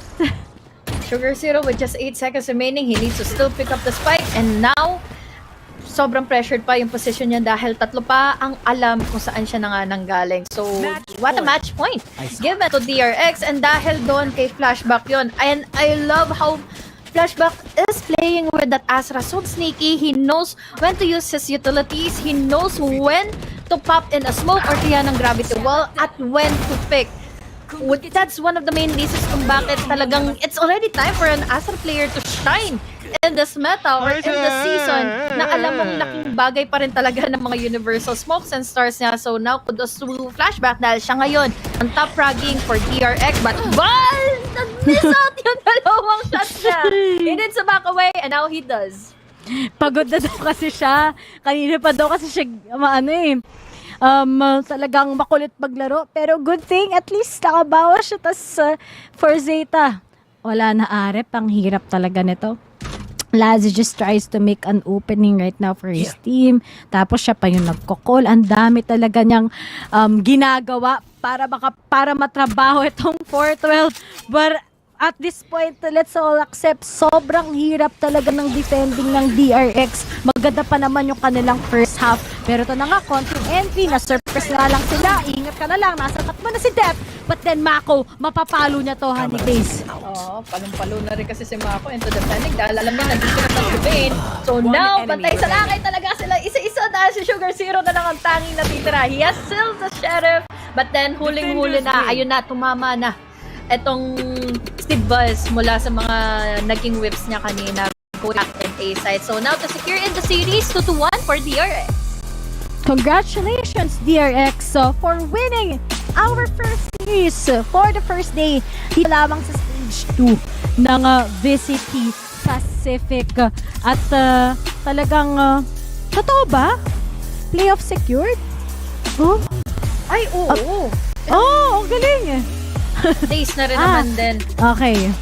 Ay, nako, DRX. Sobrang Galing. solid ng mga showing nila. And I really love Breeze dahil si DRX din kasi talaga yung isa sa mga main reasons kung sila rin din talaga yung isang team na nagpapahiwatig na kaya pa rin talagang ipasok sa meta etong si Astra. So again, Breeze, I love this. But Sunset was also such a great map para sa Zeta Division kanina. Ang laki din ang naging gap nila laban sa DRX. At ito pa, ang kita mo na this is DRX telling us, ito yung bagong lineup. Better and more prepared than ever. 'Di ba? Para lamang sa stage na to. But as for Zeta, more practice talaga. Pero buti nakakuha sila a map out of DRX's hands. Oh, laking bagay pa It's rin actually big. 'Di ba? At well and improved naman sila sa nakikita ko. Pero you know what to do. By bilhin nyo na daw yung DRX na band ngayon. Buksan nyo na yung Valorant nyo. Diba? At ito talaga, ang daming supportive fans all over for DRX.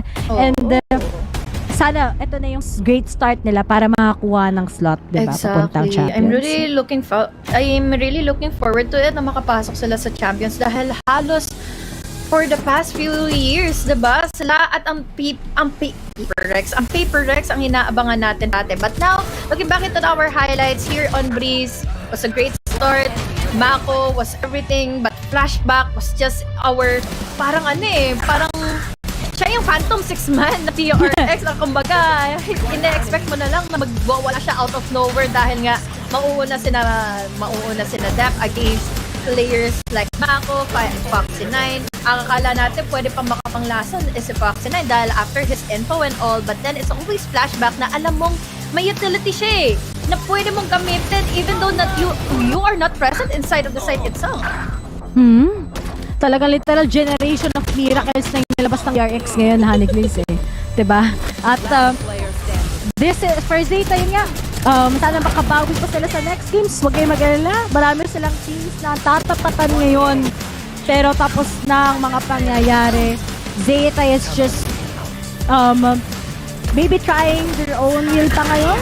Discovering a lot of stuff. Same for DRX. And sana sa mga next matches nila, magpupursige pa sila lalo.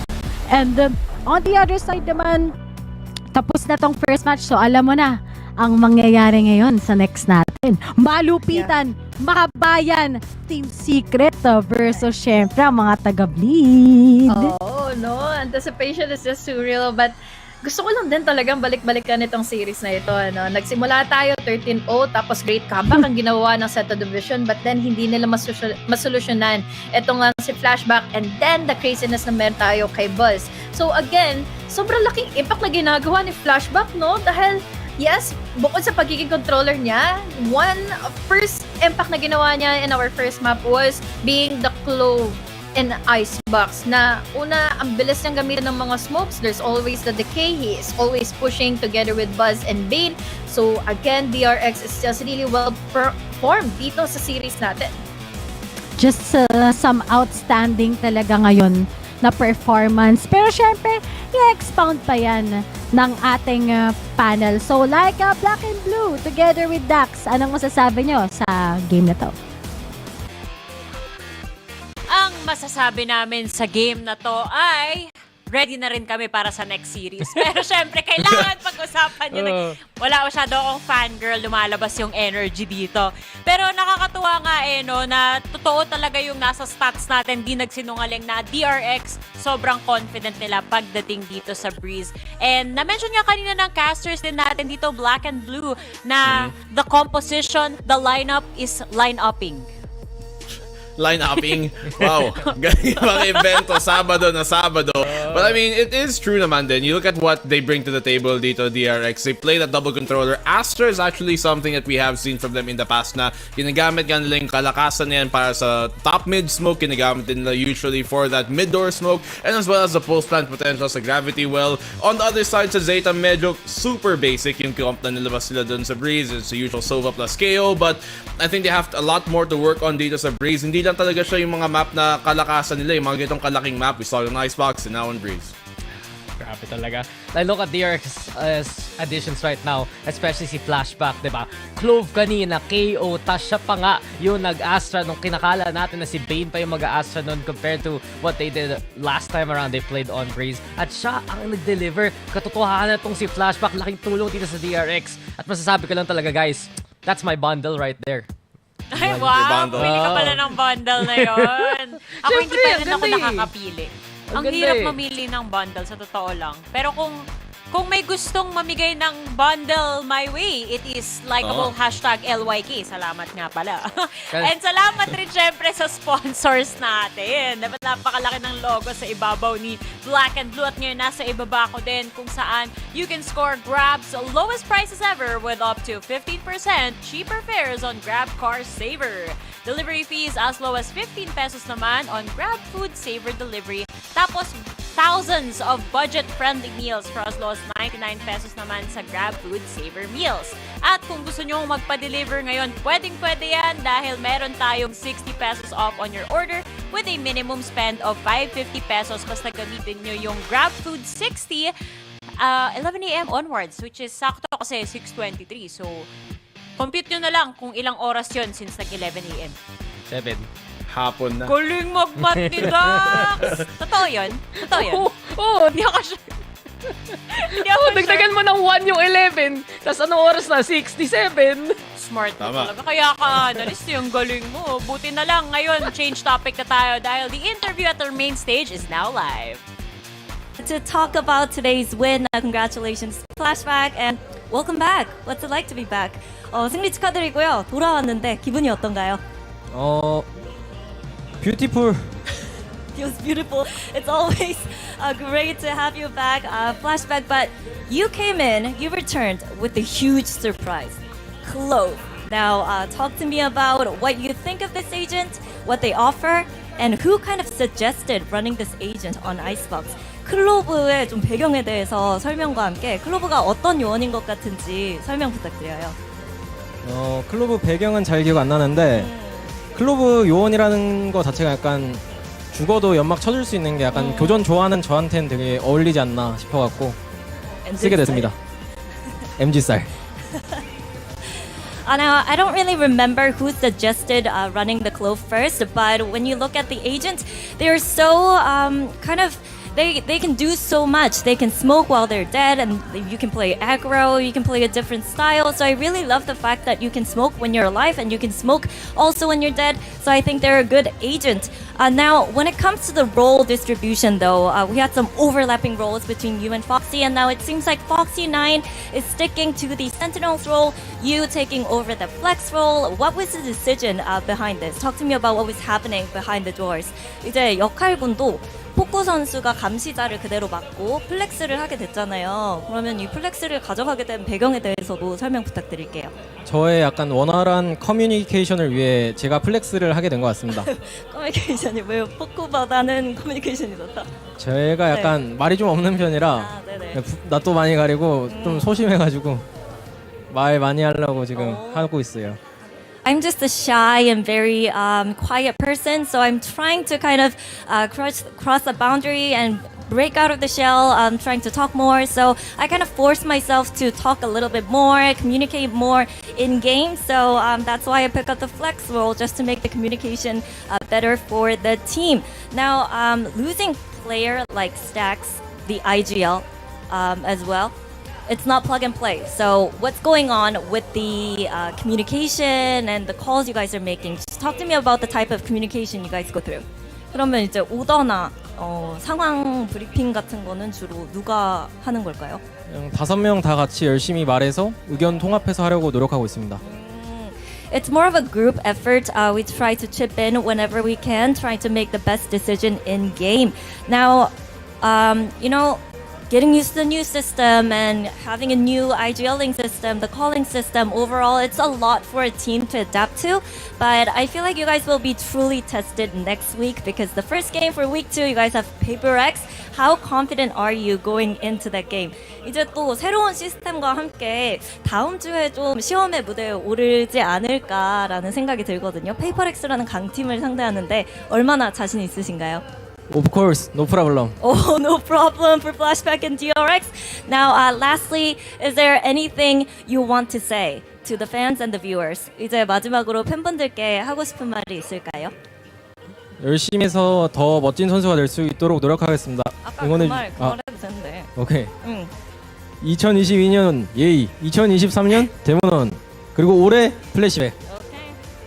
2022 was the year of Yay. 2023 was the year for Demon 1. Now 2024 will be the year of Flashback. Now congratulations Flashback once again. Thanks for joining me. I'm gonna let you go now. But you guys at home, don't go anywhere because right after the break, we'll be bringing you Team Secret versus Fleet.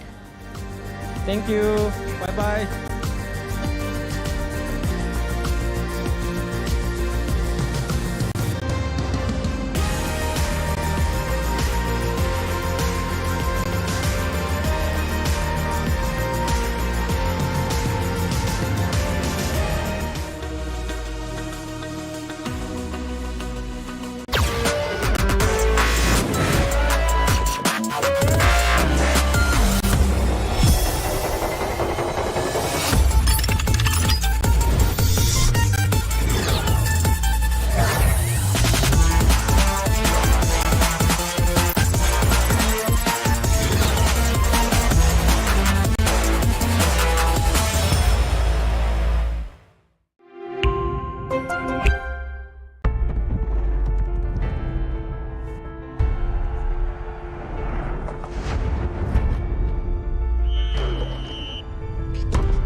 Okay, Team Secret, we need you guys on the stage now. Come on, let's go. Let's go. Let's go. Let's go. Let's go.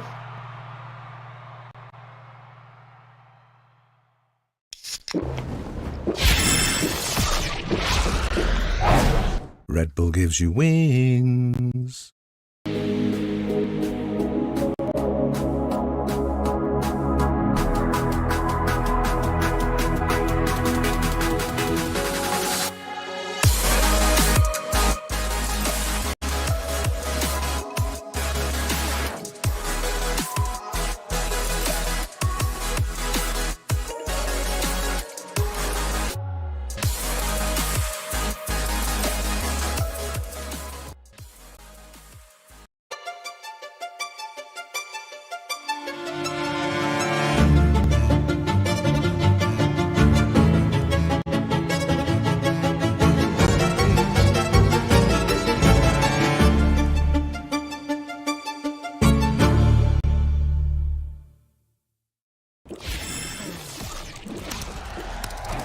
Red Bull gives you wings.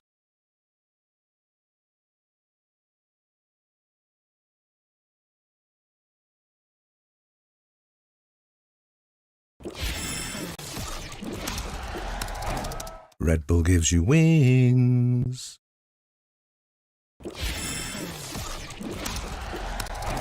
Red Bull gives you wings.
I just want you to be more patient because these guys just play contact.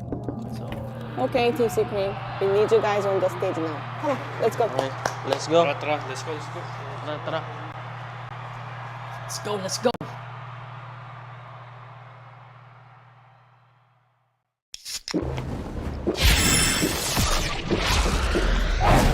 Red Bull gives you wings.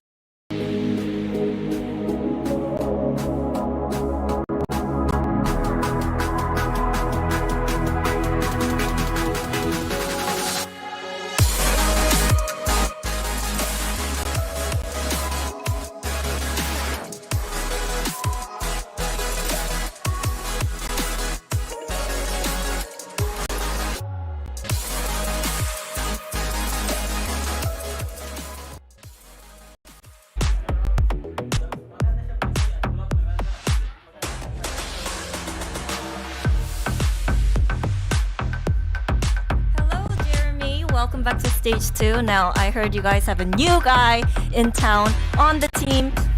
Is this him? Oreo. Oh, Wild Oreo.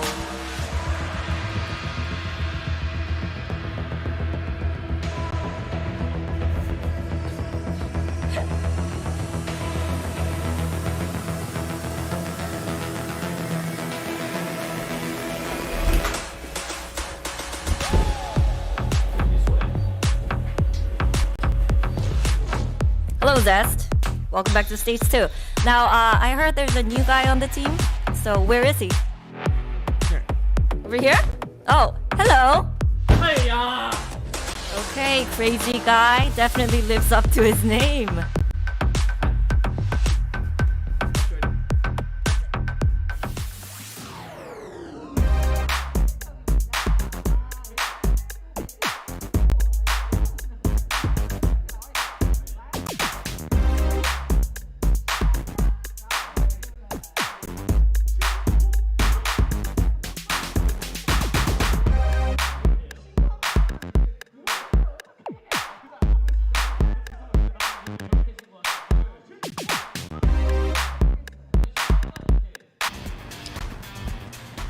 Ladies and gentlemen, welcome to the main event! Ito na ang pinaka-hinihintay ng mga Pilipino. Hindi ito SB19 by the way. Uunahan ko na kayo kasi baka yan yung akala nyo. Siyempre, Team Secret tayo for the day. Rere, Honey Glaze, gayon na ulit na-reunite ang Marites. Anong masasabi nyo na sa wakas? Team Secret is back to perform. Okay, prediction kagad 2-0 Team Secret. Oh. Yun! Ang bilis kagad, di ba? Wala na kagad na to, wala na mag-held back sa atin dahil ito na ang talagang official watch party ng VCT Pacific dahil syempre excited tayo makita yung new roster changes sa Team Secret ngayon.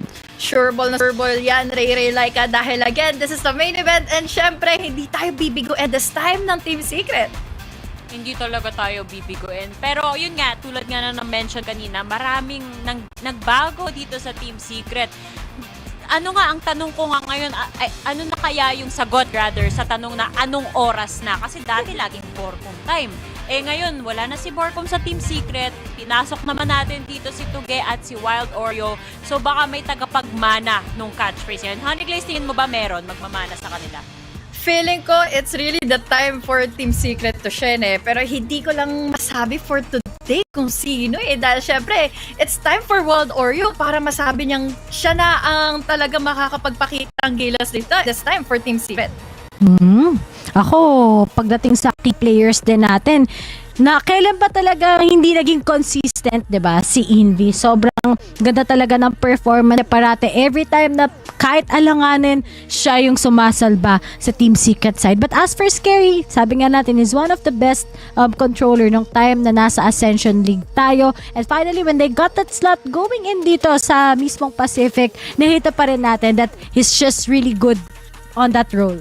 Of course, napaka-iconic nung clutch ni Scary doon para nga naman mag-qualify sa franchise natin etong Bleed Esports. Pero syempre, kung ang Team Secret may major adjustment, ang Bleed Esports meron din. Wala na si Ye sa active roster natin dyan. So, malaking question mark ngayon dito, Ray, kanino kaya mapupunta yung duelist role? At syempre, ngayon na nakikita natin yung map data, magiging relevant yung question na yan para magkaalaman sino ba ang e-entry. Oo, talagang sa side ng Bleed, and laki na talaga ng changes nung may sila. Pero ngayon nawala na, feel ko back tayo kay Darren. Pero on the other side naman, Team Secret, kita natin pagdating sa stats talaga, may own strengths talaga sila. Parehas sila halos okay pagdating dito lamang sa split. But then, looking at this naman, no data at all sa mga ibang maps naman din. Pero sana for Bleed, gumaling na sila sa Sunset, diba? Medyo masakit talaga yung mga pangyayari na yan. And that's why they usually ban it. But I'm excited to see ano yung progress nila maya-maya lang pag nag-map dito tayo. Excited ako malaman kung kailan na nga ba ipapaligtas ngayon ng Team Secret itong bind dahil usually it's already banned. Wala nga taong dito and all. But then again, regarding the bans, we have here Bleed who's relying mostly on Sunset. Pero kasi kung mababalikan nga natin yung mga previous games or previous series na nilalaro ng Team Secret, Sunset has been the new ascent para sa kanila Totoo, lalong-lalo na dyan activated din yung IGL natin na si Mr. Jesse Vash online. Kasi so playground din tong ng TS itong Sunset, lalong-lalo na kapag pinasok din of course yung mga breach utils nila dyan. Napaka-beautiful. Pero kung gusto naman ng mga viewers natin ng napakadikit na laban, baka gusto natin 50-50 dito sa Split. Pinagsama Breeze, na. at saka ano ba yung isa pang 0% map kanina na wala agad sa isip ko? Short attention span problems. But anyway, kung makita natin yung dalawang mapa na yan, di doon pa lang 50-50 yung may anticipate natin dito Pero ikaw ba, Honey Glaze, ano yung sa tingin mong ilalabas ngayon ng Team Secret? May change in role ba? Sinong magpipick up ng controller role dyan? Is it gonna be Tuge or Wild Oreo? I feel like there's a possibility na ilabas na nila finally yung bind dahil alam naman natin, this is Wild Oreo from Secret right now who has been really pagdating sa kanyang mga binds. But then again, syempre hindi mo pa fully to masabi. But then, nung biglang nilabas nga ng DRX itong icebox nila out of the cave, this can be a possibility for something new to play para sa Team Secret. Oo nga yung parating bago ng Team Secret, super excited. Pero when it comes sa mga mismong roles, I'm excited to see Tuge back on track pagdating sa kanyang controller. We've seen him since 2021, ang explosive niya talaga as a player. Pero syempre for Wild Oreo, diba? Ano din naman yung meron siya ngayon? Is he gonna replace yung shoes ngayon ni NDG? Or will there be something that double duelist na nga ba yung i-execute ngayon ng Team Secret? Talagang this powerful roster, sobrang youngster, tapos with Jesse Vash's guidance, I think this is the potential na pwedeng umabot papuntang Champions. Alam mo, isa pang thing na excited ako dito, Riri. Sa wakas, na-reunite si Wild Oreo at si Indy! Yay! Siyempre, may chemistry na yung dalawang yan since galing sila sa local challengers natin from Oasis Gaming at ngayon, magkasama na sa dito sa Team Secret. Pero eto nga, meron daw tayong official wording. Ko-confirm ko lang if pwede ko nang i-announce ang ating map veto for the day. Kasi parang G na to. Parang balita ko ang mapa natin. Oh! Revelation! Okay, Dun, ito. Isa-isa natin ah. Okay. Bleed, Bans, Icebox. Oh! Ayaw nila icebox. Oh. Icebox. Team Secret, Bans, Bind. Ay, din na lang. Tama. Ay, na lang bind. Ayaw Buto na lang. Bind. Pero ito, Ray, Bleed picks Ascent. Anong masasabi mo dyan? Ay. Parati naman sila magaling sa asset. Mapa talaga nila to eh. Pero ang worry ko lang for Bleed, despite them picking itong Ascent, I really do think for Team Secret, okay din naman to kahit papano, diba? The powerful entries from Jeremy, tapos pag si Jesse Fashnet kagad in his role here, this might be explosive, pero kinakabahan pa rin ako syempre sa side ng Team Secret.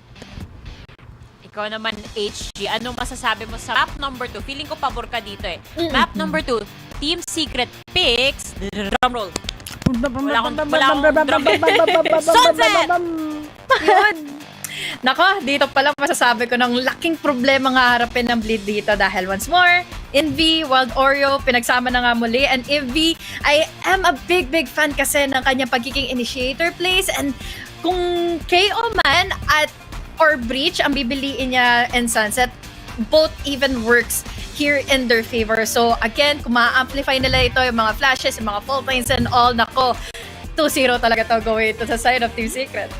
No, nakaka-excite, diba? Totoo naman, minsan nga iniisip ko kung mood lang ba ni Envy yung pino-question dito na anong feel mong laruin ngayon? Is it gonna be the Breach or is it gonna be the KO? Pero di tayo sure. Anyway, i-hold ko muna yung final map natin ngayon dahil casters na bahala dyan mamaya. Sila na yung magsuspoil sa inyo. Ngayon, tingnan na natin ang nangyayari sa ating main stage. As a team, the most dangerous player has to be Texture. I feel like if he gets activated, it's a bad day for any other team. For Genji, I know you will be Master Shanghai Champion. 퍼시픽의 대표로서 자부심 같은 거 좀 많이 느끼긴 하죠. FPS는 유럽이다, 북미다 이러는데 저희도 하면 잘할 수 있거든요. 그래서 그거를 증명한 것 같아가지고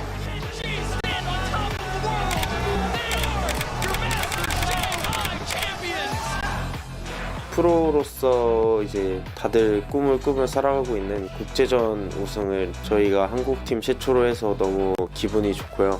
우승했으니까 세계 1등 팀 그런 자신감을 가지고 스테이지 2를 임해야겠죠. 이번에 팀 리빌딩을 한 곳이 많아요. 아무래도 T1 좋은 IGL인 스택스 선수가 들어가서 위협이 된다고 생각합니다. 마스터즈 상하이 우승팀의 저력을 저희가 다시 퍼시픽한테 알려줄 차례입니다. Yeah, about the result of State 1, actually it made me feel so sad and so disappointed. From State 1, we learned to respect each other and enjoy the Valorant again. With Kesukai coming back to the team, we're going back to old style with esports. It was all IGL like last year, and we won Ascension together. We cannot lose anymore. The first step in State 2 will be the most important one. I feel like there's not much difference between the team itself in the Alpha group because it is a regional tournament and whoever can win in a given day, any team can come up and beat the best team in the group. I do think that we have it in ourselves. It's about us getting to that level now and just fixing small mistakes, and I feel like we are gonna be there on top no matter what. This time we plan not to keep our qualification on other people's hand and to take matters into our own hand this time. 첫 경기 같은 경우에는 무조건 이길 수 있었는데 그거를 이제 못 잡으면서 팀의 바이브도 좀 일시적으로 죽지 않았나. 그래서 정말 속상했던 상하이 국제 무대였던 것 같습니다. T1은 이제 변화에 좀 잘 적응을 한다라고 생각하는데 그 왜 인게임 리더를 바꿨던 거 있잖아요. 만약에 바꾸지 않고 그대로 했다라면 사실 상하이도 못 갔을 가능성이 매우 높다고 생각을 하거든요. 젠지 경기, 첫 경기가 아주 중요할 거라고 생각합니다. 멘탈이나 이제 선수들 간의 더 견고한 리듬, 아무래도 저점과 고점에 대한 갭 그런 부분들을 해결하려고 노력했기 때문에 스테이지 2에서는 더 나은 모습이 보이지 않을까 생각합니다. 둘, 셋. Hi, I'm Valorio from Team Secret. When Team Secret contacted me, I was really happy because I really wanted to play in Pacific and show the world what I got. I can almost play every agent in the Valorant. I can help them to be a better team because of the flexibility I have. Jesse Bash has taught me to have less pressure in the big league. My mindset coming into this stage 2 will be the underdog mentality because I really think they're underestimating our team. I'm the secret weapon of Team Secret.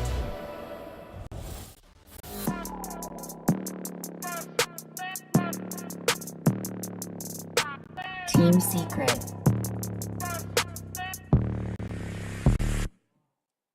Undefeated. That's why they call me undisputed. I'm breaking up another season. I've been up on my stats. Now would you look at that? Undefeated, locked and loaded. We about to blow. Caught 'em with the left, I leave them tapped out on the floor. Sunny, itchy, sticky, swishy. Watch me bank a score. Up in the boat, I'm in the zone. Yeah, yeah. Coach, you fire the breath. King of the jungle and beam my chest. This year I'm posing the threat. Just like a pebble in the Both of these teams have a lot to prove, and you just know they are. That's what I call it finesse. Ain't no rivals, ain't no rivals. They can try, but they're never ever slowing me down. On arrival, this is my show. Crossing my heart, they know we are undefeated. That's why they call me undisputed. I'm ranking up another season.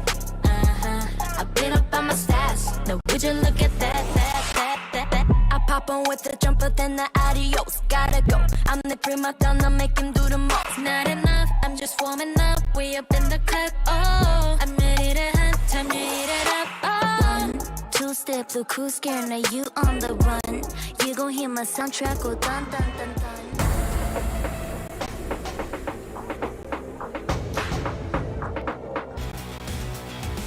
Pilipinas, eto na! Tayo na ay maglalaban-laban ang main event kagad dito para sa araw na ito. At umpisa pa lang, hype na tayo. Siyempre, Black and Blue, ito mo, Team Secret na maglalaro. Ang bagong Team Secret at Team Secret na hindi pa natin nakikita at nagbalik na nga, may reunion dito ng ating mga magka-best friend. Inbi, Wild Oreo, nice to see you again. O, diba? Shake hands talaga.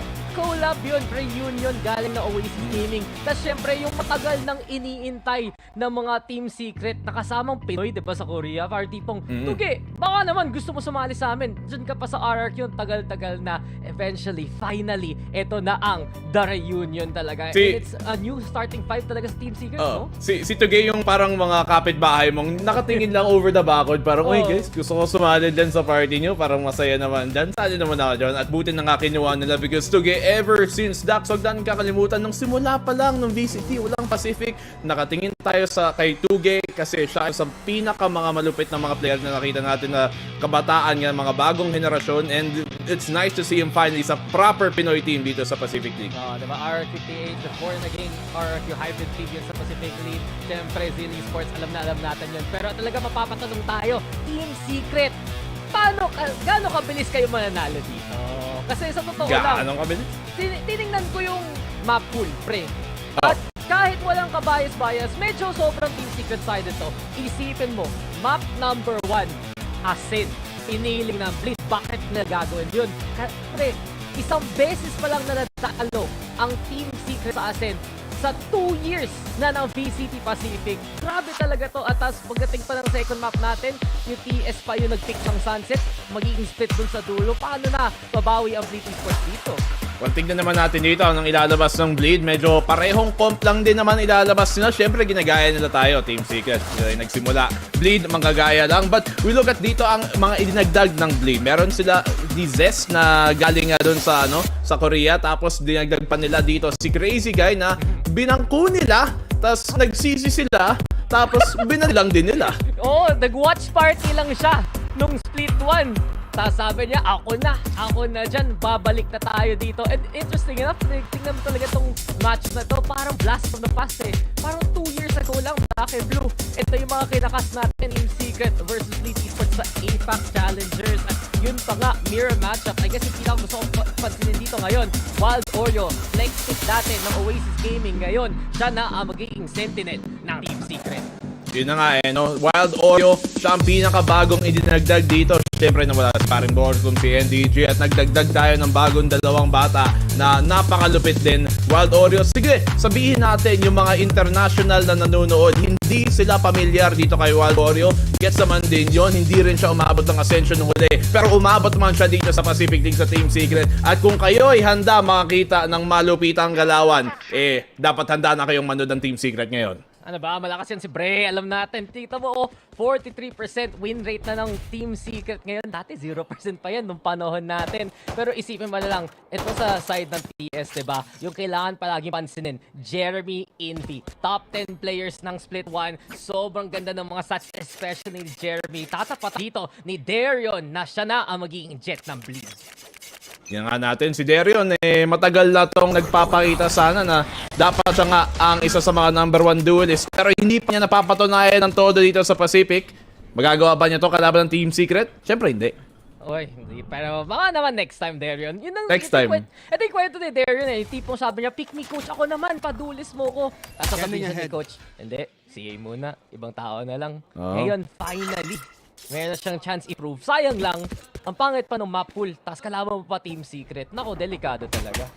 Ayun, fairness nung dating, bago pa may Bleed, ng mga lumang team dito ni Darion, aside yung isa sa mga mapa na nakikita natin nagja-jet siya na okay naman ang performance niya noon, pero syempre bagong taon na ngayon. Bagong tingin na ba? Bagong lagay. Team Secret. Ito sa depensa natin. Mag-crossfire muna dito sa pizza. Jeremy, naghahanda na dyan rin si Wild Oreo. Pero Darion pa ang unang apitas. Wild Oreo, welcome to Pacific. Yan ang kill na hinahanap natin dyan. Si Tugeren, mangbabaksab na. Ito nunahan dito ng Team Secret ang Bleed. Zest able to shoot his way out. Dato magiging 3v3 na nga ang galawa. Ito na si Papi Jesse Bash in time. Pero Resta with a sheriff in hand. On the board. Resta with another one. Puro na lang trade dito. Naging 1v1 na to. O yun pa. Zest! Naku! Naglakad ka pa! Envy! Panalo! TS sa pistol na to. Kahit 1 HP lang, Envy, walang problema manalo sa clutch na ganyan. Robot versus robot, mas malakas ang robo namin. Bleed. Attacking side pa naman, kailangan nila ng pistol Dito pa lang tayo nakalamang. Medyo nahuli tayo sa mid. Sige, may kagulo-guluhan dito sa may market. Pero, siyempre, Team Secret, asset, alam mo naman natin saan kalakasan ng Team Secret. Yeah, Voltes 5 versus Mazinger si boss. Yun lang nakita natin doon. Pero Envy talaga If there's one star to watch out for sa Team Secret, kung mag-reload lang kayo ng TS, alam nyo, dapat talaga pansinin nyo ginagawa ni Envy dito. Complete package siya ng TS Bleed. Ito na, mid na naman. Gustong-gusto mag-market na naman dito. Pero Wild Oreo, as well as Jesse Bash, naka-anchor na sa site. Ayun na nga yung outdrone pa nga. Jesse Bash, gusto mang wallbang pa nga dito. Pero ang Bleed, buwa mo yung shit at sila mag-iintay ng konting timing. Yan nga natin. Bili natin dito isang naka-sheriff man lang si Jesse Bash, pero yun lang daw kailangan niya para makahanap ng marami. Wild Oreo, ang unang kill niya dito sa VCT. Ayun na nga, baka kaisa. Ay, kanina kill na siya. Ito, isa pang kill para sa kanya. So, 2 na para kay Wild Oreo, pero yun pa nga, ito na si Jeremy, tinutuloy pa rin ang pwede gawin. Envy, ayun na nga, ang Pachilio na naman, but this, they work for it. TS, ayan pa nga, 3K para kay Jeremy, pero medyo nahirapan doon sa anti-eco na yun, ha? Okay, sige, medyo magastos. Huwag natin problemahan yun. Pero mayaman naman sila, kaya okay lang. Okay na. Talaga, 60 pesos na ang dollares, di ba? Malapit Oo, na, mahirap na sa na. economy na to. Magkano isang credit ng Valorant sa peso? Yan tanong. Bulldog tumataas na. Ay, hindi. Pag bumili ka gamit na... enemy remaining. Mas mura ba? Mas mura ba? Pag digital? Mas mura yung VP pa ganun. Pero TS, diba? Magandang simula pa lang. At ito sinasabi ko kanina hindi pa natatalo ng TS more than once dito sa Pacific career nila. Wala pang ang Haven sa map pool na to, pero may pa rin ang Bleed. At 2-for-1 trade, ang Bleed ang nanguna.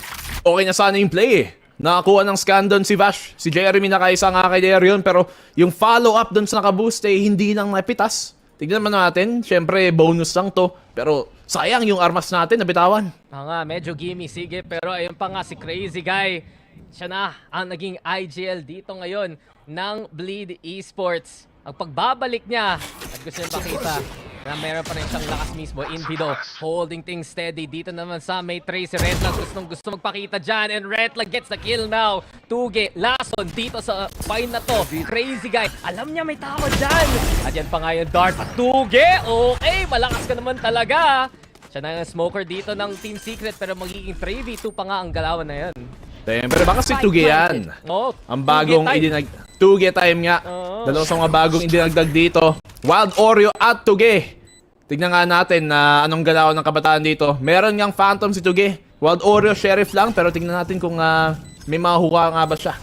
Wild Oreo gusto nga siyang lumapit. Gusto na muna doon sa may smoke.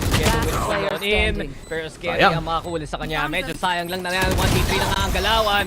At ang Bleed Esports ay mabibigyan ng isa. Okay lang. Kanilang buy round naman yon. Pero ito na, babawi ng TS. Hindi ko alam kung naririnig nyo yun. Galing sa mic ko. Pero kumukulog na sa labas. May thunders na. Kikidlat na rin. Thunders. Ibig sabihin nun, gigising na rin ang Team Secret. Yun ba ang habol natin? Ay, ito lang masabi ko. Alam mo, Black and Blue, sa English broadcast ba, 2GE. Nung nag-i-English ka, cast tayo, 2GE. Pero pag Pinoy cast, Tuge talaga. Para at home siya. Parang sa TS lang. Siyempre, ang Tuge. Diba tofu sarap. Something? Hindi, yung soybean, Ben. Yung soybean mismo, ayan. Taho. Taho. Tignan natin kung may tatanggapan ng order dito. Alam ng Team Secret na medyo maingay ang bleed dito sa A. I mean, gabi na, balut na yung binibenta. Pero sin nga, diba, TS, nasa mid naman ngayon. At syempre pa nga, off ang hawak dito ni parang J.Rayme. Ayan na nga, isang pitas! Ayan na nga, tingin! Huli ka, boys! Patumba lang dyan. Okay ngayon ang galaw ni Jeremy. Siyempre, siya nagsimula sa talagang pag-raise dito. At nakita natin, habang tumatagal, mas lumalakas nga din siya sa jet at saka sa pag-o-op niya. Na hindi naman niya talaga dati role mag-jet lagi. Pero ngayon sa Team Secret, kayang-kaya. Oo nga, diba? Dati nag-share time pa with parang Dobby sa duelist role. Ngayon, siya na talaga ang nasa harapan. Black and Blue, hindi din Jeremy. J.Rayme. J.Rayme. Oo, tapos si Jesse Bash, J.Bash. Gandang paranoia dito ni Tuge. Makaka-atras nga lang din, syempre.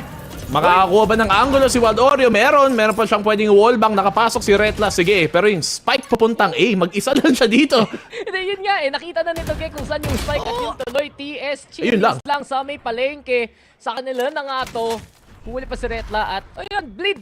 Ang rami-rami yung pera. Magse-save kayo. Grabe naman yun. Isipin mo yun? Parang kang may tropa na ang daming laman sa wallet. Sorry, tapos hindi man nilibre. Bakit? Dax, porkit ba maraming pera katulad mo, katulad ni Fluffy? Kailangan ba hindi ba pwede magtipid? Huwag mo ko damay doon. Sa ekonomiya na to? Ikaw ang taga-South, bro. Ikaw yung yaman ski, broski. Ikaw ang Arenean. Ha? Areneo. Na. Kaya nga DRX yung kinuha kong bundle kasi blue and white. Wow. Hindi dahil sa team, dahil sa college. Pero you know, Jeremy talaga Isang tingin, Wild Oreo, oy! Welcome to Pacific yan Check nyo nga PC niyan. Hindi nila galing Pilipinos. Dito sa mga concept dito, hindi mo alam ang laman ng PC. Ano yan? With love from Oasis Gaming. Pero yun na nga, lockdown na magigalawan dito ng Blade Esports. J.Rayme, ready na naman para sa hold. Ayun ang may Aldo Marine natin. Dash in muna just there. Yung entry naman ko dito na Blade. Pero mukhang 5v5 rating ka magiging galawan ngayon. Pero bugbog sila, si Crazy K na-spaman nga. Tinagtaran dito ng bala sa pagsuspam nila sa smoke. Low HP na tuloy si Zest na rin tatamaan dito. Meron naman silang ulti pang kontra pero tingnan natin. Adjustments dito kay Scary. Makakupa nga siya sa Invido with the trade. Sabi mo nga diba si Crazy Guy pa yung may macho gun pero siya pa nasaktan. At tingnan natin si Tuge. Correction with the aim. Retla falls. Crazy Guy. And pa nga, buhay pa nga. Naging 3v3 na ang galawan. Ipit dito. Ang Blade Esports. Saan kayo punta, boy? Ano gagawin mo, Zest? Tingin ka sa kaliwa sa kanan. Spray mo ang wala. Ayan ang Team Secret. Nakatingin lang sa'yo. Eto na naman yung Blade. 0 games 1 sa buong league. Joke lang, hindi naman. Simula pa lang ng season. Siniro ko doon naman. Fake news ka naman.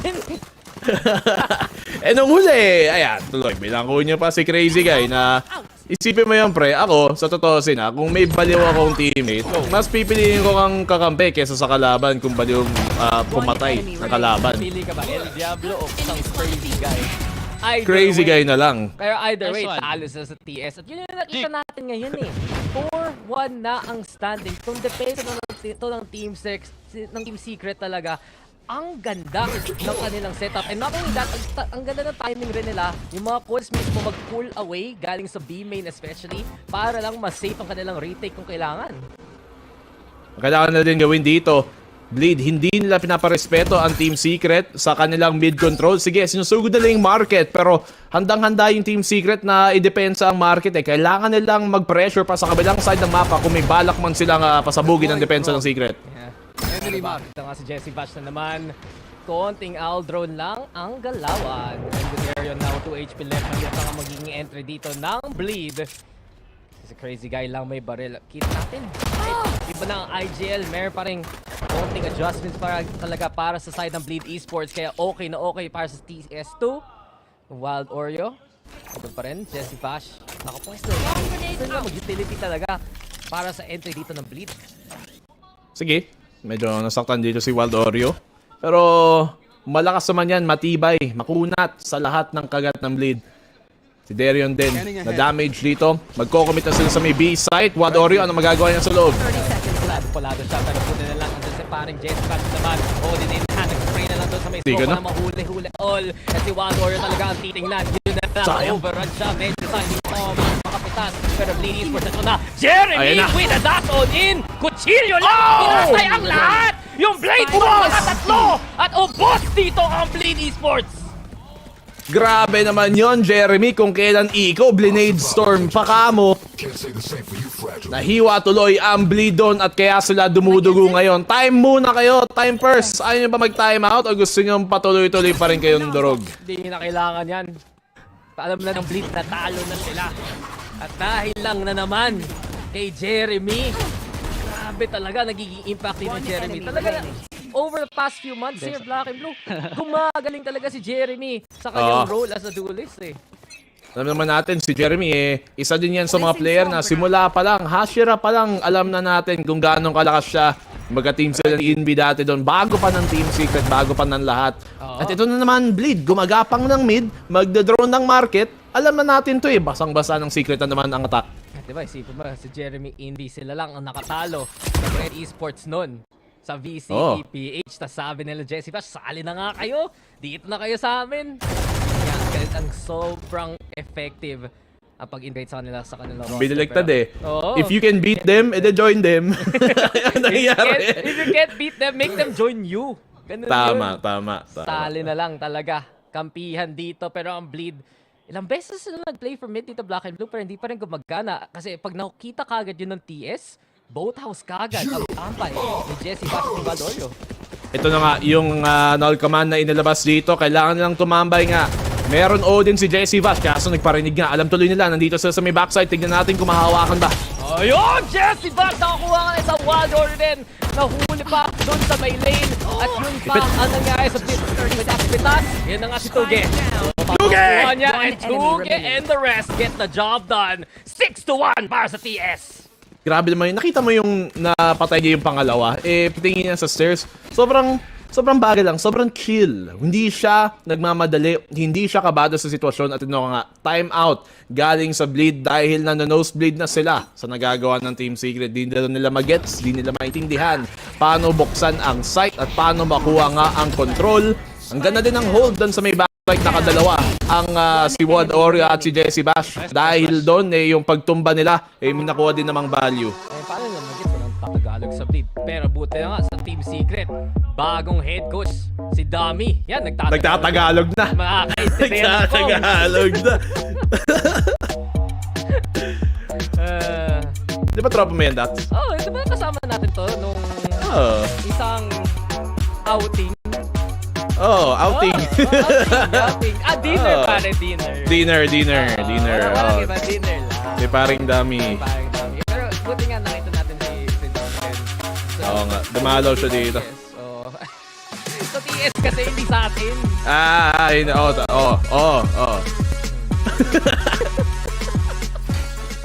Fist bump. Di ba may bago din silang someone? Analyst ba yun? Ewan. Hindi ko 100% sure. Check mo mamaya. Hindi ko alam kung legit nakita ko sa Twitter, pero basta yun. Sige, pag mahanap mo, kwento mo sa stream na to. Pero Team Sige, Secret sige. 6-1 na ang ating standing. 3 ultimates pa ang available. At yung pinaka-importante, Right Jesse here. Bash, Wild Oreo, pwedeng pang reaching yung mga ults na yan. Ay, joke siya pala yung nakita Siya kong yun, di ba bago. na-upgrade Yung poster. from Oo nga, analyst poster. to Tama. assistant coach to head Tama. coach. Omsi, mismo. Ito yung si dami nagpapakita na meron talagang forward momentum. Pwede ka talaga mag-climb ng ladder. Basta ikaw eh. Tama. Basta nasa position ka lang din. Pero tingnan natin, Bleed. Nasa position silang makuha tong A-site. Sige. Pero may turret nga. Magsiswing dito si Wild Oreo. Alam nila nandito siya. Kailangan niyang siguro hindi siya tutumba. Pero tutumbahin niya ang lahat. Dalawa para sa kanya. Lakas ng kagat para nung video lang kanina. Wild Oreo 2K para sa kanya. Jeremy Ren, untouchable habang hawak nito operator na to. May shorty pa nga, linapitan si Ren na goodbye na lang sa'yo. At ang TS gusto mong Ochilio pero hindi pa rin naabot. Indy instead will finish off the job at 7-1 na to para sa TS. Alam mo, masaya ako, Dax, na kahit mga bagong dagdag tong si Tuge at si Wild Oreo dito sa Team Secret, dala pa rin nila. Alam nila na pag Tondo time, dala pa rin nila dito ang kilos ng Team Secret, ang DNA na mag-introduce sa international ang pagka-Tondo. Pusong Pinoy at yun nga ang ating watch party. Team Secret. Hype na nga sila. Pero kita mo, 5 rounds na ang streak dito ng Team Secret. Isang round pa lang nakukuha ng Bleed at hindi sila makahanap ng paraan para maka-safe post plant dito. Si Wild Oreo, kanina pa niyang kapit yung lockdown na yan. Kaya, yan yung green flag, di ba? Alam niya kung kailan ang tamang panahon. Togol ng green flag yan si Wild Warrior. Oo Loyal naman. na loyal yan. Oo naman. Shoutouts na lang. Pero yun na nga, operator in hand still. At si Jeremy, hindi na nga natin kailangan tingnan yung patayin si Darion.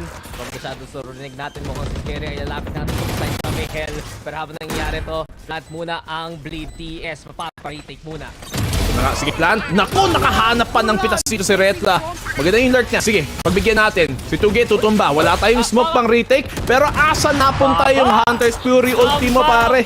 Boss, hindi nakatingin na maayos. At para lang doon ang TS pa ang makakabalik dito sa site. Indy clearing out. Hell, ito na naman ang Cuchillo naman. Crazy guy, kailangan pa swing. Jessica sa mga kapatay niya. Sova Diff by the way. Yo! Ayan ang TS na naman. Uy, nako. Bleed Esports, ano na ang gagawin nyo? Ako, Dax. Parang ayoko na manood. Alam ko na mangyari naman eh. Alam ko na, nakita ko yung sunset. Oo. 0. Parang alam ko lang tapos na rin, guys. Guys, sige. Takit sa lang bukas. Tapos na to. Team Secret na. Okay na guys, sa watch party. Next time na lang ulit. So, ginagawa dito ng Team Secret. Mabilis lang tong matchup na ito. It just goes to show though na ito talaga ang the best map ng Team Secret sa active map pool. Isipin mo na lang, in a few weeks, babalik ang Haven. So, 2 strong maps minimum ang Team Isipin mo Secret. pa. Oo. Yung Bleed pa pumili nito. Oo. Ano ba ang gagawa niyo, mga tropa? Anong ginagawa mo, Darion? Goodbye. Darion, wala na yan. Dahil lang doon, Team Secret talaga ang mag-hold na naman. Parang upis lang pa lang ng round. Medyo wala nang magagawa dito ang Bleed eh. Oo. Marami para kay Jeremy na naman. Ang dami naman niyang nahanap dito na first blood. Yung operator hindi mahanapan ng paraan ng Bleed na mabuksan nila or rather masira nila ang pag-control niya doon sa op. Tingnan natin, medyo malapitan pero may angulo siya pag may tumawid. Basic. Nanos farm, dediretso si Jeremy. Hindi alam niya. Oh, walang takot yan. Alam niya may mag-swing. Asa na. Oh, narinig. Oo, Ret, na ikaw Alam yung niya. victim ba? Sorry na lang. Nakangiti. Tingnan mo yung camera. Nakangiti. Shorty. Nakangiti. Natakot. Nakakot. Kung Mga matapang tenga. hitik. Ang nakakompetas. So B-site looking to be a little bit more open. Magandang call to galing kay Tuge para from the shadows sa site mismo. Pero ito naman tayo. Bagong pick up. Oh! Wild Oreo! Welcome talaga sa'yo! Naka-double pa nga siya. Tuge's there too. At yung mga bagong lagay dito sa TS, sila rin ay nagper-perform ngayon.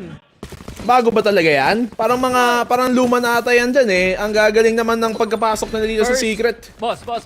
First game. First game pa sa lang. Pacific ni Wild Oreo. 10 kills na siya. Second top frag. Marami nagtatanong, bakit mo kukunin yung galing VCT PH? Ito ang bakit. Bakit hindi? Kamo. Bakit hindi?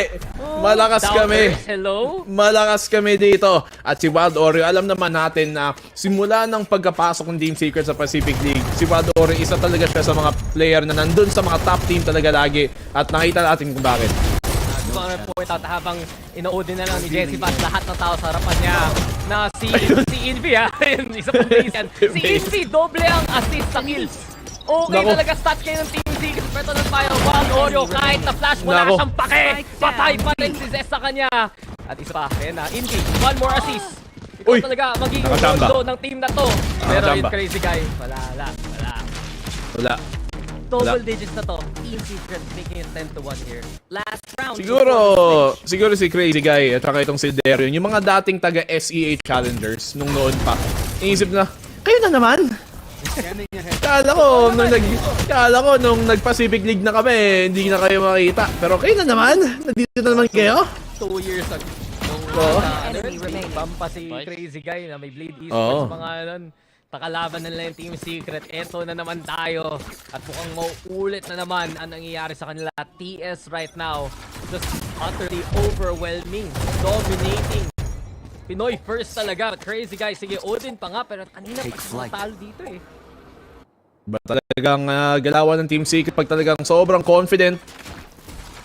Binibigyan din naman kasi dito ng bleed ang mga oportunidad na mapunish nila. Sige, lockdown, lalapag. Jesse Bash, na-deny! Sira ang ultimo sa Odin ko! Alam, piniping. Kitang-kita kung saan nakapwesto yan. Bleed Esports na naman execute Wild Oreo. Gusto sana muna pero Jesse Bash says, I got this fam. Isang dart, isang wallbang. Patay kagad yung jet ng kalaban. At CS, ito naman tayo. Wild Oreo trying to go for the push. Sayang. And Bleed Esports mukhang pinagbigyan sila. It's all up to Tuge in a 1v4 here. I mean, saan ka ba nakakita ng Pinoy na hindi mapagbigay, di ba? Siyempre, magbibigay muna tayo para naman yung mga kapwa nating SA sa Bleed, hindi sila masyadong malungkot. Bigyan natin ng konting hope. Hindi, alam mo bakit? Kasi 2-10 bakit? ang score natin. 2-10? 2-10. Wala naman sinasabing iba, kundi yung score, di ba? At sa Tuge. Di ba? Tuge. 2-10. Pansin talaga natin sa first half na yun, no? TS, kahit may bagong lagay, ang ganda ng comms, ang ganda ng system, and as of right now, yung chemistry rin, kitang-kita talaga a step ahead towards compared to Bleed Esports eh. Yung Bleed ngayon talagang parang nagsisisi ata sila eh. Sabi mukha ni Coach, parang ba't nga diba tayo nag-ascend? Kala ko ban, pick pala. My bad, kala ko ban. Papatanong ka eh. Sige, okay naman ang record ng sa Ascent. Pero TS, isang basis pa lang. Isang kalahati. Natatalo sa Ascent Pacific. Ito talaga yung naging next best season nila mismo. And for what we've seen on the defense so far especially, ang ganda talaga ng utilization na. Jesse Bash always getting big scans. Envy, always getting intel, flashes, 18 assists sa 10 kills. Naka-double-double na siya, boss. 3 deaths pa lang nga siya. Kung namatay siya ng 7 beses, triple-double na si Idol, di ba? Hindi na kailangan. Luka Doncic pala to. Hindi na kailangan ng ganun. Nalo na dalas, di ba? Sabagay. Sabagay, panalo na rin. Pero in fairness, sige, ang defending side dito ang mas malamang na side sa Ascent. Okay. Doon nga nagsimula ang Team Secret. Ang tanong, gaano kabilis ba nila to maisasara ang mapa na to sa attacking side na medyo mas mahirap? Ako gusto kong makita dito sa Team Secret. Manalo sila lahat ng pistol sa series na to na 2-0. Para 50% na ang kanilang pistol percentage. And with that being said, ito na ang TS. Mid pa nga ang paglalaban. Pero handa ang Bleed Esports dito. Nakakatakot. Ayun si Scario. Sumajigil pa nga. Ito Dito na ba siya? Magpapanoya muna. But Darion, nag-swing na lang. Dalawa para kay Darion dito. Zest gonna get on the board and Bleed Esports sila. Mag-over sa may mid. Pero may laban pa rin si Tuge. May chance pa nga maka-place sa site. At na nga yung smoke at si Jesse Fash gusto rin mag-lurk sa likod. Sige, medyo alanganin yun. Medyo alanganin tayo dito sa pwesto natin. 2v4 na event si Tuge na may classic man lang. At si Bash, sabi na lang niya, sige, kung ano na lang mahanap ko, bahala na. Okay, mawala yung smoke. At makakapis pa nga si Jesse Bash for 20 HP. Mahirap na yun. At ang Bleed ay makaka-pistol. So sige, konting bawi. Totoo lang, nakita ko yung POV ni Tuge doon. Medyo napaiyak ako para sa kanya. Na-apat yung paswing sa kanya. Alam mo nang patay gan eh. Medyo awit, wala ka na magagawa yun. Siguro kung naka-vandal, kung naka-odin, hindi magagawa pa tayo, bro. Classic eh. Sige, pagbigyan. Darion, nakadalawa sa pag-South dito. In fairness, okay. Maganda yung nagawa nila. May pincher sila dito sa may catwalk. Pero mauulit ba ang tanong habang tumatagal? I mean, anti-eco. So mahirap talaga ang Team Secret dito. But it was a good call para sa Bleed. Pagbigyan natin. Kasi nag-mid play doon ng TS, handa yung Bleed para mag-push. Even towards the copy. Though, ayan na si Jeremy nanguna. Pwede ko pa rin dyan. Ret na ganyan able to get 2. Jesse Bash to get out. Trading well. Ayun pa nga yung shock dart. Pero mahirap pa rin to. Crazy guy. Ayun na sina-shock dart si Jesse Bash. Hindi tatama. Nakalapit si Bash. Naka-creep in si Indy sa kabila. Pero hindi pa rin siya makahanap ng pitasin. With Jesse Bash all alone, mahirap na to. Spectre lang ang hawak niya. It is done. Crazy guy. Sige. Pagbigyan natin. At least may damage tayong nagawa. Yung Bleed medyo umiinit ngayon. Sa simula. At least ng map number ng second half. Pero Team Secret, ngayon na may armas tayo.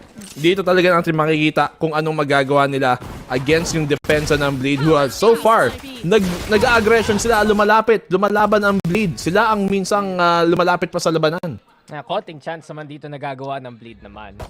Pero pagdating talaga sa attacking side, ito na ang rifles mismo ng TS. Off though, kailangan mag-ingat talaga nila Jeremy kung mag-pick sila ng mid kasi nakahanda na kagad si Darion sa simula pa lang. Okay, angulo dito. Ni Darion. Naku, nakaisa pa. Hindi nila na-expect na may op. Simula pa lang. Envy goes down. Tingnan natin ang magagawa. Dash out muna dyan si Darion. And Team Secret, mahihirapan talaga sa pag-push nila mismo sa execute. Kasi wala si Envy. Swing sana dyan si Retla. Darion rin nandyan. Medyo wala kami nakikita. Medyo tumigil lang si... Teka lang ha.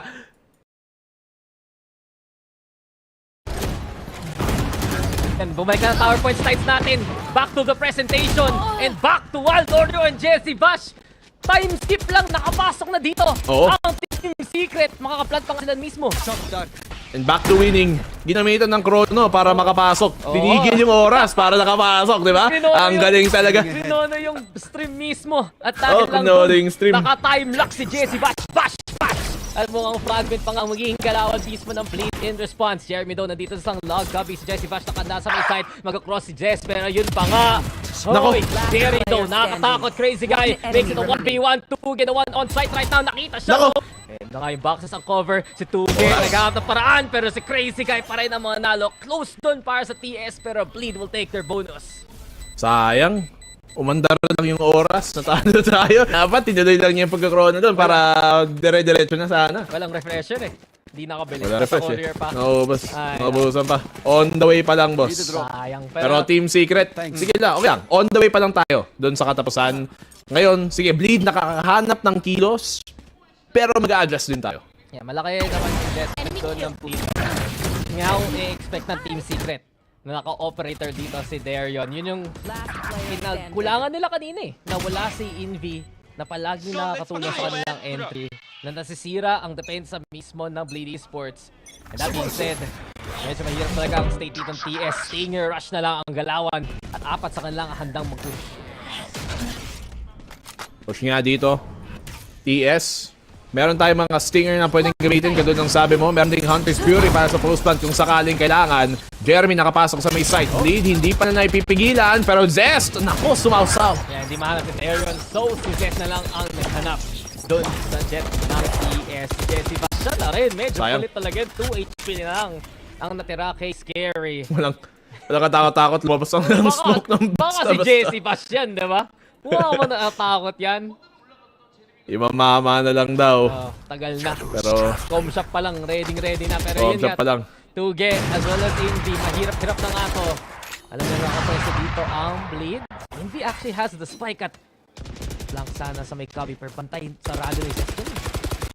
Oo nga, kung pwede sanang makapasok dito sa B galing sa mid, de okay kasi kung mapatay nila si Retla, dire-diretso na sana sa B site. But sa ngayon, Team Secret, medyo ang ego natin nahihirapan tayo. As expected, but tingnan natin dito. Tuge, sayang. Mahirap. 2v1, madaya. Nalaban yung turret, 2v1, biglang may daya. nag-swing. Daya. Bakit ganun? Beres back. Sabing 1v1 Hindi nangyari. And Bleed Esports flawless Good streak from Bleed so far. 4 rounds in a row dito sa second half na to. Gumaganda ang pera nila mismo. May off pa rin sila. At kailangan talaga ng Team Secret gumalaw na dito. Hindi sila nakakuha nung first one sa side ko. Kung pansin mo, palagi sila napita sa maaga. Ginawa nga nila dun yung Blade. Umatras muna sila sa site. Ayaw nilang ma-overrun bigla. Tapos tsaka sila sumausaw nung medyo nakapasok na si Jeremy. Pero na-isolate nila ang karamihan ng Team Secret. Hindi tuloy nakasunod. Kailangan talaga ng Team Secret. Mas mabilis ang kanilang sync mismo. There yun. That was very close. Muntik pang mahuli dun si Jeremy. Medyo makulit ng Team Secret Net-take play pa rin nila yung top mid dito gamit ni Tuge. Siya ang pwede mag-lurk, pwede mag-reinforce from the shadows kung kailangan ng Team Secret ng extra hand papunta sa B.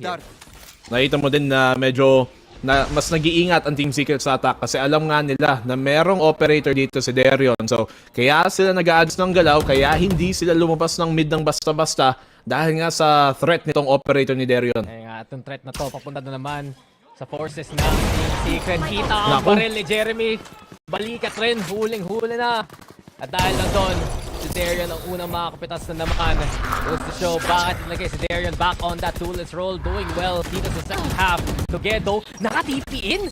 Binalayan ni Wild Oreo. Kaya dahil nakapasok dito si Tuge, may foothold dito ang Team Secret. Pwede sa bush. Huling-huli na nga yung killjoy doon sa boathouse versus Zeta Jesse Bash. Makakuha ng isa apiece. Ganda. Now gonna get blinded on over. Kailangan pa sila Team Secret. Sayang! Makakuha pa nga ng pitas na dyan. Ito na, si Wild Oreo ang kukuha ng trade na yan. 2v2 habang nasa site na ang TS. Kaso low HP si Wild Oreo, naspaman pa nga dito. 1v2. Jesse Bash nasa may clutch, may Hunter's Fury pero walang chance ang gamitin. Ito na, Papa Bash. Lahat nakatingin sa'yo. Nahanap na kung sino unang mag-swing pero pabos na ang oras. 10 seconds. Kailangan niya kunin yung spike. A-plant yan mismo. Dito sa may default. Sana nag-bounce. Buying time. Nako. Si Crazy Guy napatingin na ankle breaker doon si Jesse Bash. At ang Bleed pa ang makakuha ng round na yan. Ang dami namang talbog nung dart na yan. Grabe naman nung bounce. Pero bigay ko kay Jesse Bash Ganda nung aim lab niya doon Tracking on point. Alam na alam yung dart. Ubos yung mousepad sa flick niya para lang makuha pero medyo nahirapan tayo dito. Sayang nakapasok na si Tuge dun sa TP niya tapos napatay ni Wild Oreo si Darion. Kung nakuha lang nila yung backside agad or kung napatay niya man lang yung KO na si Zest dun na nagagaya sa city, di baka iba pa yung labas ng round na yun. Timeout na Team Secret. First one under Coach Dummy. At ano kaya ang pag-uusapan dito ng Team Secret mismo? Kita natin pagdating sa attacking side, hindi lang talaga sila kompleto pag nakapasok sila doon sa site mismo. Hindi ko man lang alam, Dax, kung anong sinasabi at pinag-uusapan nila. Pero at least alam ko, naintindihan na ng coach ngayon. Alam na niya sinasabi nila. Ito ay Filipino only timeout. Tagalog muna, Lods. Yung maganda sa Team Secret, isa sila sa mga team na talagang yung buong roster nang galing sa isang bansa lang. Siyempre, team ng Pinoy. Ang Team Pinoy Secret pride. matagal na. Alam naman natin yun. Yung coach pa nga. Pero dahil lang sa nangyayari ngayon, ang Bleed Esports ay bumabawi. Yung lead na 10-2 kanina, naging 10-7 na. 10-7. 10-7? Ewan. Tignan natin. Team Secret. Gawin naman nating 7-11 yan. Para naman na mas okay na ngayon ang makita natin. Siyempre, yung operator, yun pa rin ang isang problema na hindi nila na isusolve ba. Mas sarap naman Uncle John's Mas masarap yung chicken doon. Mini-stop pa rin. Dala na. Rebranded, boss. Hindi ako papayag sa Uncle John's. Hindi ko naman tito yun Okay, sige. Pero tito mo to, ito na nga si pare Jesse Bash na naman. Nalusob na Ayan, sila tito. papunta ng A. Siyempre, tito na lahat yan. And not only that, sabi mo nga, diba, may Hunter's Fury dito si Jesse Bash. Hindi pa natin nakikita niyang gamitin. baka umabot silang post na maganda. Doon makakuha ng Team Secret ng chance. Grabe naman yung Hunter's Fury. Hunter's Fury. Ng isang Ewan ko, Hunter Tagalog na rin ang Hunter's Fury. Makita natin, crazy guy, may able to get a catch on to EB. Babalikan dito ni Jesse Pastor. Hindi na mahuli ang Bleed Esports at all. Naka-avoid dito ang Bleed. Tahago lang sa sulok at yun pa nga, dalawang napitas nila. Umiiwas sila sa mga posisyong alam nilang pwede sila maipit eh. Yun yung mahirap dito ngayon na kung di tayo makapasok at Bleed. Paunti-unting bumabawi. Itong Ascent nga yung problema. Defender-sided. Minsan mahirap talaga manalo sa attack dito. Ito na. Kaya napapatanong tayo ba't pipiliin ng Bleed. Yung Ascent, sabi nila, sa defense tayo babawi. And seems like that's been the case so far. Kaya pa rin naman ng Team Secret. May gun sila, may lockdown sila. Medyo sayang lang na napagamit sila ng ult kanina. Sana pala, attack na lang pinili natin muna. para second half na yung defending natin kung kailan pa tayo babawi at makakatapos ng laban. Pero, sige, Team Secret, may lockdown. Yung Hunter's Fury na gamit na. TP pa dyan si Tuge. Alam nila na may tao dyan sa may wine actually. Pinabatayan nila at kailangan tutungan ni Darion si Scary. Magiging malapit to, hindi na naman handa ang Team Secret. Nako! At dahil sa pagkatulog, dahil magsunod ng PS. Yun pa, nag-drop na Bleed. Scary, nakakatakot talaga. Kung maka 3K siya ng ganyan, toless para sa Bleed na to. My goodness, nabe-basic lang tayo ngayon. Bleed. Set up play na naman pag-peak dito. Si Darion, in fairness nung kanina nakabandal siya, wala masyadong nagagawa. Pero yun na may off talaga. Ramdam mo yung presence niya. At bot frag pa siya niyan ng Bleed. Hahanapan talaga niya ng timing maka first blood dito. Pag alam niyang medyo distracted ang kalaban, dun siya sasawsaw. At saka siya tutulungan ng karamihan ng Bleed. At maganda ang formula na lang ngayon. In fairness. Diba? This has just been Bleed all day dito sa second half na to. At ang TS babalik na naman sa mga Stinger para na makatry ng push. Pero asa na yung push? Asa na yan, Jeremy? Makakap siya. Nag-swing pa nga. Yun is ang shot dyan ni Darion. Ito na ang chance ng Team Secret para makapasok. Anti-flash pa nga ang galawan dito ni Jeremy. Sayang! Patay yung sarado dito ng Bleed. Spray ng flash. Secret Esports. Darion sa Tugan to operate. Uy! Tuge! Flasher! Tuge! Lang yan ha! At yun pa nga! May laban pa ang TS dahil sa kanya! Malakas naman daw ang kagat ng Tuge! Sayang naman yun! Na-timingan Pretla! Pareho silang nakalabas ng kutsilyo! Pero na-timingan pa nga 10 to 10 ngayon! From 2-10 to 2-10 here real quick. 7 rounds sa second half para sa Bleed Esports. Perfect score so far. Pang first honors ang galawan. At sa totoo lang, nakita natin dito sa Bleed, basta kaya i-stabilize si Darion ang lahat gamit ng operator, kayang-kaya ng lahat ng ibang members paghandaan ng Team Secret. Yun na nga Team Secret dito. Hindi pa rin tayo nakakanalo ng isang attacking side round. Binawian tayo ng Bleed 8 rounds dire-diretso. Ngayon Team Secret, paano ba makakahanap ng butas dito sa Bleed? Team Secret, kailangan talaga na Out muna. mabuhay as 5. Sa totoo lang mayroon bang round tayo nakita na naka-execute na maayos yung Team Secret na may full buy na 5 pa sila, black and blue? May buy naman dyan Ayan, si Tuge. Bye. Hindi pala si Inbi. Ay, hindi pala. Joke lang. Hindi. Nang-invento lang ako. My favorite word. The Y word. Tama. Tama. The crazy guy. Oh, come on. Bakit ganyan? Tsaka pa. At least, patay nyo na! Sige! Push? Ayun! Nice Jeremy. one! Nahuli niya. Bounce! Tagal kasi yun pa nahuli tuloy siya ni Zesret na rin makakuha ng pitas sa 4v2 na nga ang green galawan. And with that being said, hirap na nga to Tuge as well as Envy. Ito na ba ang magiging time para mag-carry ni Envy para sa Team Secret? Ayan na nga si Envy mawesa. Tuge's timing too. Envy making it a 1v1 with a great one. And Darion's here on site. Pero yun pa nga. Swing na naman. Darion. Malapit ang palit. May molly pa siya. Pero yun nga, diba? May molly, may flash. May pwede pagamitin dito si Envy. Si Darion na ang manguna dyan. Trying to get halfway onto the stick itself. Tinuloy! Hindi tumama! At umabot! Hindi tumama! Umabot yung kanyang fragment! Bleed Esports, kinuha na lang! Nagbintis! Maliit lang yung sirkulo ng AOE nun! Kala niya siguro tumama! Sayang naman! Yun, sana yun! Nasa kanya yung advantage! Ang nakunan, diba? Kala mo makukuha na ng secret, pero dito na natin nakita, hindi lang sigurado. Lahat nag-bounce.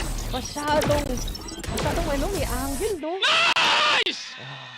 Masyadong tumalbog. Oo. Okay na sana. Masyadong may hangin yung bola, boss. Oo nga. Spalding Ref, kasi. pakinan nyo nga muna. Spalding kasi. Dapat Wilson. Ito mo, nung pinalitan nilang Wilson, nanalo Mavs, diba? Nanalo Dallas. Okay. Hindi ka lang alam ng basketball yung ginagamit sa NBA. Pero dahil lang yung timeout ulit ng Team Secret, making that na yung timeout logo nila. At masasabi lang natin, sayang talaga yung lead na pinaghirapan nila kanina. Lead has just been on a tear. Masasabi ko na lang rin na besides the pick values, parang mas sure talaga ang lead sa mga ginawa nila dito sa depensa.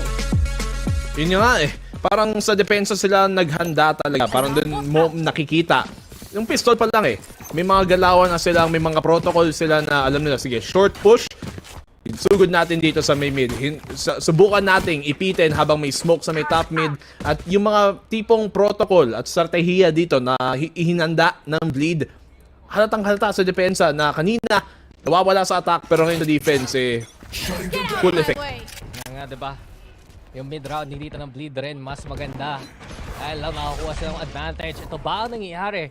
Pag bumabalik sila sa kanilang old IGL, well, it's gonna get exciting here kasi ang bleed ngayon, sige, handa sila para sa A-push pero walang nasa site. Ang Team Secret naman, may chance, may Blade Storm at pwede sila mag-push dito.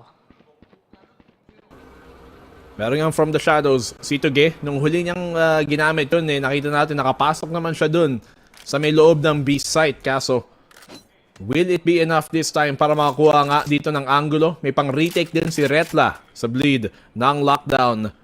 At feeling ko hindi pa sinusubukan ng Team Secret dito mabilis ang execute. Oo. Habang may op. Parang may hesitation pa rin at mahirap pa tayo Valorant mag-alert ka. Why? Saan dyan yung op? Kung mag-slow swing at all. And with that being said, Jeremy, ito na makakuha na play mismo. Fragment natapon. Si Redla ay mapapa-move away dahil lang dyan. Pang atras na naman ang Team Secret. Zest naman ang huli kay Jesse Bad. Si second alert wala pa rin. Naging 3v5 pa nga ang galawan. Jeremy, hindi pa siya nasusupress. May chance siya gamit ng blades. Redirection niya ba ito? Carry ka ng operator. Nice! Jeremy Ilby! Doing what needs to be done! Hindi pa rin sapat to para makapitas. At yun na! Nahuli pa siya ni Zest. Bleed pa ang nasa map point ngayon. Naka-classic lang kasi sayang kung may armas pa siyang sanang dala. Kung may Vandal, may Phantom, kahit Ghostman, Frenzy, Stapler, maibaba to. May magagagawa pa sana siya pero nubusan na nga dito ng Blades. Na 12-10 tayo. Na 2-10 tayo pare ko. 12 rounds in a row sila dire-diretso. Ito yung tipong may stain yung score ng Bleed kanina. Tapos may knife away, may 1 pala. Bigla katabi ng 2. Hirap talaga to. Sobrang sayang Kita mo, everything was working for Team Secret na kanina sa first half. Ganda ng energy. Pero pagdating dito sa attack, sila nawawala pa rin. Hindi lang dahil napipitas ni Darion. Just overall, nawala yung biglang synchronicity.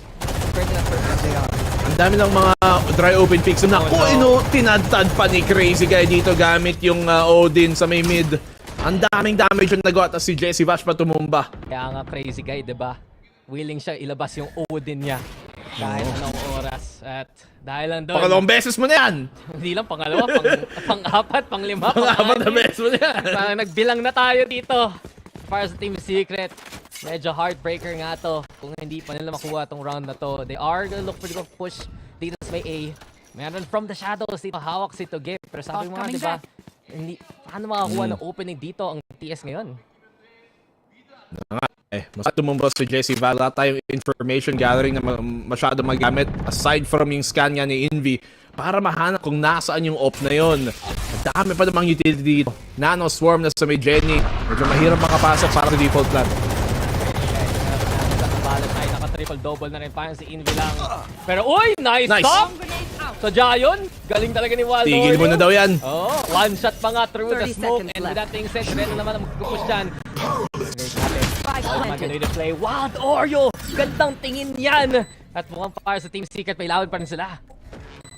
3v4. Yung Opa naman dito, gagamitin na pang retake. Yung Bleed, actually, magandang idea pa rin para sa kanila na hindi i-commit to. Unang-una para hindi sila manalo. Pero pangalawa, para naman magtipid sila dito, Bleed. Paranoia. Papabak away dyan, Sterion. Wild Orient na naman tayo sa request niya. Zesto nakalapit sa kanya. Magiging Zest na naman. Makahuli ng isa. Tugi with the trade, making it 2v2. Drop down si Darion. Ayan na request is Scary. Is again the shot from Scary. There to wrap it all up. At ang Bleed pa ang makakuha ng map number 1 dyan. Grabe naman yung pagbito ng Bleed. Map number 1. 12 rounds dire-diretso na inapanalo nila. 11 dun sa second half, isa dun sa pinakahuling round ng first half. At nakaambakan pa tayo mga kaibigan dito. Kaya pala nila pinili tong Ascent. Pero yung tipong they got us in the first half, not gonna lie.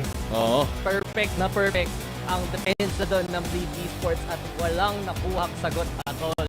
Yung Team Secret. Medyo hard prayer kasi pagkita natin, ganda ng simula nila. Okay, integration na yung get ng Wild Oreo. But we have to look at some of the pitfalls talaga sa second half mismo. Diba Black and Blue? Lagi pa silang group ng members dyan. Pero guys, hindi tayo magkukulang dito kasi syempre ang panel namin sabi ano sa nangyari dun sa map na yun. Ang masasabi ng panel, syempre, ganun talaga pag bida nagpapabugbog sa umpisa. Tikim lang muna, diba? Pinakita yung potential ng Team Secret dito sa first half natin. Pero syempre, sa second half, napatunayan natin dito, Honey Glaze, na pinaghandaan talaga ng... Kasi ikaw, bro, marinig mo, Team Secret makakalaban ko. Nako, mag-aaral ako ng mabuti dyan. Ang lupit ni Darion. Grabe yung nagiging reaction time niya. Every single turn na meron siyang operator, may opportunity siya makita yung kahit siko man lang dito ng Team Secret. Kaya doon pa lang, nung nakakuha na ng panimula ang Bleed, nag-scale up na kaagad talaga yung kanilang pagkakataon manalo for this game. Ako talaga, ang gusto ko lang sabihin ngayon ay si Crazy Guy is back. Mas magandang calls and everything. Tapos, Ascent map. Ascent. Ito rin si Retla, ang ganda ng mga calls niya kanina. Actually, going into that side, napapansin na Riri na ang ganda talaga ng hold ng Bleed. And on top of that, ang rin ang retake nila overall. No words for Bleed right now. Akala ko talaga it's over para sa kanila, and yet they succeed against Team Secret. Walang nakaisip na ganito yung magiging turnaround pagdating sa second half natin ngayon din. But it seems like for Bleed, mas prepared na talaga sila sa mga moments na natatambakan sila. Alam mo, yung naging composure ng Bleed dahil ang laki ng naging, ang ganda ng simula ng Team Secret. Sabi nga ni Dax earlier, they had us in the first half. They were so commendable on their offense, so commendable on their retakes as well. So, sabi yung naging scenario dito for Bleed overall dahil again, nag-online na nga sila. Tapos, babalikan nga natin yung mga rounds. Envy and Wild Oreo was amazing on their defense. Pero ang nagkaroon lang taga ng pagkakataon kasi sinadar yun kanina na maging online pa. So, unfortunately for Team Secret, hindi man lang sila nakaisa dito sa second half. Ang hirap talaga nung nangyayari kanina. Even if nakikita na natin na nagkakaroon ng openings to si Tuge, hindi pa rin tuluyang napapunish ng Team Secret etong Bleed Esports. Kasi dikit-dikit talaga sila, di ba? Nakita natin doon sa mga retakes. So, sayang talaga on the side of Team Secret. Pero, hindi talaga natin pwede ipagkait na commendable yung naging performance dito ng Bleed. And, syempre, wala rin akong masabi. Akala ko, siguro ikaw din, Ichi, you had the same idea. Doon nata mo yung 10-2. Parang, atin na to, di ba? Atin na to, chill na to. Baka pagkain na tayo. Atin. Pero, kung babalikan nga natin, like and Ray, ito parang hindi nila nasusolusyonan yung mga audience kanina na Crazy Guy. And nakakainis isipin na debate man nila kahit paano yung pagpasok, yung pag-fade down nila Crazy Guy. Pero, bumabalik pa rin sa puntong parang masyado na nilang pinopush, overcommit nga yung mga scenario na ganito. Pero understandable din naman kasi ito yung nangyari nung first half. I think pagdating lang talaga dito sa Team Secret. Prepared sila sa defending. But then, nung nag-switch, nung nakahawak na si Darion, lungga din talaga ni Darion to. Wala nang nangyari. Napaka-imposible na din sa kanila. But then, walang comment tong si Bleed. Minsan talaga mahirap habulin ng mga 10-2 scorelines, Ayun, no? 'di ba? Talaga. But yet, they were so confident about it. Sabi nila, ibabalik namin yung defending namin. They got that good reset Yeah. then at the same time. So, para sa Team Secret, ano kayang mangyayari? Ngayon, napupunta tayo sa second map. Ba't ba tayo bumalik dito sa highlight? Nakita na yun. Kahit ako nasaktan talaga ako doon, napakabigat. Kasi akala mo ginawa mo na lahat ng tama, di ba? Pero hindi pa rin pala sapat. Wow, hugot. Nakakawa po si Riri. Lagi silang close fight every single round, diba? Na to the point na umaabot tayo to 2v1, 2v3 scenarios.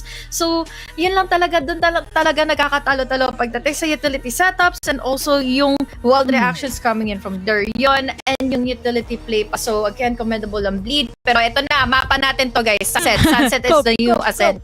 Ano ba yan? Di ba dati, ano ba yung mga mapa ng Pinoy? Haven, Ascent. Kapag ka-rhyme ng Ascent, mapa pa rin ng Pinoy yan kahit talo tayo sa Ascent. Sunset. Hindi ko rin alam guys. Medyo kulang ako sa tulog. Sorry na lang. Believe. Believe. TS Believers tayo, alam ko nagda-doubt na yung mga nasa comment section natin. Bakit kayo doubters? Team Secret to, pinapakabalang tayo guys. Sunset, Soba, Breach, lahat na. Gusto ko yan. Ikaw ba, Rere? Gusto mo yan? Gusto ko kasi ang dami ng dinurog na teams dito. Kahit Paper Rex dinurog nila para sa side ng Team Secret dito lamang sa mapang to. So I really do think na if it's going to be the same lineup na meron sila, I am sure they will be able to tackle down etong Bleed. At saka guys, syempre mas gusto natin, 'di ba, mag third map para mas matagal nating mapapanood yung Team Secret. Sabi sa inyo. Kaabang-abang natin to, 'di ba? Dahil ang haba ng mga nangyari kanina in the first series. So this time, lulubos-lubosin natin yung pagbabalik nga in the first game pa ng Pacific na Team Secret. Sulit na sulit ang kaganapan dyan. Actually, isa pala na gusto ko rin pag-usapan dito, yung roles na nakita natin from both sides. Darion, back on that duelist of course. Pero isa pang interesting naman dito sa Team Secret, si Wild Oreo yung nasa Sentinel natin. Hindi tayo sure na una, di ba, kung magiging smoker siya or controller rather, na nakikita natin sa previous team at kung paano siya maglaro on for the longest time. Ray? Yeah, I mean, gusto ko lang naman din kasi malaman din, or rather hindi malaman. Gusto ko sabihin na buti binigay nila yung role ng controller kay Tugay. Mas feel ko mas okay pag si Tugay yung nasa controller. But for Wild Oreo, he's a type of player naman that can adjust to everything. Di ba nakita natin siyang nag-KO, nakita natin siya nag-duelist, nakita natin siya mag-controller. And I think going for that Sentinel role will not be a big of an adjustment para sa kanya. Performance pa lang ng unang mapa, nakita na natin that he's really confident with it. So I think this is just shocking to all of us, but it is a good lineup for Team Secret. Nako, paano kaya nila tatapatan yung malupit na nga na Sunset before na mas lulupit pa nga ngayon? Dahil again, this is Wild Oreo and Envy na aabangan na rin natin ulit when it comes to their lineups, when it comes to the agent selections. But going back, kahit pa paano, they fit like a glove para sa Team Secret. Yes. Nagkataon lang talaga na nagkaroon lang ng momentum ang Bleeder yon. And ulit-ulit ko na nga din sinasabi dahil ilang beses akong na-hype doon sa mga juicy one-tops and even those operator plays from Darion. Ay, totoo. Excited na akong makita ko anong mangyayari dito sa Sunset. Feeling ko talaga mapa to ng Pinoy. Nakakatuwa rin syempre na makita yung chemistry ng both teams na oo, nagre-roster sila. Lagi ang question natin kapag ganito, mag-workout na kaya yung lineup na to. At ang sagot ng both sides, yes. O natalo man yung Team Secret dito. But remember, yung first half natin, napaka-solid ng chemistry nila dito. Tapos sa second half naman natin, Bleed yung nagpakitang gila sa kanya-kanyang chemistry. So, wag tayo masyadong doubters, guys. Ang habol rin natin dito, syempre, ay magandang laban. Si HG, excited na para sa second map na nagkaroon tayo ng konting predictions dyan. Pero, napakalupit talaga. So happy. Kasi malaki yung tiwala ko sa Team Secret when it comes to the retakes eh. I love how Jessie plays, yung gecko nila, especially ng mga lineups and all. Tapos yun nga, yung retakes talaga yung aabangan natin dahil kahit pa paano, naabangan na nga natin earlier yung defense nila, yung pagiging defenders nila earlier in game number 1 na pwede nilang may amplify. And guys, first map lang naman yan. Lahat naman siguro Tama. kasi matagal talaga magaling talaga in Ascent dahil ang tagal-tagal na ng Ascent natin dito, guys. Ilang maps na yung dumarating eh. Totoo lang. Ray, para sa'yo, kasi bagong coach natin dito si Coach Da. Sinong mas nonchalant dun sa dalawa nating coach kanina? Parang parehas lang. Parehas na Parehas na parang tahimik lang. Pero ito na nga tayo sa agent selection, everyone. At for Team Secret, every time na nasa breach si Envy, ako yan matatakot na ako para sa Bleed Esports. Talagang pinush nila yung KO na yan. Kahit yan ping lineup nila, I am 100% sure para sa side ng Team Secret, sobrang laki ng kalamangan nila. Jeremy, wala na tayong gecko ngayon. But at least I'm excited, super excited naman for this breach dahil again, I'm a big fan of breach sa Sunset, lalo na sa mga fault lines niya. Exciting times ahead. Kung naniniwala kayong Team Secret ang mananalo, type TS win sa comment section natin. But with that said, casters, kayo na ulit. Tayo straight in map number 2. Nakita pa kaya time na eh. Ready na ako. Pero pansin mo, diba? Para sa Bleed Esports, tanggal na yung gecko. Punta sila sa Sova instead. There naman sa kanilang duelist. Pero doon sa kabila naman, TS. Ito na si paring Wild Oreo. Cypher naman siya ngayon. Ibang role naman din, pero malay natin if ito nga ang mas mapapagana pa ng Team Secret. Nakita naman natin kanina na sige, magandang sila, pero medyo nabawian ng Bleed. Malay natin Sunset, ito na nga. Ito kasi yun, Black and Blue. Pag binigay mo ang lahat sa simula, ano matitira sa'yo sa dulo? Tama. Kaya dapat magtipid ka rin para sa'yo. yun, tama. Happy wallet, happy life. Yun ang motto natin kayo dito ngayon. Pero Team Secret nga, kailangan talaga pumawi dito. Pick naman nila to kanina. Ang Bleed Esports ang pumili naman ng Ascent. Kita natin packets. There yun. Wait, ako lang papunta dito sa may side. Sa Jessica sa may friend mismo. Tapos yung send naman to talaga ng Bleed maayos. Sayang hindi na hanapan ng angulo doon ni Jessie Vash para ma-deny yung plant. Envy nandito na sa bridge na pinag-usapan natin ngayon, pero si Crazy Guy, mapapatay pa niya yun. Yeah, Crazy Guy, gandang shot talaga. At ang Bleed Esports, nakapwesto na namang ganda.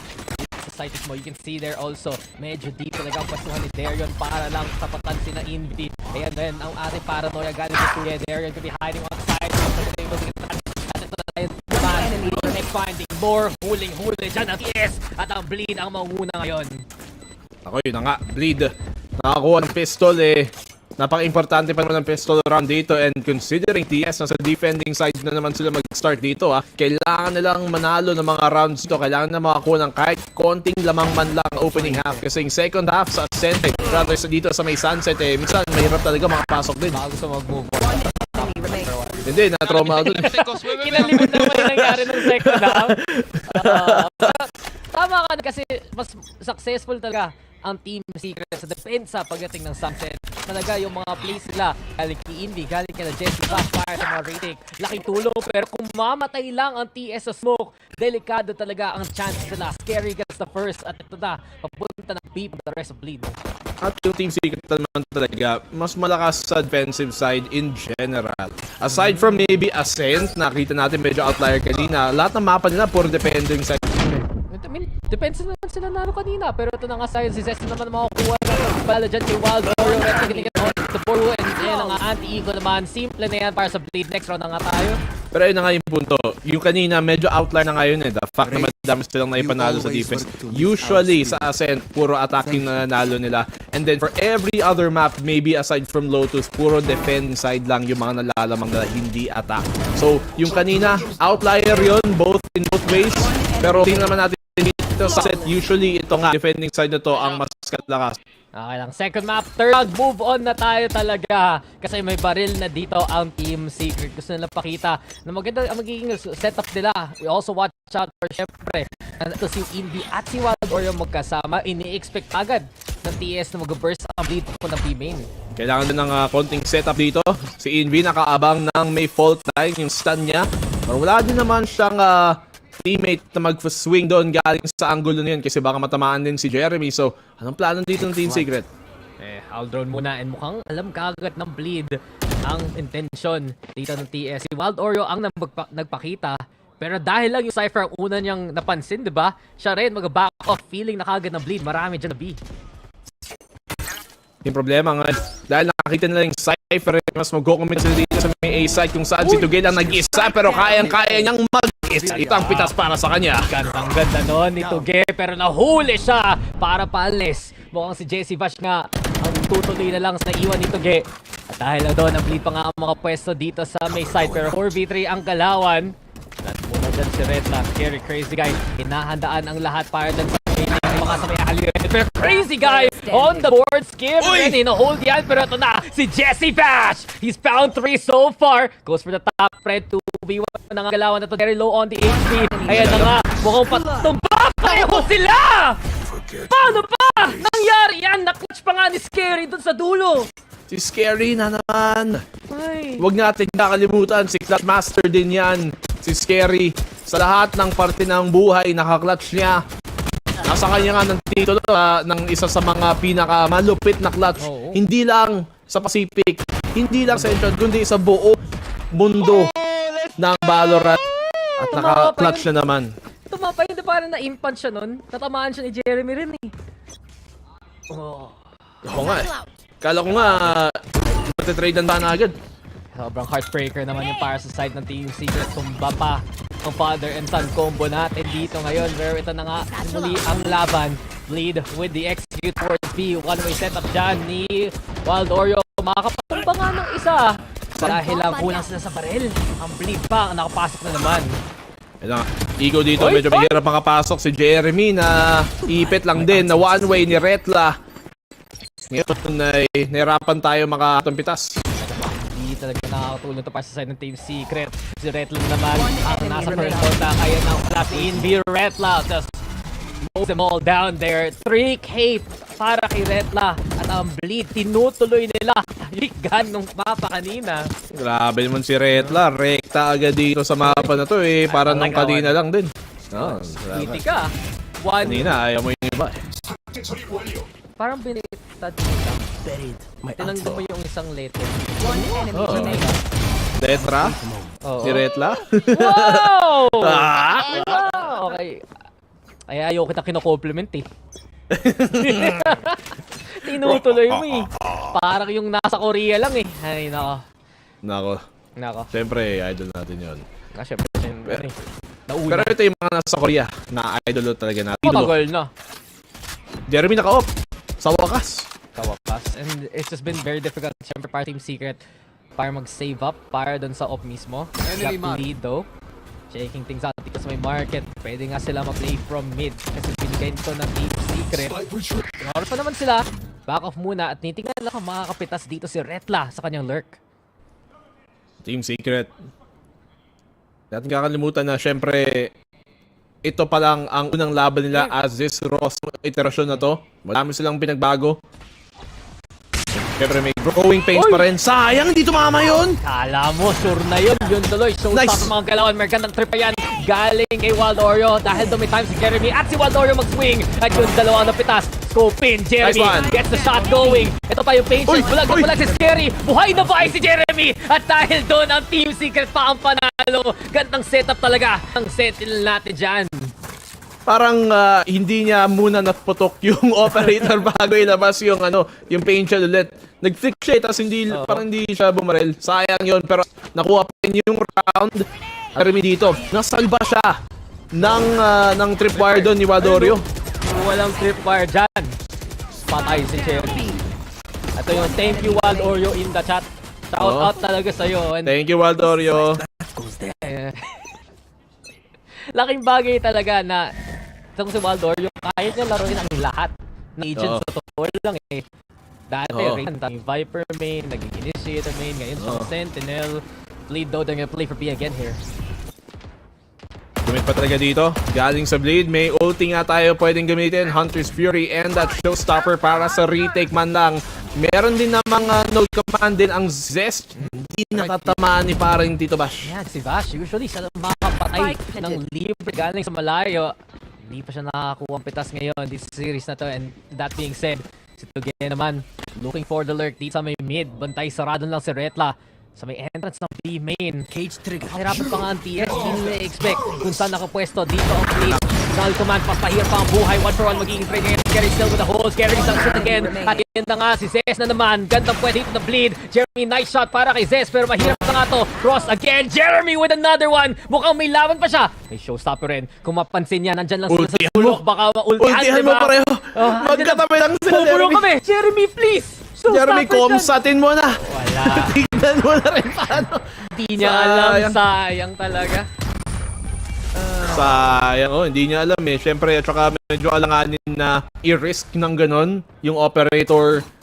Masalan at 1v2 pa. At paubos na rin yung oras. So, at the end of the day, tamang call din naman yung i-save na lang to. Oo, madaya kasi kita natin lahat eh. Sa screen na yun, wala talaga siyang intel at all. And they're gonna need that operator for a lot of these rounds moving forward. Pero ang ganda ng shots ni Jeremy. Problema lang. Dahil sa null command is this, bigla na lang nakapwesto kagad si Scary. And if you notice yung Black and Blue, yung mga crossfire talaga ng Bleed Esports eh. May tiyaga sila kay Scary. Okay, sige, huwag na. Pero, diba? Pero hindi tama yun. May mga crossfire sila. May mga titawag natin intersecting sectors of fire. Wow. At yun yung nakukulangan ng Team Secret ngayon. Sa pag-retake nila naman sa site, medyo pa isa-isa ang mga pick nila. Tapos yung mga hold nila, medyo weird. Sa ngayon ha. Diba, hold close lead. Tapos swing bigla habang may second contact.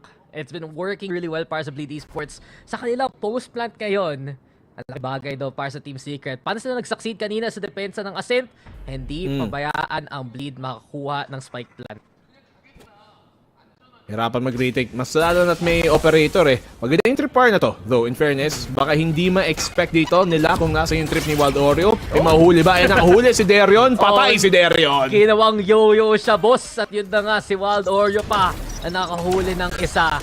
Dahil nandito, bagal ng push kagad ng Bleed. Awkward ka nilang timing. At yung flash, sapat, sige. Para makapush, pero Tuge already on the board. Bleed, Scary, able to trade it back. Magiging 3v3 na ang labanan dito sa Iboba. Tato ng si Envy. At si Envy may platform pa nga pwede gamitin. Nag-iisa na lang dito si Retline na 1v2. Yung spike. Nandito sa cover though. Panabantayan ni Wild Oreo. Yung timing pa nga. After yung swing, nagkitaan na ang dalawang Cypher. Plant muna dyan si Retla. Retla 1v2. May paint shells pa nga. Para lang sana makakuha ng space. At hindi na kailangan yung uli Jeremy, kundi nakaabang na siya. Pangalawang round para sa Team Secret finally. And you notice here also na again, another round na umaasa sila baka huli ng isang raise ang trip par ni Wild Oreo. Yun na nga eh. Pero maganda naman yung pag-asa nila doon kasi maganda din yung setup nila doon sa may pamarket na tipong handa sila mag-spam kaya sila nandun sa angle yun dahil sa square na yan. Pero pansin mo din ang ginagawang Bleed dito. Lahat ng mga pick nila doon sa execute na yun may kasamang util. Yung sa market may flash ng Paranoia. Yung sa backside may flash ni Zest galing sa KO. Yun yung medyo nahirapan tayo ngayon na kontrahin. Nakakasakal talaga ang utility ngayon ng Bleed and FTS can find picks early on. Laking tulong talaga para sa success nila. 3 rounds pa rin though ang agwat ngayon ng Bleed at TS. There, nangunguna na dito sa may A. Nalit natin yung Hottest Fury pero patungog kagad ni Envy ang kalaban. Crazy Guy with a play. Gandang satchel yan pero Crazy Guy, the one instead finding 2 with the Hunter's Fury. Sayang talaga, bintis yan. Walang nakatingin dito sa site though. Ito na nga si Jesse Bash hiding in plain sight. Huli siya ng isa dyan pero scan nga siya ng kalaban. Crazy Guy trying to find the angle and Bleed Esports have made their 6th round known. Na double trouble pa siya doon nung sinugod. Sayang naman yung kay Jeremy. May angulo na sana. Medyo napatagulang doon sa may kanto. Tapos sabay lumapit pa si Zest. Kaya hindi tuloy siya naka-retreat, naka-atras. Crazy Guy, makakadalawa pa gamit yung ulti niya. Binabawian dito si Tito Bash kung paano nga mag-ulti. Bleed, patuloy-tuloy pa rin ang kanilang momentum. I think that's a really good point. Hindi talaga crazy guy ngayon ang una sa mga hottest fury kills dito sa matchup na to compared to Jesse Vash. Yung isa lang talaga na mali kanina ni Crazy Guy, yung masyadong mababa na ult. Besides that, everything else has been very good so far para sa side ng Bleed. It's at yung kanyang shock dart to. Ito na tayo. TS trying to find the lineups and pupush pa sila ng mid. Pero Bert na bantay sarado na naman. 2 will fall to his hand. Jeremy gets the shot pero hindi pa niya makukuha yung baril na yan. Buti na kaisa. Vandal, hindi nga makukuha dito. Si Jesse Vash, meron siyang Guardian na pwedeng gamitin. Siya lang ang makakahanap ng pitas ata dito eh. Pero buti lang nandiyan si Invi at malakas pa rin. Huwag mo i-count out si Invi. Baka naman, Invi yan. But then again, Jesse Vash has back on the way. Gandang gaming with the Guardian. Si Jeremy! Hindi natin nakita yung boss. Huwag na natin alalahanin ang nangyari dyan. But then the 1v2 is up to Jesse Vash. Still has a gun in hand though. 3 bullets left. Kailangan niya makakuha ng 1-tap. Ayun na nga yung isa. Dalawa na lang nakasa. 1-tap ka lang. Si Jesse Vash talaga! What a push! Grabe naman yon, kayang-kaya pa rin. Jesse Vash ang pinaka-core member dito ng TS pa rin. 3-6 and off the eco, nakabawi pa nga. Unbelievable. Sabi nga, di ba? Binibilang ko yung bala, boss. 3 bullets is all he needs. Para Isang bala ka lang. Grabe. Nung 1-tap yung kalaban, okay na. Pero nahuli pa yung sa dulo. Grabe naman yun. Vash week. Jesse week. Pili ka na lang kung anong pangalan gusto mo para sa kanya. Pero hindi natin pwede ma-deny na pagdating sa clutch, isa pa rin siyang malupit gumalaw. Diba? Parang pamilya talaga ang Team Secret. At siya yung head of the table, the IGL. And the one who clutches for the round. Eto na! Pagbabalik ni Jesse Vash kaya! Batag niya isang beses si Crazy Guy pero hindi niya makuha ang return kill sana. With that being said, at least may damage na nagawa dito ang TS sa simula. At least may early damage. Crazy Guy tutumbang. Nagamit yung aftershock. Ay, kinuumbuhan niya. Tinapas na lang niya. Naiipit lang siguro. So, ba't hindi siya naka-atras? Retla. Siyempre, nagparinig na rin dito sa mid. Dapat dito, chill na lang tayo para go. May pitas na tayo. 5v4. Lamang. Kaya nga, Bleed Esports. Sila na ngayon ang nahihirapan. Team Secret turning the game around. Especially sa economy mismo. Dahil na doon, may perang TS, may laban pa nga sila coming into this round. And not only that, ang Rolling Thunder na hawak-hawak ko yun si Invi. So, stopper nga kay Darion though. Yun yung isang kailangan ingatan dito ng Team Secret. Meron nga ang paranoia din na lagi binabato dito sa may bandang market pero mukhang sa site nila gagamitin. Naka-atras ang Team Secret. Alam nilang medyo alanganin pagsulob ng site. Binigay nila. Invi, please. Please. Okay, nakasara. Okay, pa rin si Invi dyan. Jesse Vash na mahuhuli si Darion sa Pimulan. Scary again. Nako. Back to business. 11 kills na si Scary. Ang Lurkland Roulette nahuli dyan si Tugay ngayon. Again, baril. Pinatay pa nga ang omen natin. Jeremy though, taking a page out of the Jesse Vash playbook. 1-tap sa kalaban pero 1v3 mahirap na nga to. Fragment para lang hindi siya maka-defuse. At magsisave na lang si Jeremy. Bibigay na ng TS ang rod na to. Wala, takbo na lang din. Alam niyang medyo mahirap 1v3. Konti na lang oras. Wala pa siyang paint shells para makapag-flush out nung angulo sana. Ngayon, Bleed 7-3. Walang yung Bleed. After nung first half nung kanina nakapag-adjust na sila. Ano kayang sinabi ni Legia dun sa timeout nila? Ayusin pataganahan bigla. Di ba? Pakatapos ng first half ng Ascent, guys, ayusin na naman. Kalaban natin Team Secret, di ba? Kailangan magaling. And from what we've seen so far, honestly, this has been the best Bleed has ever been. Ever since Ascent. I think so. Kasi kanina nga nung kalaban nila yung Team Secret, iniisip ko, anyari sa Bleed? Kasi nung nakita naman natin sa Ascension, parang halos walang team makakapigil sa kanila kundi yung Scars lang. Muntikan pa, pero they look like the best team by far. Bar none dun sa tournament na yon. At pagdating naman dito sa Pacific League, nahirapan sila nung buong taon last year, nung Stage 1 din nung ngayon. Tapos ngayon dito naman, Stage 2. Dito lang sila nabuhay sa second half ng first game kanina. Parang bumabawi talaga yung Bleed as a whole. And with that being said, yung Team Secret pa ang kanilang kalaban ngayon. So timeout dito sa Team Secret. All Tagalog timeout yet again. Pero mahirap na nga ito para sa TS.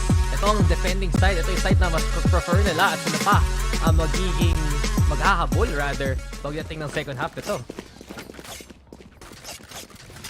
2 rounds lang yan. Kayang-kaya. 5-7. Pwede pang bawian. Medyo alanganin ng pera natin dito mga kaibigan. 3-7 Team Secret. They have the Rolling Thunder. Meron din yung Neural Theft ni Wild Oreo. Pero mabibigyan pa ng pagkakataong gamitin yang sa tamang panahon. Yeah, and it's been difficult. Even though Jeremy's top frag dito sa Team Secret, pansin ko rin, mostly X6 frags talaga ang kanyang score ngayon. Eh na nga hindi siya nakakuha ng first blood. You're not really finding too many first picks.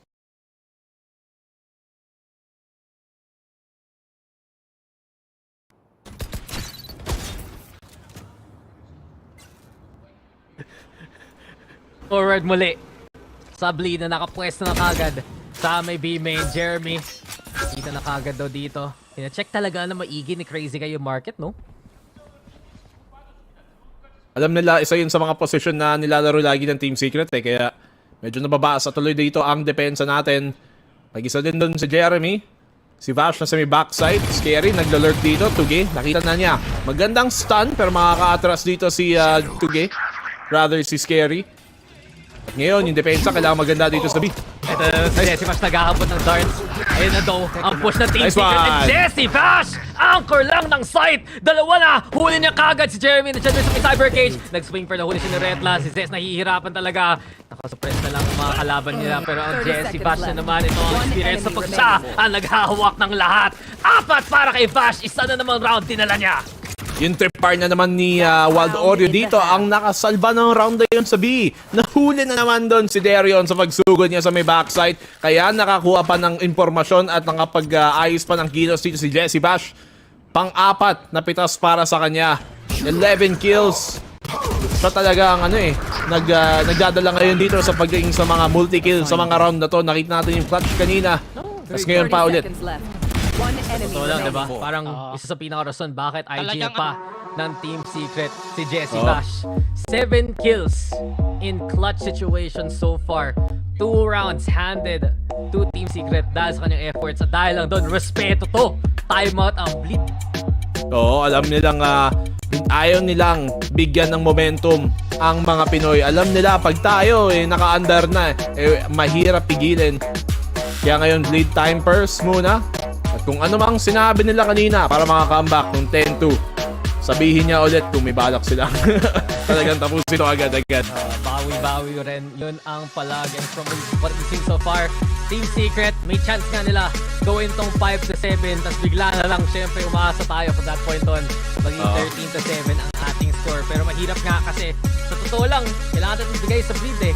Pinakamaayos talagang performance nila dito sa Pacific League.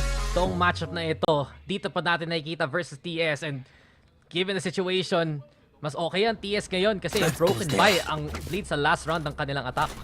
Na nga dalawang banda lang ang kanilang dala dito, bleed. Tayo mas okay pa ang ating armas. Team Secret, may Rolling Thunder pa din para sa retake. Si Tuge, paang nagbabalak mag first contact dito. Gusto manguna, diba? Jeremy also securing the orb. May showstopper. Para sa round na to ang Team Secret. Sa gitna muna ang bleed. Titingnan nila kung mag-upos dito ang TS, pero dahil lang sa amount of ultimates na hawak dito ng TS, especially yung Rolling Thunder, pwede mag-hold back lang dito ang TS ngayon. Tambay na lang tayo sa spawn, tas ultiin natin yung buong site mamaya. Tambay? Pwede din naman Favorite word mo yun, diba? Tambay. Mga quotable quote si Black and Blue talaga, pero ito na si Tuge. Kung alam nyo yun, alam nyo na kung saan nang galing pa. Pero Tuge, nabuhay. Ang sayang, okay tayo dyan. Buhay. Hindi, sayang makaka-5 siya dun. Okay. Huli ka dun Sino suporta mo? Pinoy ka ba?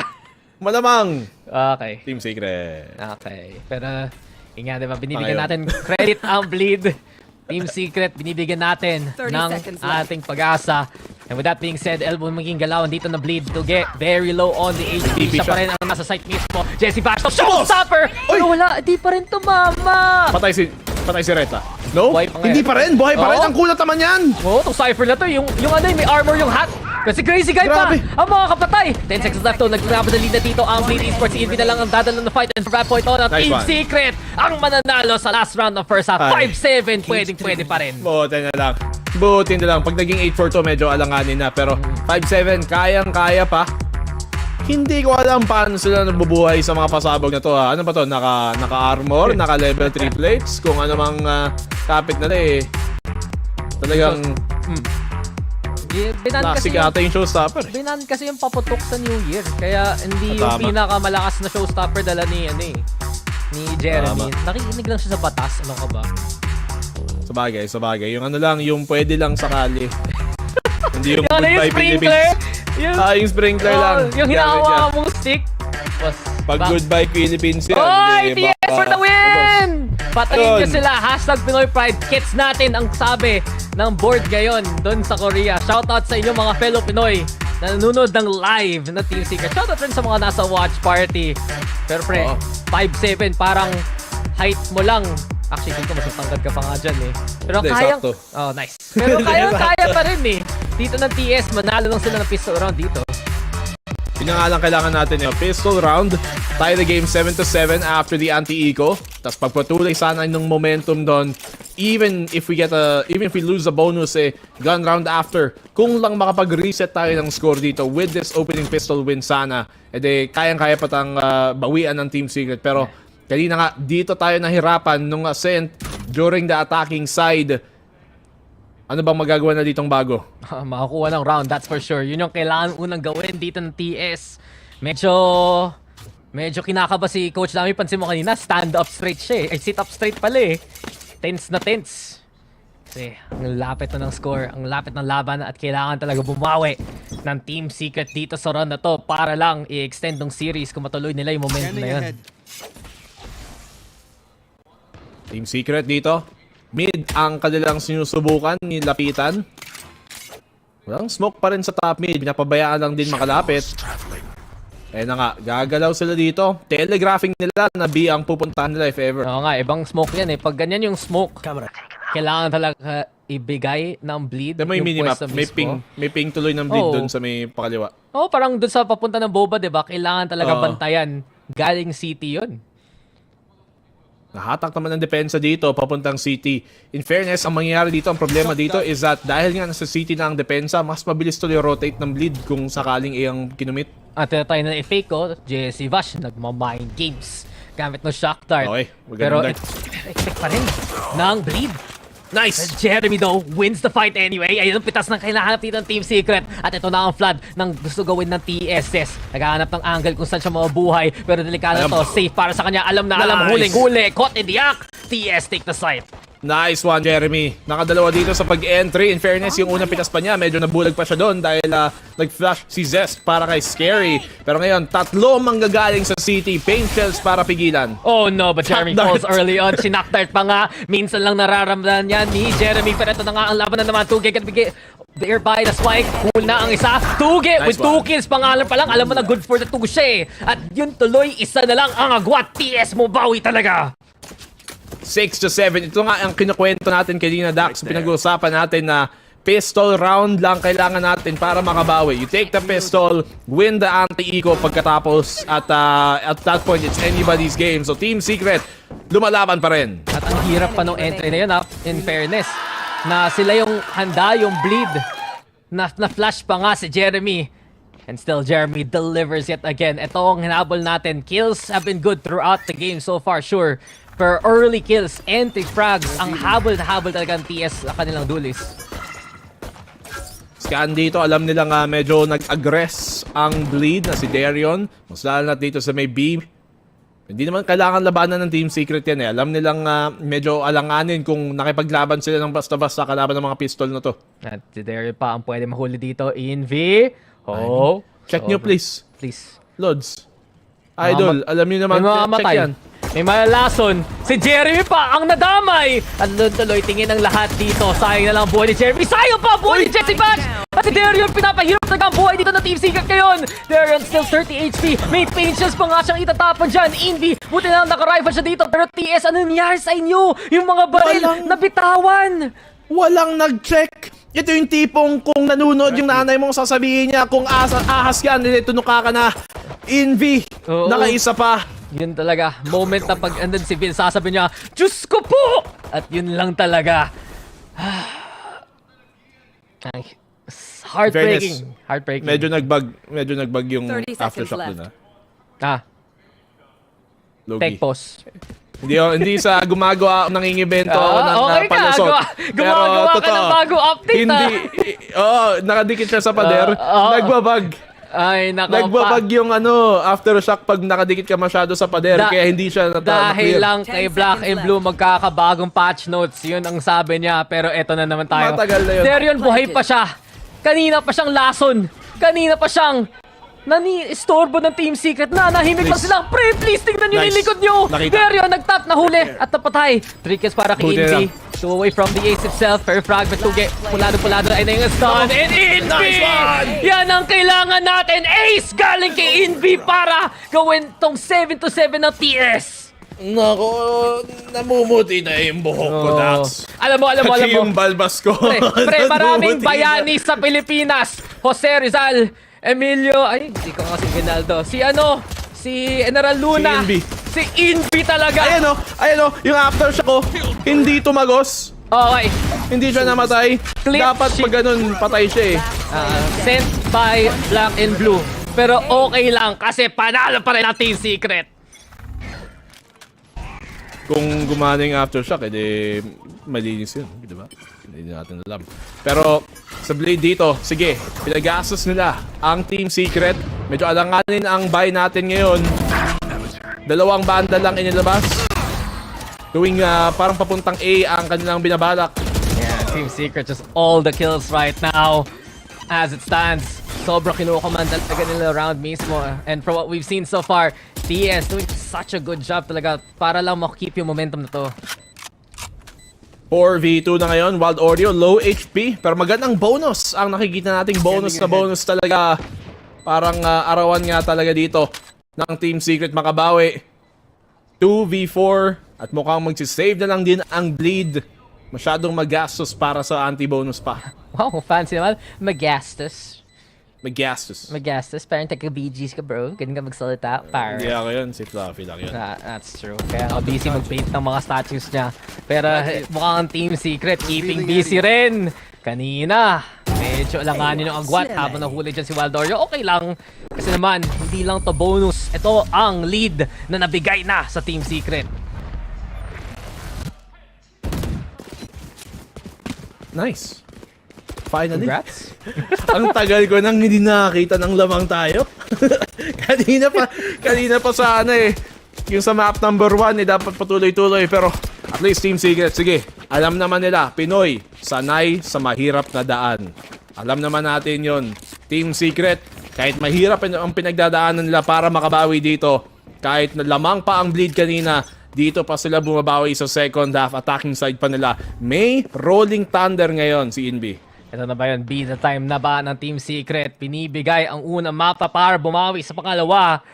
And as he said, dahil lang especially doon sa ace kanina na salvage ni Envy, may ult siyang pwede gamitin sa kanilang execute. Hirap na ngayon ang bleed. Minsan mo lang masasabi yan.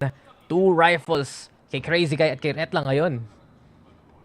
Daming tripwire dito Tama yung sa bleed. Yung mga util nila nakapwesto dito sa may pa-backside. Buti lang may shock dart dito si Jesse Bash para sirain yung sa kaliwa. May kanan pa rin though. May plant. Makakuha ba nila? Pero yun nga dahil lang may Sova rin ang Team Secret, kailangan i-adjust ni Retla kung saan nakapesto yung mga tripwire mismo. Spike yung nag-planted, TS, na-scan nga sila pero kung babalikan nila ng dart yung market mismo dyan.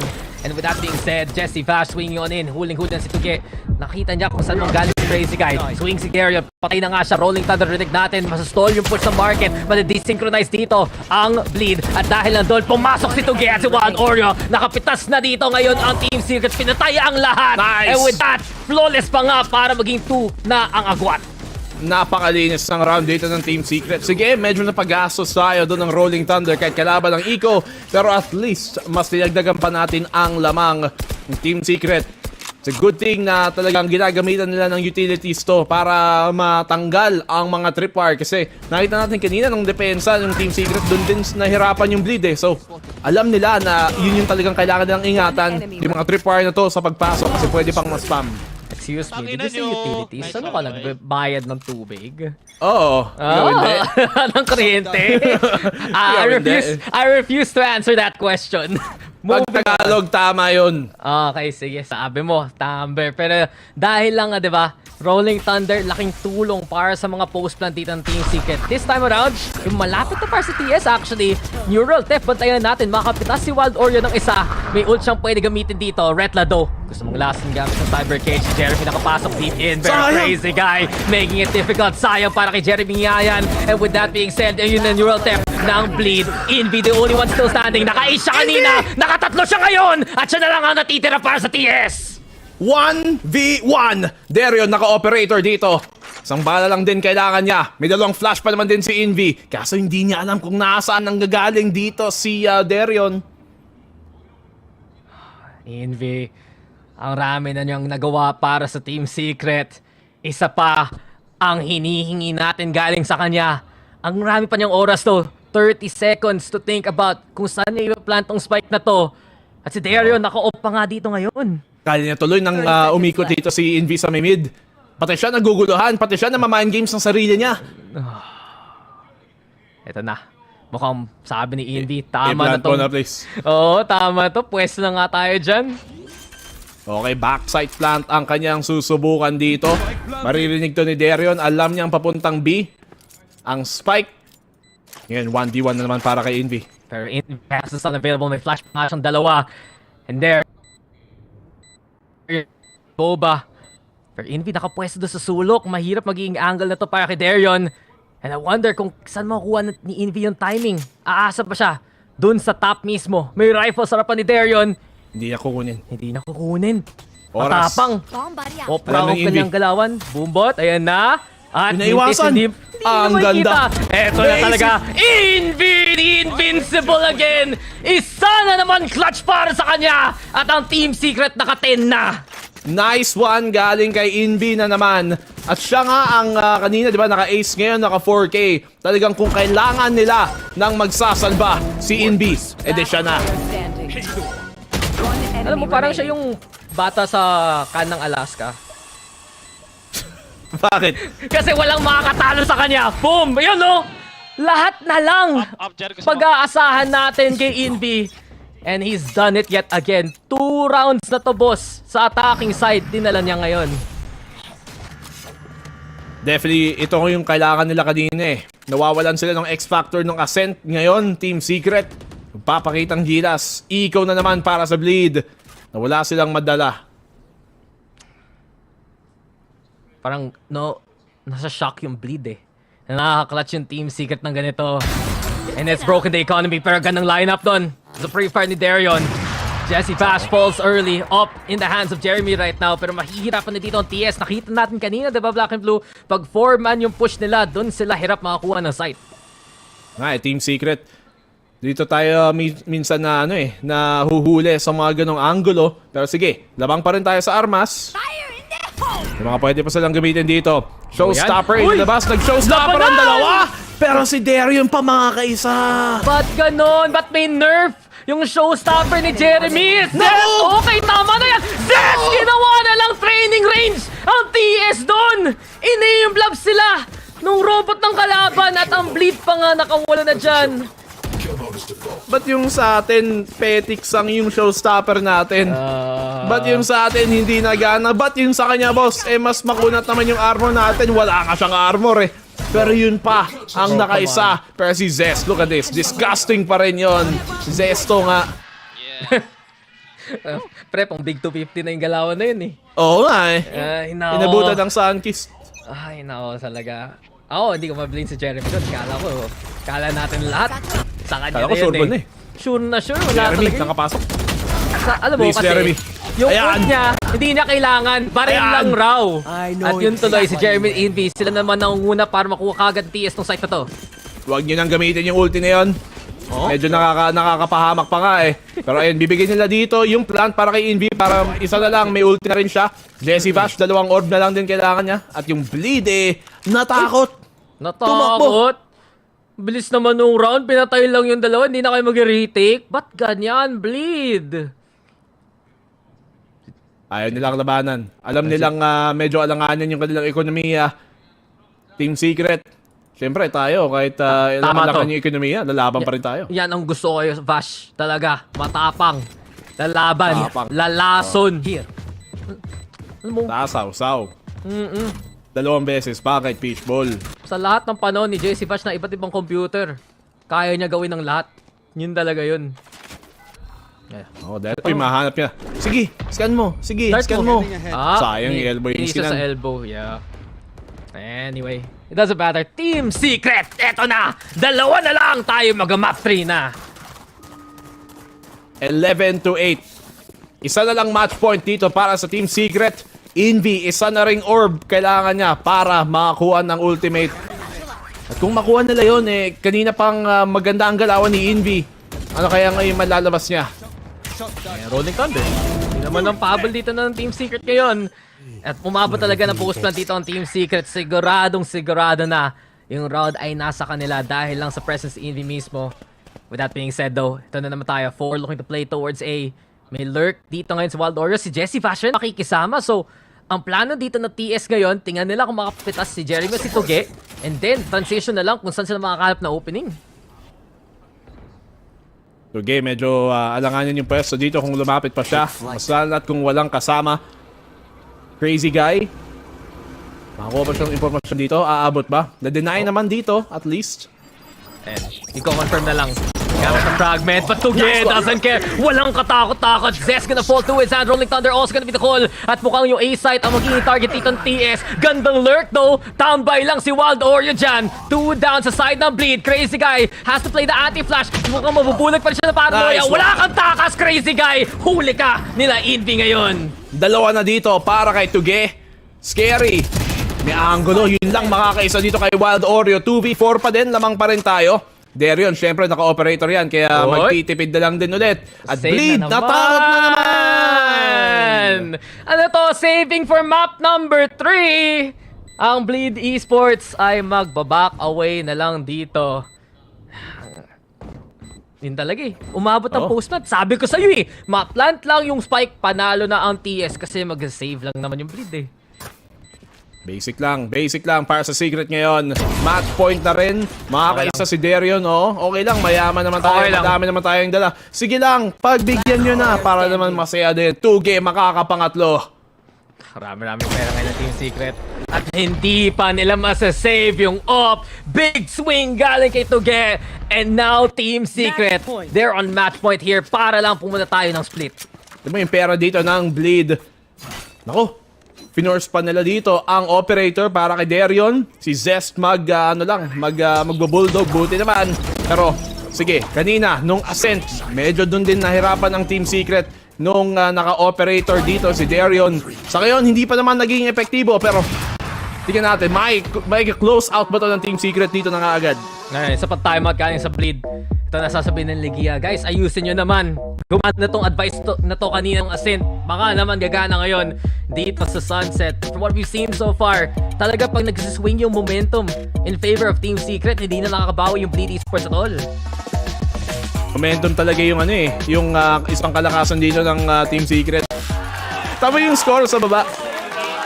12-8. Ang sarap tignan. Shoutout sa watch party din pala. Yan ang gusto natin makita. At alam mo, nakakatawa minsan, nakita ko lang yung chat natin. Tayo pa yung sisisi. Team Secret to. Talaga bigay natin lahat ng hips and phrases sa ginagawa nilang tama. Ayun, sa Ligia, hinaano yung ulo pa nga niya. Guys! Ayusin nyo naman, guys! Paano ba dito babawi ang Bleed? Team Secret, kailangan na lang sure ballin na to para hindi mas dumikit pa ang labanan. Operator, kapit dito ni Derion. May Hunter's Fury si Jesse Vash. Tingnan natin kung gagamitin nila yan sa post-plant or sa unang initiate. So again, the dart lineup breaking the initial tripwire at yun pa ang Team Secret ngayon. Sila mag-play ng defaults dito. Retla, pick muna siya ng mid pero kung wala naman mapapansin, TS really denying information para dito sa pwede maging last round talaga. Konting drone kay Jesse Vash. Naku, naiwasan pa, hindi umabot. Dito lang nakakuha ng impormasyon na kailangan nila. Mukhang mag-rotate na dito papuntang B site, magko-commit papuntang B. Walang nakita. Nakita pa ni Crazy Guy dito si Jeremy. Oo nga, huling-huling ngayon si Jeremy dito sa may sulok and elbow here. But with that being said, pwede gamitin to ng Team Secret na false info. Ito na, 3 pa rin ang nakatambay sa bleed. Sa may A, sa mid pa rin nga si Darion with the operator, pero mukhang yung burst na yun ng Team Secret ay pupunta ng B site. Di na kailangan ng duelist. Wild Oreo the one making his way in. Darion dito sa may boba yung flash, hindi pa rin makaka-pick ang bleed. At sa TS makakapag post plant. Nice pick though! Galing Kitoge! Ito na ang simula para sa TS. Magandang angulo dun para kay Tuge. Meron pa naman silang Hunter's Fury dito sa post plant. Pero Tuge, pakakaiso na naman! Dalawa na kay Tuge! Tuge has done it again! Back-to-back kills! Big ones dito para sa round na ito! At ang hirap na para sa bleed. Si Tuge hindi pa tapos. Nagflang pa nga. May pressure sa likod. At si Wild Oreo, tinabihan na lang ang kalaban. Scary, low HP. Tinapos si Wild Oreo. Wild Oreo, 3 sa kanya. At tapos ang second map natin. TS bumawi. Pupunta tayo ng split ngayon. Split kung saan natin makikita kung sino ba talaga makakatapos ng laban na to. Team Secret, magandang pagbawi dito. First half, medyo nahirapan. Bumawi nga ng second half sa pistol at patuloy-tuloy nga ang momentum. Yung bleed naman, nahirapan dito sa second half. Isang round lang na ipanalo nila doon sa depensa. Atin nakinig sila sa iyong sign. Pinatay nila sila, please. Pinatay nila ang Bleed Esports, diba? Ilang beses pinatay ni Jesse Vash at ni Envy rin. At yun ang hinahabol natin galing sa TS. Makakita tayo ng mga clutch plays from clutch players sa lakas talaga ng Team Secret na gawa nila sa kanilang mapic na yan. Ang daming mga clutch play doon. Si Envy may ace, may 4K clutch. Si Jesse Vash may 3K clutch. Si Tuge din, ang dami niya mga clutch moment na tipong naipanalo niya yung round dahil sa mga opening pick niya. Sa pinaka last round pa nga lang ay 2 first blood na back-to-back. At ito ang kailangan ng Team Secret ngayon. Yung X-Factor kung sino magkapakita ng big time plays. Diba? New look ng Team Secret. Mukhang umukay na rin dito sa second map. Panalo tayo dyan, guys! Siyempre, may third map pa, pero panel muna tayo para sabihin ano nangyari doon sa mapang na yun. Ang masasabi ng panel ay TS win. Nagsuot na ako ng salamin para makita ko ng malinaw kung nasa yung mga doubters ng Team Secret dito sa Sunset. Diba? Salamin. Feeling ko ang nagkulang lang kanina kay Wild Oreo. Kung napanood nyo yung announcement video niya sa Team Secret, Beanie fan ang ating idol. Ikaw ba, Ray, sinong Beanie stan mo? Si Gwen. Yun. Gwen bias. HG, sinong bias mo? Kay Maloy ako Kay Maloy. Ako, Beanie Aya fan ako. Sa Team Secret, sino yung bias player nyo dyan? Kasi ako, si Envy, syempre. Kita nyo naman yung init niya kanina. Ikaw ba, Honey Glaze? Well, dito favorite ko kasi talaga controller. So, I really do like to guess sa mga naging mga initial pick-offs niya kanina. And grabe yung showin niya dito finally in Sunset. Ako para maiba, pupunta ako syempre kay Wild Oreo. Kahit debut match pa lang niya to, explosive na kagad yung performance niya. Speaking of Wild Oreo, no, syempre, parang nararamdaman natin na may moments na nangangapa pa siya dito. Pero going back in those early rounds, maaalala natin na yung first 2 points ng Team Secret kasi down sila 0-4. Nung nakakuha na sila ng first 2 points, it was because of Wild Oreo setup, diba, Ray, na nakakahuli siya dito at nakaka-enable dito kay Jeremy para makakuha ng opening picks. Oo kasi alam naman natin na ang daming ginawang magical plays dito ni NDG, diba? At ngayon na nag-a-adjust si Wild Oreo, kita naman natin that even if sometimes it's not working, at least nakakapag-respond naman siya by at least getting a kill, diba? Yun naman yung importante kapag nag-a-anchor ka. And I'm happy that even if may mga konting distansya, konting lapses, na nakapag-recover sila, nakanalo sila sa mapang ito. Ang nakita ko rin kanina rin siguro is yung mga nagiging initial pick-ups nga talaga ni Tuge. Laking bagay na early picks niya. Pero ang gusto ko lang din sabihin para sa Bleed, they had us in the first half again. Kasi this time, 8-4 para sa kanila. But nung umabot tayo in the second half, this was so commendable for Envy and the rest of the gang. Yun nga, nakakuha sila ng multi-kill all over. Even though na hindi man sila naging ganun ka well-coordinated in the first half, yung attacking side talaga yung mas naging pulido na for them to secure in this game. Alam mo rin, HG, kung bakit ang lakas ng TS dito. Kasi, natalo sila sa pistol round nung first half. Ayun! Diba? Kasi sa Ascent, nanalo sila. Ano nangyari? 10-2 natin. Nabalik. Naging 10-30 pa, diba? Eh ngayon, binigay nila yung pistol dito sa Bleed. Sila yung nagtapos ng laban dito. Yung Bleed naman, yung hindi nakagalaw once na nag-switch sides tayo. Pero eto nga, no, ang ganda ng pinakita talaga dito sa Sunset naman, Ray Ray. Ang next map natin, bonus lang, may narinig tayo kaninang words of affirmation. Iba talaga magmahal ang Team Secret. Gusto ko lang isingit yun. Love language. Pero tulad yan ng sinasabi ko, Ray, papunta tayong split. And going back to the old setup, since si Darion yung nagpipick up dito sa sa duelist role natin, and alam natin na ang Beat Esports mahilig sa double controller setup. Ano ang dapat ingatan ng Team Secret going up against them in split?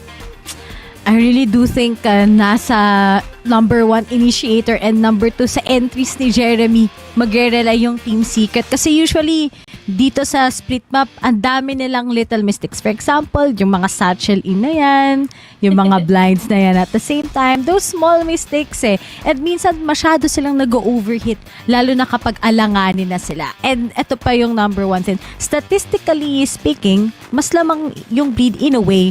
But then, I do believe when it comes to Team Secret, getting those micro-adjustments, nakakapag-adjust naman sila. And sana yun yung mangyari dito sa split map.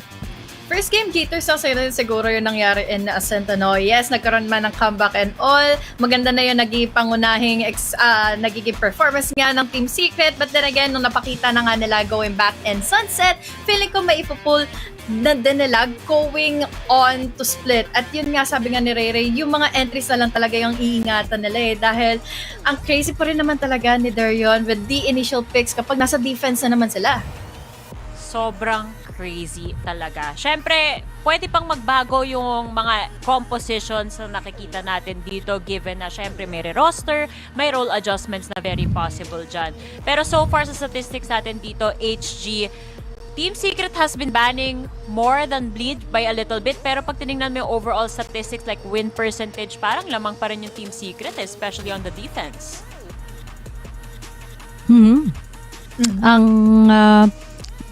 Ang nakita ko din talaga dito sa side ng Bleed is that itong, yung defense na sinabi natin, 3-5, hindi ganun kalaki. But then, kita naman natin na 1-0 lang naman sila dito So, sa tingin ko magbabago pa yan as we see the game right now.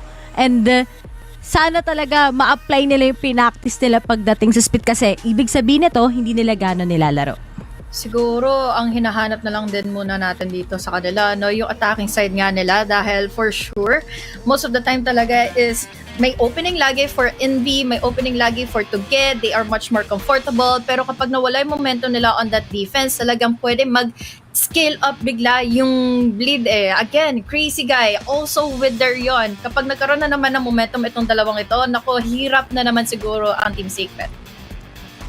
Possible talaga na mahirapan sila dito. Pero para sa mga viewers natin, hindi nyo kailangan maghirap because Grab is here to save the day. You can score Grab's lowest prices ever with up to 15% cheaper fares on Grab Car Saver. Delivery fees as low as 15 pesos with Grab Food Saver delivery and thousands of budget-friendly meals for as low as 99 pesos with Grab Food Saver meals.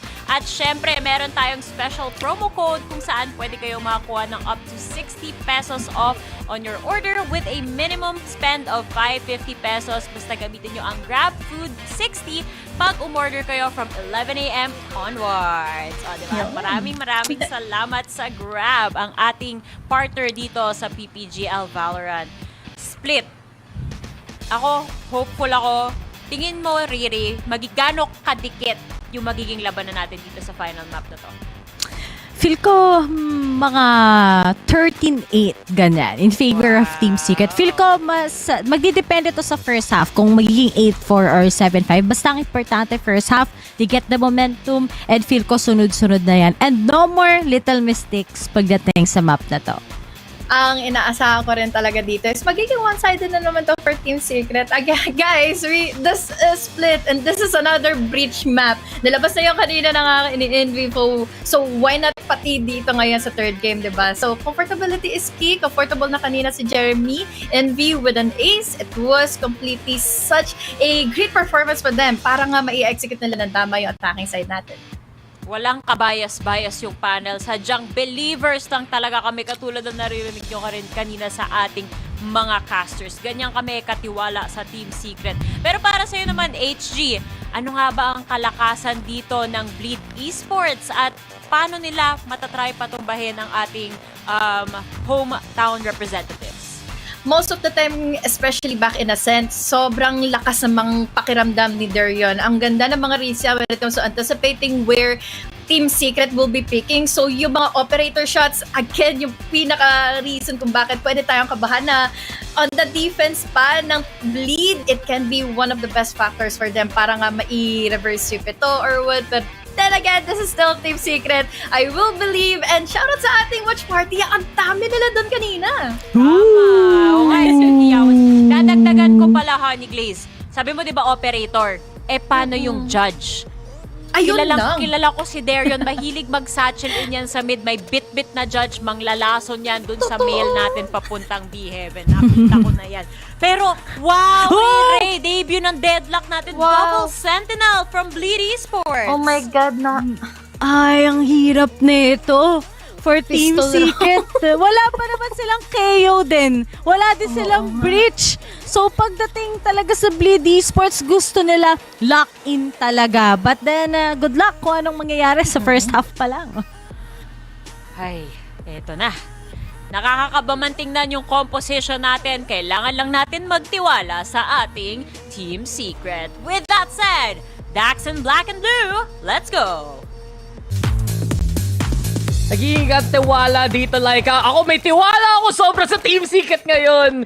Kasi bakit gagawin ng Bleed? Deadlock at Cypher sabay. Tapos sa attack pa sila magsa-start. Okay, good luck sa inyo, Bleed, kung paano kayo makapasok ng site. Eh, pinili nga nila yung Deadlock kasi dead na daw sila. Dead man na daw tayo rin sa kanila. At titignan natin kung paano nga sila makakilos dito on the attacking side. Malay natin. Dire-diretso na naman.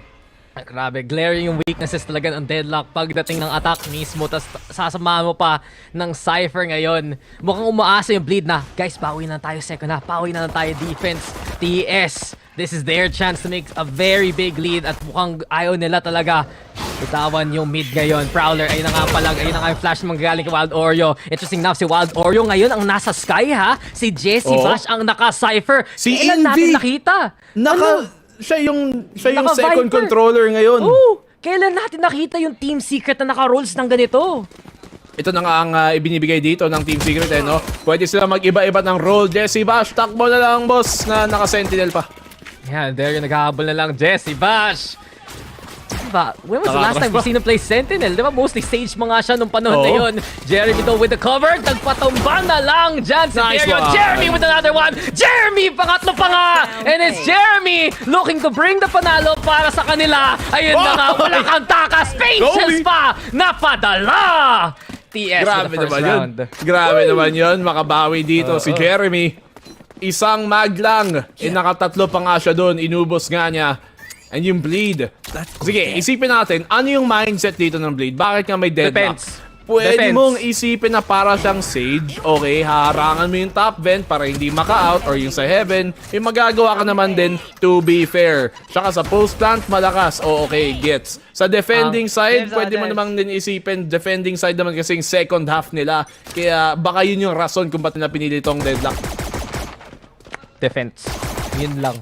Ito yung tipong Bleed Esports willing mag-play ng 12-0 half para lang bumawi sa second.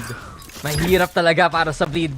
ang kanilang utility to be proactive, and it's up to Team Secret. In Na fairness. hindi sila mapitas, di ba? Parang In fairness, yun lang Laps. kailangan ko na TS. Oh. Yung laban na to, puro bawian lang ng second half.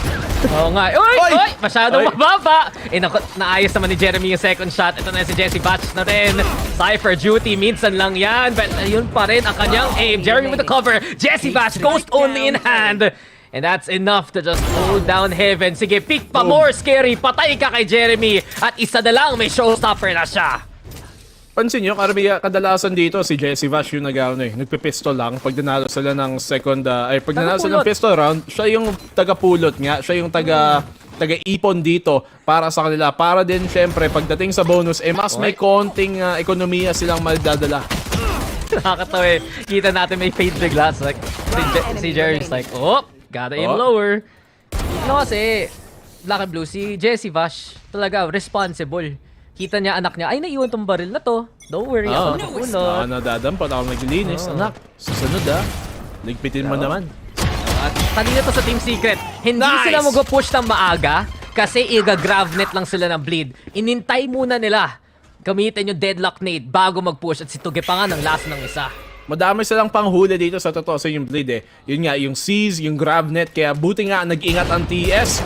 Matatamaan ba niya? Hindi, nahuli pa ni Darion. Yeah, masyadong mataas bigla si Darion dyan. Naka full armor rin ang bleed dahil may outlaw ni Bas ang Team Secret ngayon. Pero magandang anggas ng TS ha. May garage control pa sila. May alley dito sa kamay ni Wild Oreo. At yung lurk pa nga ni Retla, mahuhuli dito ni Envy. Tingin ka sa kanan. Ayan, libre na yan. It's a 4v3 situation here. Libreng barrel, pwede na rin tumakbo dito si Envy para tulungan ang retake. Kailangan lang nilang hintayin para syempre mas madaming tao dito ang kaabang. At mo, si Tuge, umikot siya. Hindi siya nanggaling ng B-main.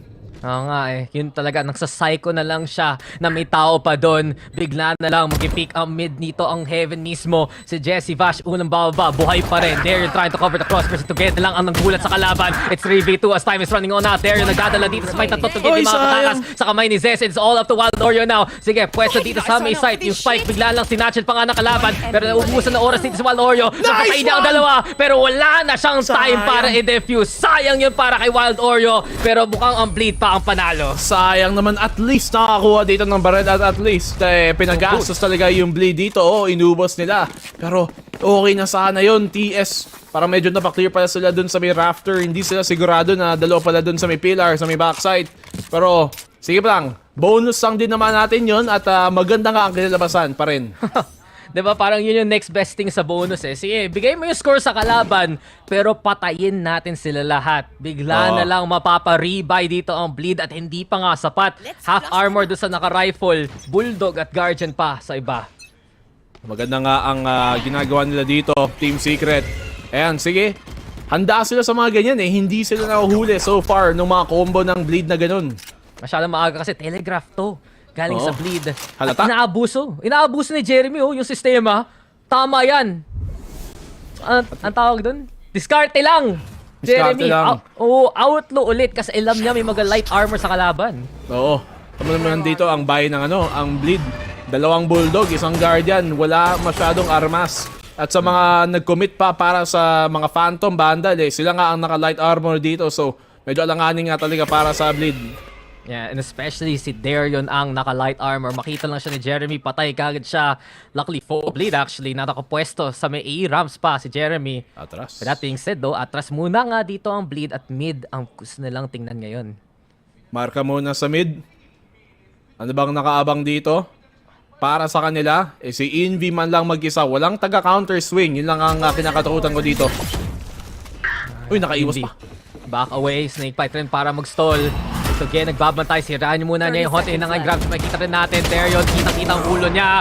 To get Envy on the board. Envy malapitan. Wild Oreo, mas malapit pa sa close. Dito lang sa smoke. At si Crazy Guy, naghahanap ng paraan. Wala na rin yan. At ito ang delikado. Crazy Guy though with the top 1v3. Pero paubos ng oras dito ng bleed. Wala pang spike. No time na rin. Envy makakapangatlo. Ang ganda ng hold naman ni Envy. Mind you mag-isa lang siya doon sa may B-Heaven at nagamitan pa niya yung utility. Hindi pa siya natamaan nung paranoia Magandang reaction doon. At dahil nga sa snakebite niya, medyo parang napatigil pa, napabagal pa nga kamo ang bleed sa pag-execute nila dito sa B site.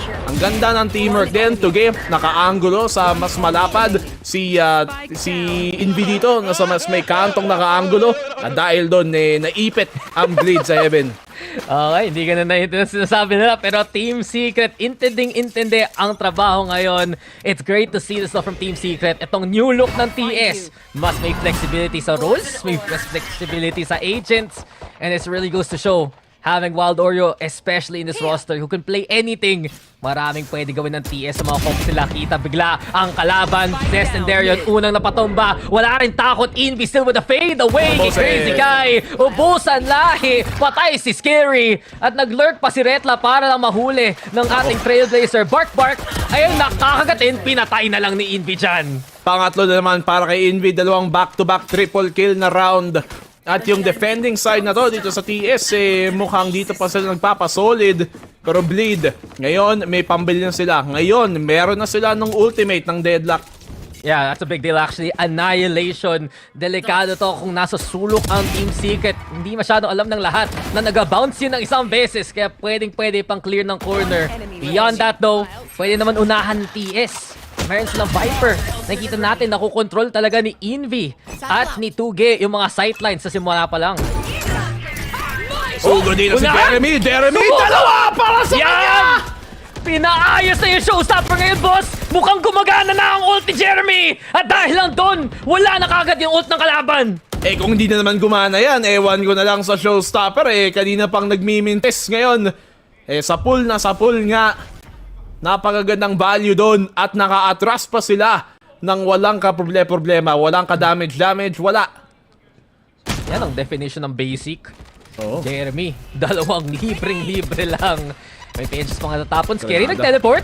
Expect pa nila yan. Timing kay Scary. But it's traded well by Jeremy still. 3 kills na para kay Jeremy sa round na to. At ang TS may control pa sa mid gamit ng Viper Spit.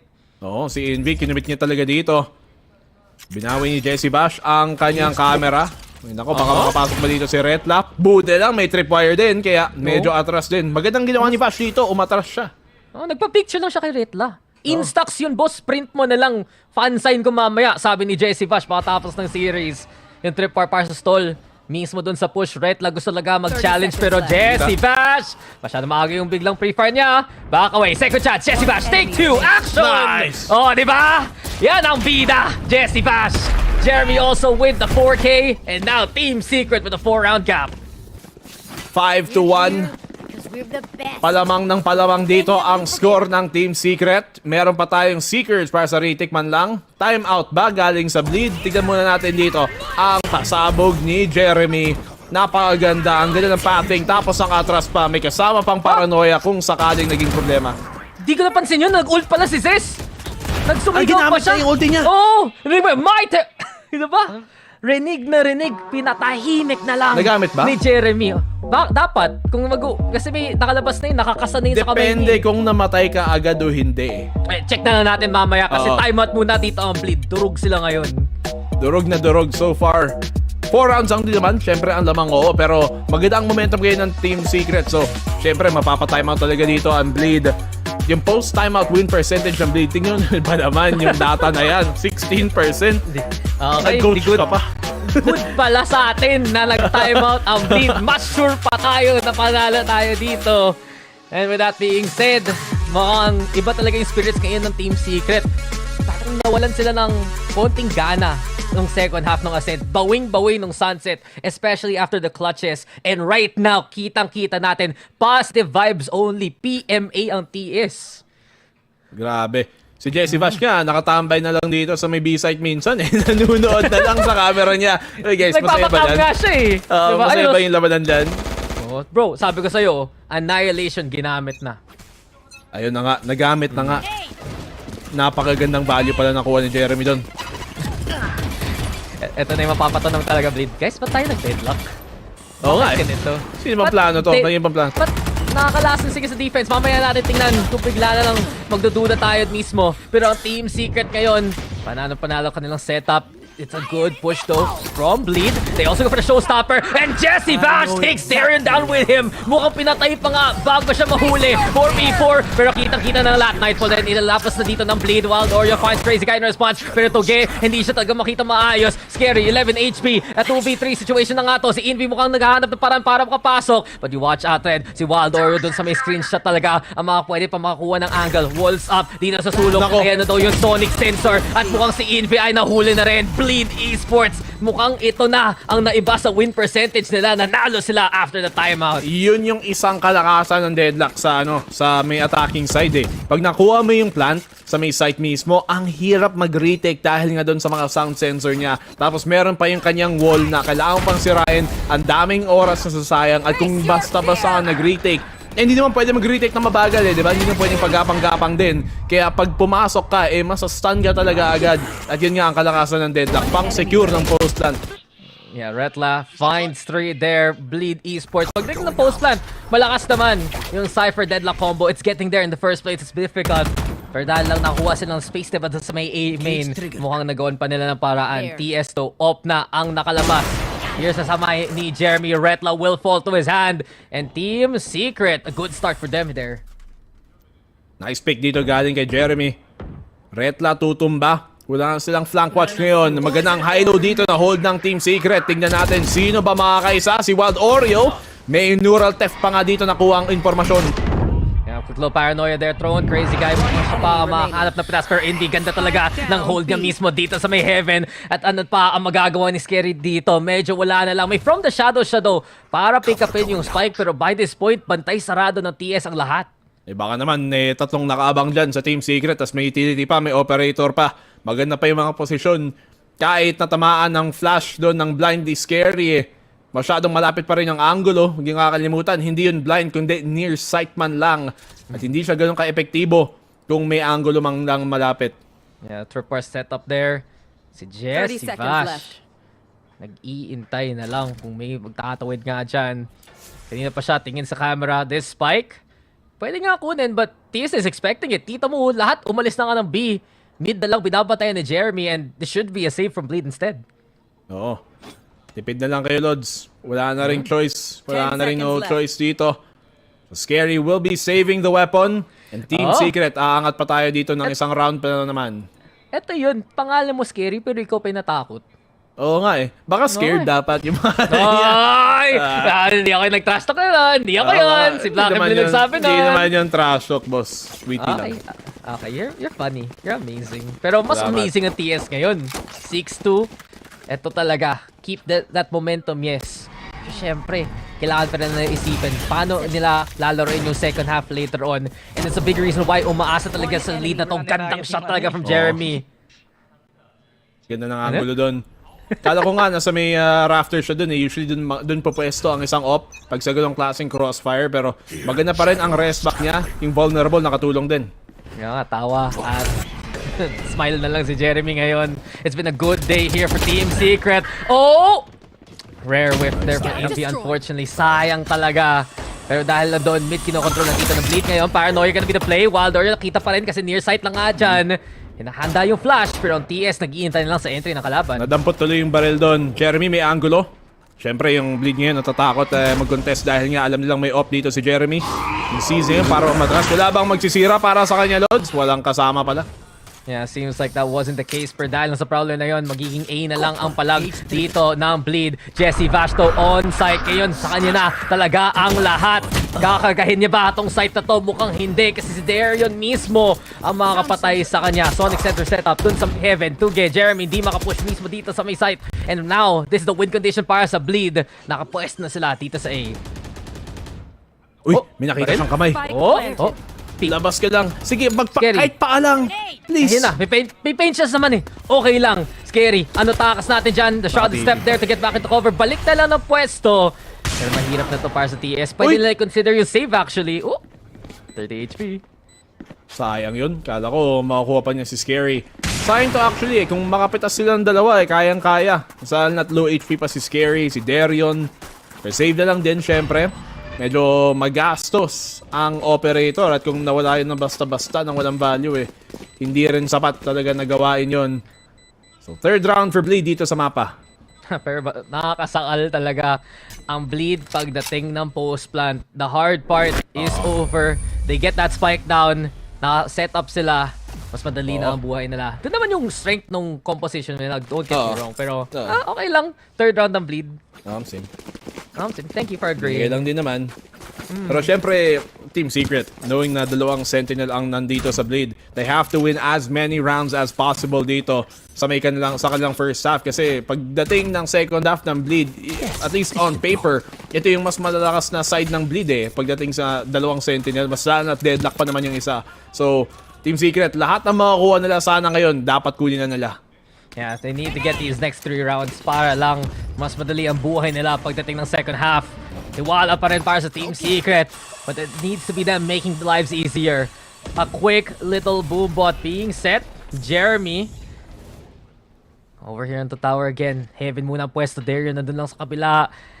This is gonna get very delicate. Wild Oreo, Jeremy, sino mag-swing muna sa kanila? Boombot na lang ang papadala nila. But watch out, main instead, gonna be the angle. Ito na ang facial, si Jenner bash out for the pressure. Nice! Bigla nang inapakan yung kalaban, but Lead wins out on the trades. Crazy guy still alive. Wild Oreo, nakadalawa siya dyan. Naging 1v1 na. Omen versus Omen na to. Grabe naman ang pagsausaldo ni Wild Oreo.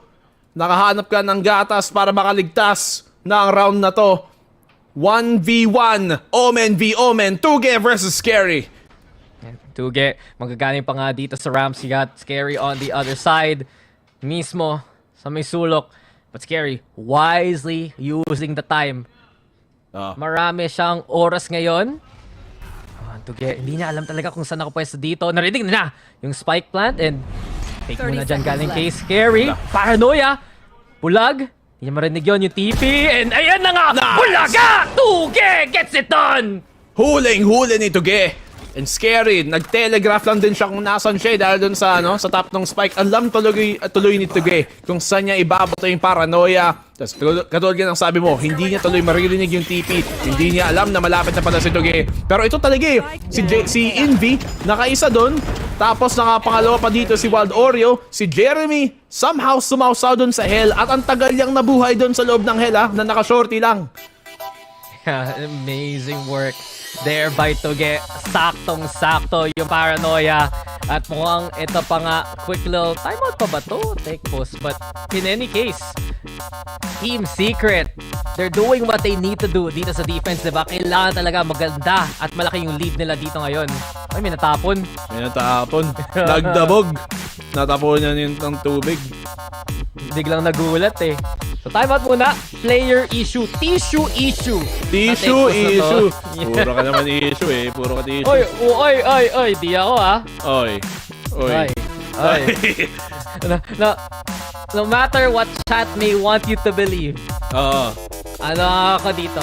Trabaho lang at nakikita ko na nanalo ang Team Secret. Masaya ako. Tama.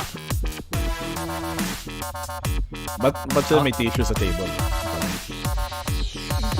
Iba yung nagdala ng tissue eh. Tama. Galing pa yun sa backstage eh. Yung tipong ito, Kleenex boss. Sabagay. Ano yun? May tissue sila din mismo. Katabi nila. Ngayon si Jessie Bash, may bottled water. Sabi daw ng chat, sadya daw para may timeout. Oo nga eh. Luto. Pero bawal naman magsalita yung coach. Bawal sila mag-usap-usap ah. Oo, bawal sila magsalita sa isa pag ganyan tag-tech post. Kanya-kanya ng usapan na lang. Yeah. Pwede namang mag-blink. Pwede namang face bump. Pero ngayon Team Secret looking very good. Like overall the series, sige, nag-collapse sila nung asset second half. Pero kita talaga natin, tong Team Secret na to eh, iba yung vibe, iba yung dala, and there's just a little bit more, paano ba explain? Parang may extra bit of oomph, di ba? Parang meron silang, mas may dating sila in a way, kasi alam mo talaga galing Valorant yung mga talents nila mismo na gumaling sila through the VCT PH circuit and more. I mean, yung circuit din naman natin has a lot of very young prospects at saka very promising prospects na pwede mo talagang piliin dito at ilagay sa team na to. And yet, they were able to pick some of the best ones being Wild Oreo, being Tuge, na may experience na rin si Tuge galing nga dun sa RRQ. Envy and Jeremy were the first two young additions sa dinagdag nga sa team na to na ever since pa lang, alam mo nang malupit ang galaw nila. And Team Secret right now, really filling out this roster with new blood that was really needed. At nakita natin ngayon, Wild Oreo, maganda ang performance. Tuge, magandang performance. Yeah, Blade Esports. Does that mean that they're out of timeouts coming into the second half there? Oo. Huling timeout na nila to. Yeah, Team Secret. Ang ganda ng kanilang hold so far. And especially kung pansin mo, pag natutulungan nila si Jessie Vash na maaga, ang bilis talaga ng response ng Team Secret as a whole. And with that being said, ito na nga tayo, 7-3 ating standings. 2 rounds na lang ang depensa dito ng Team Secret. And sa totoo lang, I'm looking forward to that second half kung paano sasukitin ng TS ang Deadlock at ang Cypher sabay. Jeremy dito, isang shot na lang, orb na lang kailangan niya para dito sa kanyang showstopper. Para magamit na rin yung ulti. A-site ang iko-commit ng bleed. Naku, wala pa naman nakabantay dito ng TS. Dito pa sila nahirapan pag-retake. Yeah, here we go again. Therion making his way into the site. Crazy guy plant kaagad dyan. And this is a lot of space given dito sa side ng bleed. At dahil lang doon, Sonic sensor setup, nandyan na. Kailangan tahimik lang ang Team Secret sa retake na ito. Team Secret, makakuha ba ng opening pick? They're gonna need a pick here galing kay Jeremy to start off this retake. May nakuha nga ang angulo dito si Darion. Alam nila nandito sa papasok, but Zess is gonna get the one. Inuubos ngayon ng bleed ngayon. Makakabawi bang TS? Sayang! Muntikan pa sana. Pero naipit doon sa may elbow. Yeah, they can't afford to give that side up. At yun na nga ang bleed. Playing to their strengths. Moving into the corner. Sulok gaming lang. At yun na nga sapat na. 4 rounds na nakuha dito ng bleed. A lot more honestly than you'd expect from them coming into a comp like this. Pero nakapwesto kagad sila ng Black and Blue. At nagiging problema to ng Team Secret ngayon. Ang daming problema ngayon. Ang Team Secret, yung pinakauna is the fact na medyo alanganin ang dalang armas nila. Guardian na isa. Meron din namang shotgun dito na magagamit yung Judge. But the retake has been a big problem for Team Secret. Kailangan nilang pigilin pa lang sa pagpasok pa lang dito. Yeah, it needs to be a stop right here, right now. At ayun na nga si Jeremy. Siya ang gusto manguna. Showstopper. Gumana na kanina. Pwede gamitin. Dito rin ngayon. Lido playing it slow and yung flash ni Wild Oreo. I think nakuha niya yung information papunta kay Crazy Guy dun sa mid. So alam kagad na TS. Minimum may lurk. Ito yung delikado pa rin tong aiming na ito. Slowing things down dito. Bleed gumagapang. Yung cage, alam tuloy ng Team Secret na, sige, may natambay. Pero aware ba sila sa lurk dito ni Crazy Guy? At magko-commit pa talaga ang bleed dito sa A. Bleed ito na nga. Pumipwesto na lang. Slow play pa talaga dito sa last round ng first half natin. Pero rinig natin, Annihilation. Naghanap ng clear na corner. Wild Oreo gets there yun. Mukhang hindi talaga tatama yan. Walang mahuli, walang makikita. Instead, makakapatay pa nga ang Team Secret dyan. Tuge on the board. Jeremy gusto lumusob. Wild Oreo finds the 3K there. Sharp shot na naman galing sa kanya. At ang TS ang may control ng spike. Surprised na si Crazy Guy of all people ang nagpa-lurk dito sa bleed kasi kailangan nila yung utility niya eh. Siya na nga nag-iisang initiator nila. Dalawa na nga yung sentinel nila. Siya pa yung nag-lurk kamo. Crazy Guy, wala ka ng buhay. And Team Secrets have made it an 8-4 standing. Yan, magiging agwat na kailangan batayan ng Team Secret ngayon dito. 4 rounds para sa kanilang attacking side right now. Yun yung magiging agwat, boss. At nakikita talaga natin, TS, kayang-kaya bumawi dito sa series na ito. Sila pa, anong muna sa decider ito? Oo naman. Maganda ang pinapakita dito ng Team Secret. And yun na nga, pag nakakuha ng site yung nakakuha ng site yung bleed dito, nakakuha nila yung mga round. Pero pag hindi nila binibigay yung site mismo, hirap na hirap makapasok yung bleed. Ito yung pinag-uusapan din kanina ng panel na with that double sentinel, paano sila papasok? Pero ngayon, na nasa defending side sila, dito natin ma-expect na mas mapabor na side dito para sa bleed, at least base sa comp nila. I agree for sure. Talaga one site para kay Zes. The other side, para lang sa Cypher nila. Yun talaga, tas abusan lahi na lang dun sa gitna. Asan na yung Team Secret na banner kanina? Gusto ko pa yun, inspiring eh.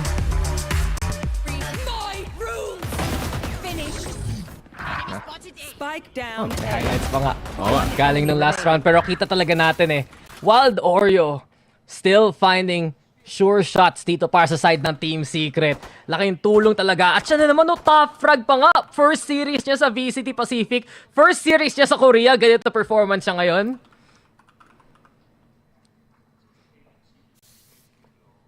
Well, sino ba naman yan? Kundi si Wild Oreo, di ba? Baka. Okay ka lang, boss? Ganun ka ba kagulat na nanalo dito ang Team Secret? Sobra. Speechless. At habang inaaral pa ni Black and Blue paano manalo ang Team Secret dito sa bleed defense. Ito na naman tayo, back to business and back to Wild Oreo, Trailblazer, plus Jeremy flying high. Na-avoid yung C's, pero yung Paintians ang delikado. Nabuhay pa nga. At buti na lang si Wild Oreo. Kita mo, may band-aid. Tingnan ka rito. Regrowth muna. Buti na lang, may heal. Kaya wala din na masyadong nawala dito sa kanya. Envy, nag-ingay din sa mid, and that's gonna pull the defense dito para tumulong sa mid din. Paranoia, pinaprime na nga dito ni Scary. Ayan ang pressure ng Team Secret papunta ng B. Mukhang ang kalaban nila ngayon ang Cypher. At si Retla, sirang camera, kita ang lahat pero naka-creep up rin ang TS.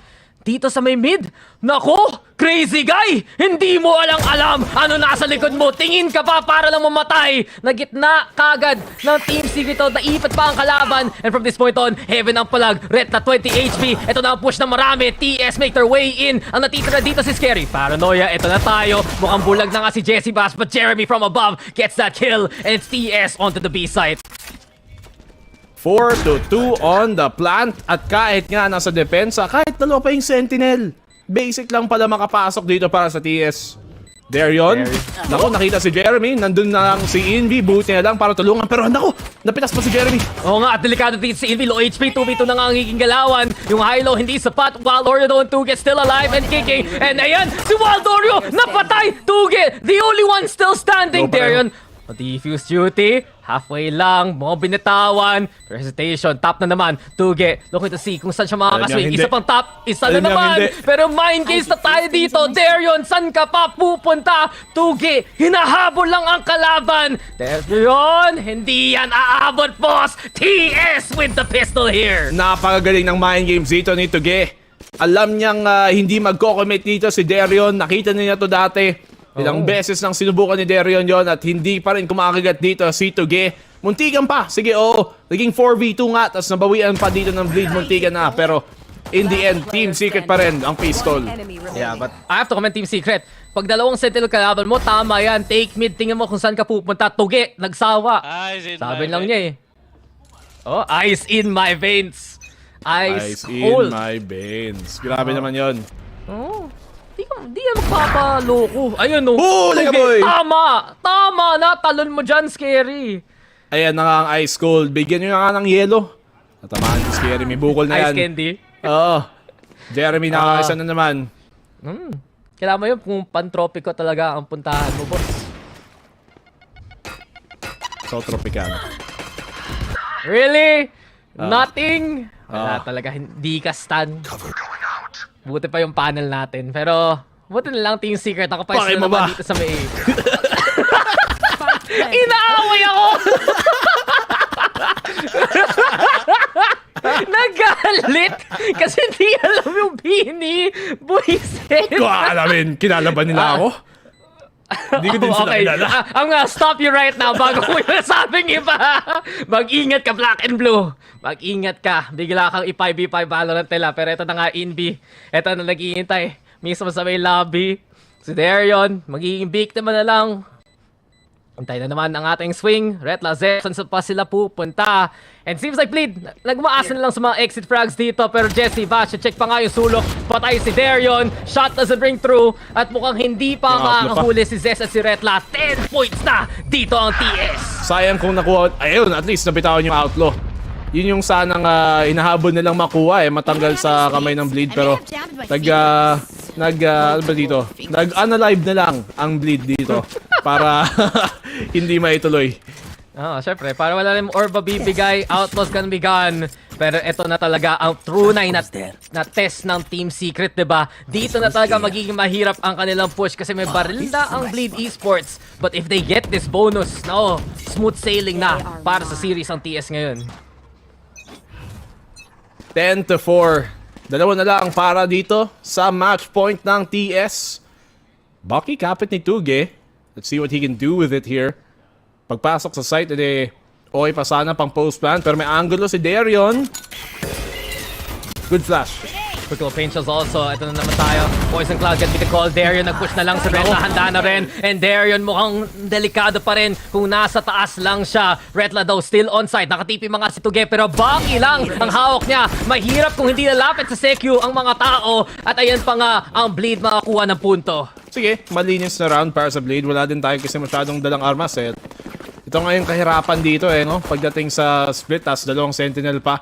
Ang dami mong kailangan ingatan. Nakita mo naman din na even though hindi sila necessarily nahuli ng mga utility dito ng sentinel, nag-iingat sila kasi alam nilang nandun. And even that hesitation factor nakakagulo. At kailangan nila talaga bantayan kung saan mag-pick si Darion, diba? Yun yung naging problema nilang Ascent. Nauunahan nila sila ni Darion mismo and nagiging problema. Speaking of, showstopper, handa na para dito sa Bleed. Si Invi nag-iingay, ayun na yung Grafnet, pero hindi pa nag-push dito ang Team Secret. Gusto lang nila i-psych out dito ang Bleed ngayon. One way dito sa B main. They're gonna be able to take that orb. Yung Annihilation, paunti-unti nilang binibuild ngayon. Pero ngayon, ang commit dito, Darion, mintisam din. Oo nga Darion, wala nakuha doon sa paputok. Mukhang kinuha niya yung kanina kay Jeremy, diba? And speaking of Jeremy, nice pick papunta dito sa may A. Now they're breaking all the utility na handa dito ni Retla. Makakapasok na sila Jesse Bash papunta dito sa may site. And Team Secret, gandang entry na naman. Oo, nakuha nila yung site ngayon. At dito pang mas mahirapan ngayon ang Bleed. Pagdating sa depensa, wala sila masyadong retaking utility. Yung dalawang sentinel na yan, walang magagawa pagdating sa retake. Diba? Bleed Esports set up City ang palag pero bigla na lang tayo dito sa town ng Team Secret at nakapwesto na naman ang TS sa misulok ngayon. Ready to play the elbow itself. Paranoia mukhang tatama sa dalawa. Heaven Jeremy malapitan and nasa lang katakot-takot to. Warrior gets on the board pero Jesse Bash there with the trade. Magiging na lang natitira dito si Zes pero wala na siyang magagawa. Walang ambag ang deadlock natin dito boss. Ang TS ang makakuha ng 11th round nila. At ang ganda pa ng positioning doon ng dalawang controller natin na si Tuge at si Invi. Si Invi nandun sa may vent, si Tuge sa may taas ng rampa dahil nga nakaplant siya sa pang-heaven. So, kahit maubos yung mga tao sa loob ng site, kahit maubos ang TS sa site, may dalawa pang naka-post plant doon sa may heaven at yun yung pang-secure nila ng round mismo. Pero hindi nga tayo umabot doon dahil si Jesse Bash, inubos nga niya ang Bleed sa pagpasok. Tama. Staying power ang lakas dito ng Bleed. Pero kung walang ligsik, kung walang tumatambay, ano pa ang lakas nila? Paano sila mag-retake na maayos, no? Kung ang pinaka-utility nila, yung fade at yung omen para lang pumalag. Daming butas ng composition nila Sa attack, mahirap mag-execute. Sa defend, mahirap naman mag-retake. Kailangan nilang mag-hold ng site. Yun lang yung nag-iisang pag-asa nila. And not only that, again, Team Secret, sobrang talino na ginagawa nila. Mid control, super vital against double sentinel. Para lang, biglang may extra angle ka pupunta ng heaven. Oo. Pag nanggaling ka lang kasi dito sa choke, either B main or A main, dun madalas naka-focus yung impormasyon at saka yung utility ng mga sentinel. So, kailangan talaga nilang siguraduhin makuha yung mid para yun nga, matamaan nila ng dalawang vector dito ang mga site. Yeah, and not only that, I just wanna point out one more thing. Yung tripwire, hati. Yung isa sa A, yung isa sa B. And ini-expect talaga ng Bleed na mag-burst ng TS. Instead, talaga naghahanap ng map control. Jesse Vash, pagpapahid pa niya to. No, sayang. There yun. Nanalo pa doon sa duel na yun. Sayang talaga. Sayang. Okay na sana yung lurk doon ni Vash. Manurantef pa nga sana pero scary. Makakaisa ba siya dito? Yun lang natamaan ng grabnet. Ito yung mahirap pag hard commit and daming utility ng Sentinel. Medyo pilitan doon ang TS. I do wonder ba't na-boombot pa si Jeremy doon sa lagay na yun. But scary. Nakapwesto there. In position doon sa backside. Ito na si Invi. Magandang call yan. Mag-play ng alley. Even better! Napatay niya si Darion. Pag-asa pa nga. Pero nasa taas talaga. Tingin sa salamin. Si Retla at si Crazy Guy ay nakatingin sa baba. Envy.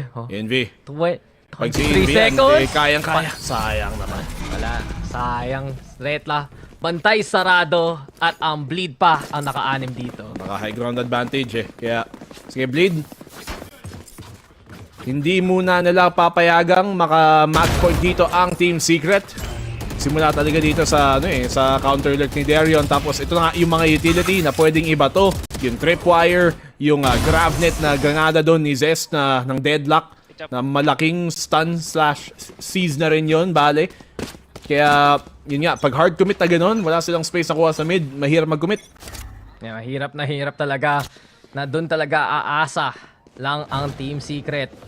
And with that being said, dito na bumabawi ang Bleed. Mukhang mapapabantay tayo. Ano call dito ngayon ng TS? Mid has been very vital sa success nila pagdating dito sa mga A-main, B-main. Delikado rin. And not only that, Darion, siya talaga naghahabol ng mga lurk dito ng TS ngayon. Medyo hindi maganda ang armas natin dito. Half buy at best for Team Secret. Talagang nakatambay lang sila dito sa may A-main no? Oh, yun lang. Tambay pa more. And that's the problem. Darion, bigyan mo siyang baril. Alam mong kaya niya maging effective. Especially pagdating na defense, no? Dito talaga lumalakas si Darion sa mga initial angles for first contact. Hirap siyang hirap siya sa pag-entry mismo. Pero sa pag-saw-saw sa defense, dun yung kalakasan niya usually. At ngayon, Bleed nasa kanila ang bola. Lahat ng kailangan gawin ng Team Secret dito ay napakahirap. Dribble nyo na yan sa next round. Uy, tuge! Tuge! Tuge. Talaga, kaya nga may 2 sa tuge eh. 30 seconds left. Double kill. E de 5G na lang natin para ace kada lang. Para laging kung pwede panalo. lang, di ba? O, tuge palit naman ang pangalan mo. 5GE next time around. Para Save sure na lang ba win. to? Oo, save na to. Wala na yung oras eh. Kung mag-from masyado siya. TP siya B, tapos patayin niya si Scary, tapos plant. Grabe yun Laki, tiwala yun boss Baka si Tuge yan. Kaya ni Tuge. Pero hindi kaya nung timer. So kasalanan to nung oras. At dahil doon naging 11-7. Tama. 7-11. Uy. Convenient. Mini-stop pa din. Kanina ka pa! Siyempre, Pinoy Pride. Pinoy Pride, di tayo papayag. Mas Pinoy nga yung Uncle John's miso sa mini-stop eh. Hello? Mini-stop yung OG. Uy! May zoom pala! Oo nga Freeze frame! Zoom out! Analysis Kowalski! Grabe naman yung edit na yun, Lods. Pang-montage ni Darion, boss! Oo nga Pang-breakdown. Baka naman gusto ko ng Team Secret highlights montage dito ngayon. Uy, daming ult. Gano'ng karami? 8. Wow, galing! 4 plus 4 equals 8. Hindi na natin dodoblehin yung 8 na yan kasi mayroon tayong kitang barrier mesh dito sa gitna. Trailblazer ang sagot. Sinira muna nila para makuha ng intel. Pero kitang-kita kagad ng Blade. May presence sa mid dahil lang sa utility kanina. Pero pag-commit dito, may showstopper, may annihilation. Ang daming pwedeng ibato ng Blade para pigilan ng Team Secret. They're gonna need to buy a bit more map space para mag-commit talaga sa B. Mas lalo na't yung mga sound sensor dito may abang sa may front side ng B pa. And not only that, now with Darion breaking that tripwire, alam kagad ni Jesse Vash na nag-push na ang Bleed para kunin yung space na ginagamit niya. Pero gandang pick yan. Si Scary ay patay. Annihilation, hinahanda. Pero si Envy naka-cover dun sa kabilang side ng kahon. So good yan para sa TS. Pwede sila makapasok na site na to. At rinig na nga natin, Jeremy with the showstopper. Sino ang biktima? Crazy guy! Wala kang takas, boss! Ang also and Jesse Vash, lahat na lang nakisama na sa TS. Lahat ng pwedeng gumana gumana nga para sa TS. Yung Seekers, yung timing, tumalbog pa nga yung bola at Darion, tatakbo na lang din siya. Showstopper niya isasalba na lang din para sa huling round natin. Team Secret, match point na i-secure. Kaya sa mga hanap ng headshot si Darion, hinedbat na lang yung Poison Cloud. Pero beyond that, TS, umaasa tayo na mahihirapan sila sa entry pero kung mapitas nila si Scary ng ganun kabilis, naku, delikado na ang Bleed. Ito na, Black and Blue, isa na lang unang series ng TS ay mas giging sa kanila. Isa na lang, Dax nga. Bleed, anong nangyari sa kanila? Ganong ka lang ba kalakas tayo? Or is syempre. this... given na yun. Pero, in fairness yung Bleed, grabe yung breakdown nila. Grabe yung breakdown nila. Dax, nandun tayo sa Ascension nung huli. Malupit sila. Ngayon, nandito tayo, nanonood ng Pacific. Hindi. Kasi wala yung Team Secret sa Ascension. Tama. Kaya nag-champion doon ang Bleed. Welcome to the big leagues, Bleed Esports. Oy, nandun naman yung nao. May Pinoy pa rin. nga, alam Dapat mo. tayo top 3. Yung Scars kasi yun. Yung Pinoy versus Pinoy war. Sa Scars tayo natalo hindi sa Bleed at may Pinoy doon, kaya okay lang. may Bleed. Si Yoshi. Ikaw parang naman wala ka doon. Tama. Hindi ka mali. Perfect with that, Team Secret. Handa na sila tapusin tong game na to. Comms pa lang. And with that being said, ito na ang pag-asa nila. Kung makahanap ng pita si Jesse Bash na maaga or sila mismo makakuha ng isang kill, may intel sila galing sa mineral theft. Tapos meron pa namang Viper Spit dito, si Envy para sa pag-secure ng pulse plant nila na mas lalo pang mapapahirapan yung Bleed na naging problema na kanila mag-retake in the first place. Yeah, and speaking of, si Darion, ito na naman tayo, showstopper, handa para sa kanya. The Trailblazer sent out towards B-Heaven, pero, nakuha ba niya yung intel? Ay, hindi. I don't think so. Nakitingin sa kanan, si Darion nasa kaliwa nung aso. At dahil nandun ang Team Secret, ang back away na lang, hindi nila alam masyado kung ano ang pwesto dito na mid. Oo. Actually, okay lang din naman bumalik dito ng A. Since soon enough, I think mag-expire din naman yung wall na to at pwede sila mag-commit. But, wait. Darion, pre, hindi ka Pinoy. Ba't ka nakikisama sa Team Secret? Pero Balik ka umatras. sa team mo. Narinig niya yung na sinira yung trip doon sa B. Pero habang sisira yung Barrier Mesh, ito na magiging timing there. Patayan natin yung backstab na pwede ko ng Bleed. Pero habang nangyari to, si Scary gusto lumusok. Ito na ang galing kay Jeremy. Nakapunta pa nga ng Heaven si Jeremy dyan. Wilder yung mapapatay. Tugay gonna get on the board. Pero na si Darion ang galing sa likod. Showstopper, papadalahin. Papunta sa may Aiming. Wala sa mahuli. Darion, pumunta ka pa. Pero nakapatay pa nga siya ng isa. Tugay na dito sa may side. Inbinahabol ng kalaban pero hindi niya mahuli. But from the shadows, bigla na lang Jabate. Papunta pala ng B-side to. At buti na lang din, walang tao dito sa may B-site. Makakapag-plant din talaga tayo ngayon. At Bleed, nahirapan sila sa retake pero makakuha ba nila to? Nako! Si Jesse Bash patutumba! Ay, nahuli pa si Tuge! Hindi siya nakatakas sa smoke mismo in time. And Envy all alone now. The spike plant pwede pa nga na i-pick. Pero yun na kasi Crazy Guy nasa harapan. Retla on defuse duty. Tatapusin to ng Bleed sa round na ito. And that was so close para sa Team Secret pero hindi pa umabot sa back na lang. Sayang okay na yung timing eh. Muntikan pa maka-timing doon si Darion sa flank natin. Pero buti na lang may tripwire nga. Kaya medyo naiwanan siya. At dahil doon, nagbintis tuloy yung showstopper. Pero napatay pa rin niya dito si Jeremy. At doon talaga nasira ang ang pag-execute. Pero okay na sana yung ulti dito eh. Yung pag-TP sa B-site, nahuli lang talaga. Yeah, sayang yun para sa Team Secret. Pero okay lang, may 4 pa na chance ngayon. Pwede pa ituloy tong game na ito. And not only that, Envy, isa na lang, may Viper Spit. Makaabot talaga ng post plant dito ang TS. Mas madali ang buhay nila. Pwede sa kanyang ibigay yung spike mamaya. Kung sakali makuha nila yung site na to. Ako, B-main ang mukha nilang susugurin. Meron tripwire dito. Yung paint shells din naman pansira. Yeah, Crazy Guy. So mag-dip ka agad dyan. What happens? Bilang Envy, huli na siya pa ang namatay sa umpisa. Sayang para sa TS pero may laban pa rin. Ayan si Jeremy nakapunta ng backside. Pulada na do 10 HP. Cyber Cage talaga. Yun lang makikita mo below the gray sa mapa ngayon. Pero Retla, Heaven pa rin. Wala siya makita. Trailblazer dadaan. Si Wildor yung play ang pillar. Jeremy gonna fall for Jesse Pash. Makes a trade happen. Kaya si Wildor yung papalagay 3v3. Gandang fixing yan galing sa Team Secret versus Scary. Nasa harapan na naman. Reload pa sa harapan ng kalaban. Libre yan para kay Tuge. Ano ginagawa ng Bleed dito? Mukhang nagpapataas sa TS. Pero Crazy Guy, lalaban pa rin. It's Zes on the board. Wild Oreo versus Zes. Tingin! Patay! And Wild Oreo gets it done! Team Secret panalo dito. 2-1. His first ever game in the VCT Pacific and Wild Oreo delivers at the end of it. Back-to-back natin nakikita malapit ang round ni Wild Oreo. We saw him pop off on map number 1, on map number 2, at ngayon siya pa makakasara ng labanan na to dito sa map number 3. Goodbye muna, Bleed. Welcome to Pacific, Wild Oreo. Buti nga sumali ka ng Team Secret. Laking tulong ka sa roster na to.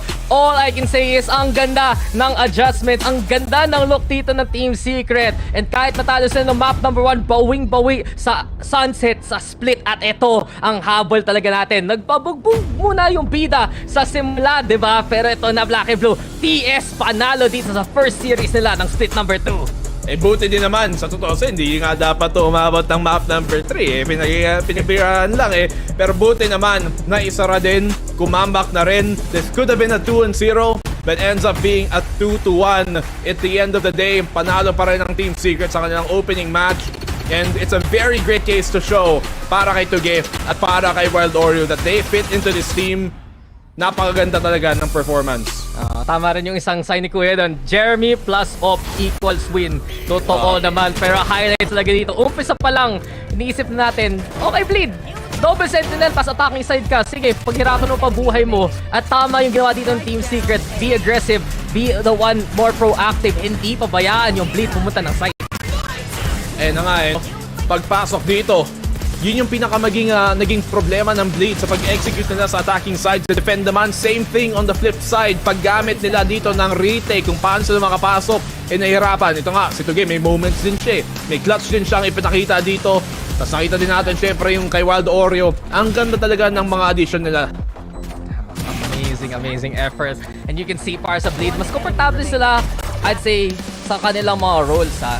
Parang okay na nakikita natin si Darion dito. Okay na initiator si Crazy Guy. IGL, Scary can focus sa kanilang gameplay. Pero, parang, ang weird kasi nung comp dito sa split, nagluto masyado, nasunog na lang. Well, that's good for us. That's good for Team Secret. And not only that, we take the series because of it. And it's just because of the incredible performance na dadala talaga dito ng new generation ng TS. This is exactly what Team Secret needed. 12-8, nagawang 13-8 sa dulo. At yung pinaka nakaka-intriga dito ng Team Secret is nagpalit pa sila ng mga posisyon para dun sa huling mapa na yun at napagana pa nila kamo. Amazing efforts galing sa TS. And with that being said, masarap talaga ang tulog natin tonight na alam natin na ang TS ang panalo. It just goes to show though na kaya nagre-roster dito ang TS, handang-handa sila para sa lahat. Pero yun na ang katapusan ng first series na. Punta tayo sa panel kasi syempre mag-celebrate rin sila. Pwede ko nang tanggalin yung salamin ko. Hindi ko na kayo kailangan makita at nanalo ang Team Secret. Ay, yung headset ko. Ang saya-saya, grabe. Nagwawala din ako kanina. Mas ibang level yung hype dito, guys. Kasi ang daming nag-aaway kanina sa comment section natin. Ang daming kung ano-anong sinasabi. Pero in the end, pinatunayan ng mga bagong salta natin mula sa Team Secret na deserve nila yung spot nila dito. At si Wild Oreo pa nga, Honey Glaze ang nagtapos sa seryeng yun. Ang saya-saya! Siyempre ngayon nagsisigawan ng mga nasa watch party, di ba? Congrats! Debut pa lang ni Wild Oreo, ang ganda na kagad. And I would like to highlight si Tuge at si Wild Oreo, ang ganda ng split performance nila. Yeah, hindi makakaila na nakakasabay talaga sila ng tuluyan when it comes to the picks, when it comes to the pacing, and especially sa mga timings. I really do agree how commendable Tugi is. Pagdating nga doon sa mga nagiging flashy plays sila all over, nasusundan at masusundan parate. Yung mabilis ang pagpasok nga ni Jeremy. So kudos to Tugi and Wild Oreo. A lot of pressure to take in, pero they did this map, they did the series so well. Beautiful Valorant. Yan ang tawag natin sa nangganap dito. Pero i-breakdown natin kung ano nga ba yung mga magaganda na nangyari kanina. Siguro isang gusto nating i-highlight dito, no, Ray. For example, itong si Tuge, ang ganda nung decision making niya kanina. For example, yung isang scenario na nagpupush sila ng A-site pero unti-unti silang napipick off, nakapag-flank na din dito si Darion. Yeah. Ang bilis ni Tuge na mag-teleport agad dito sa B. Natalo man sila sa round na yun, pero yung mga ganong bagay yung pivotal sa mga nangyayari sa Team Secret kanina eh. I agree na si Tuge talaga sobrang unsung hero siya. Pero alam na natin yan, VCT page pa lang so much potential na yung nakita natin. Hindi natin siya sobrang nakita sa mga recent VCT Pacific, but I'm happy na kinuha siya ng Team Secret kasi alam nila yung colors na ibibring ng player na ito. At ito pa din yung napansin ko, nagpalit sila ng roles ngayon. Si Jessie Vash ngayon yung nasa Cypher. And nakita natin yung succession with Wild Oreo and it's actually working, Honey Glaze. Yun yung napag-usapan natin earlier, yung pagkakaroon nila ng change and switch up pagdating sa utilities din, and also nga yung kanilang naging heroic plays sila all over dahil nga si Wild Oreo sobrang flexible pagdating sa kanyang nagiging initiator plays. We all know how crafty he is pagdating sa mga blinds and all, kaya naman it was really such a good showing for him na sabi niya na talagang deserve niya makapasok for TS side and deserve niya rin yung ganitong klaseng plays for him. At secure tuloy ang naging split map nila dahil doon sa mga blinds niya. And there's just one round nung second half na sobrang commendable yung pag-switch of your trade and switch ni Jeremy kanina siya ni Jesse. But hindi ko makakalimutan yun dahil that was a pistol round and then a second round right after, and that was such a huge impact na hindi na nakahabol pa yung bleed. Galing talaga. Masterclass na naman ang pinakita sa atin ng Team Secret. And I think ito yung isa sa mga best showing nila na may dinebut sila na roster, di ba? Tapos ganun ka solid yung connection nila. Kumbaga, day number 1 pa lang nila dito sa Pacific Split 2 natin. Tapos ang solid na agad ng chemistry. What more in the weeks to come, di ba? Siyempre, mas magbo-bloom palalo yan. Mga beanie blooms.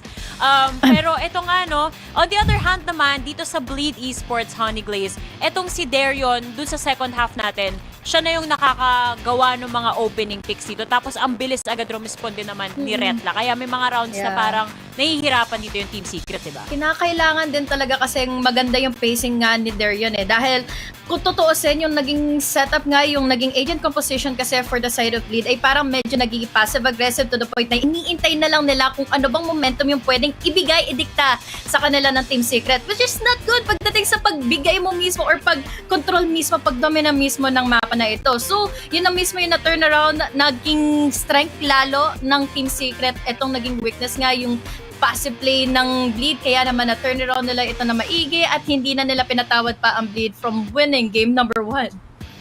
At add ko lang, deadlock pa more. Di ba? Double sentinel pa more. Try pa more ng bago. Dito nyo pa sa Team Secret nilagay, ha? Pero anyway, hindi lang naman yun Feel ko talaga hindi nila kaya talaga makuha yung mga flashes pa lang ni Wild Oreo, diba? The amount of support they have with to get. It's just that it's very overwhelming sa side ng Bleed. At ito pa, para kapag may deadlock ka, sa tingin ko talaga kapag nag-switch siya ng sides, sa defending niya, okay siya. Pero pag nasa attacking talaga, sa tingin ko hindi talaga siya sobrang useless. Ay, hindi siya sobrang useful in a way. So, nag-pave in yun. Naging rewarding for Team Secret. And finally, Team Secret told us that this new roster is going to be promising. Tama. Nakakatuwa din, di ba? Kasi in-expect natin na going into the attack side dito sa Team Secret, sobrang mahihirapan nga sila going up against the double sentinel. So, anong ginawa nila dito, Ray? Di ba? We saw a lot of mid-takes dito. So, tinry silang i-counter dito ng Bleed Esports. Pero, wala pa rin magawa Kahit i-switch up yung pa yung setups nyo, ready lagi tong sila Jessie Vash, di ba? Talagang no words, syempre, sa ating mga players from Team Secret. So, don't do deadlock na lang next time siguro sa side ng Bleeder. Maybe sa next matches nila, sana mas lalo nilang maitahi. Ay, sakto yan do. Ngayon, pakinggan na natin ang masasabi ng Team Secret. Pakinggan na natin etong interview. What was it like facing the new Bleed? Also, with the new members on your side as well, Wild Oreo and 2GE. So facing the new Bleed, it was kind of hard because I think their new roster is pretty good. We also had like little VODs up against them. So yeah, I think it was pretty hard, but I'm happy we won. And with our 2 new additions, they're pretty good. Also, like, they bring a lot to the team, like communication and the good vibes. Even after losing map 1, we still won the last 2 because they were still laughing and just having fun. Alright, that's good. I heard you're like best friends with Wild Oreo as well. Does that kind of come into play when it comes to communication and like the vibes on the team? Yeah. So with Wild Oreo, he was actually my previous teammates. He's a really nice guy and is also very good. So having him on the team, we're very happy to have him because he brings a lot. Okay, now speaking of the first map, you just said you guys laughed it off, but 10-2 was a huge lead for you guys. So what the heck happened? And are you guys concerned with what happened on Ascent today? For what happened in Ascent in the second half, it kind of was just us like not playing our game and also just like committing things that we shouldn't be committing. So we made a lot of mistakes and we're just gonna be reviewing that. Hopefully we don't do the same mistakes later on. Okay, now we had Clove coming out in match 1, and then also Deadlock on Split with the Cypher. Now, what was your reaction when you saw the Deadlock being drafted, and how did you guys just kind of navigate so easily through that? So against Deadlock, I mean, we were kind of surprised they pulled out the Deadlock. But we actually scrimed with a lot of teams that played Deadlock, so we kind of knew how to go against them, which was, we're very happy to have those scrims. So yeah. Hold up though. Teams are running Deadlock in scrims, so they're innovating. A lot of teams. I'd say a few. Okay, can we just get like what maps? Pretty sure it's not leaking because no team name mentioned. But I'd say like maybe Ascent. okay. Yeah. Makes sense. Yeah, makes sense. Okay, Ascent and Split. Yeah. And okay. Many more, I guess. Many more. So when it comes to the innovation with the new patch and the new meta coming in, what are you guys focusing on? And do you guys have like the pocket picks or the surprises for us as well? Yeah, I mean, I can't really say much because it's gonna be leaking, but hopefully you guys keep watching, so we'll surprise you more. Okay, we have ISO left, maybe a little bit of Neon from you guys, but we'll have to wait and see. But I'm glad to hear that everyone is kind of innovating for stage 2. Now, lastly, every game matters for you guys to make it into playoffs and even to champions. So next up will be GE for you. So any word over to GE? I hope you guys prepare well and let's have a good match. Okay, thank you very much, Envy, and congratulations once again. Thank you.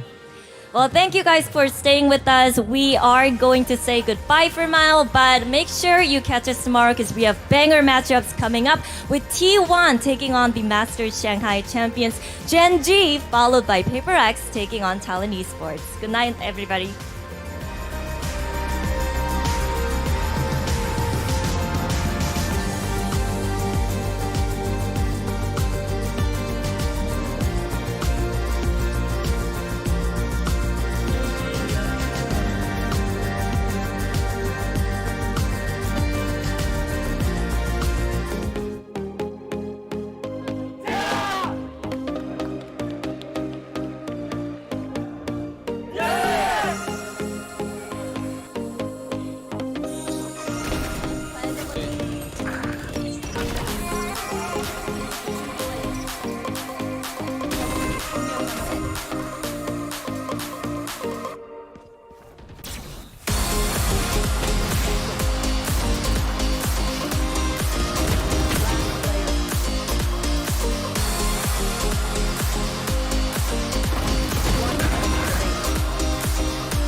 remaining.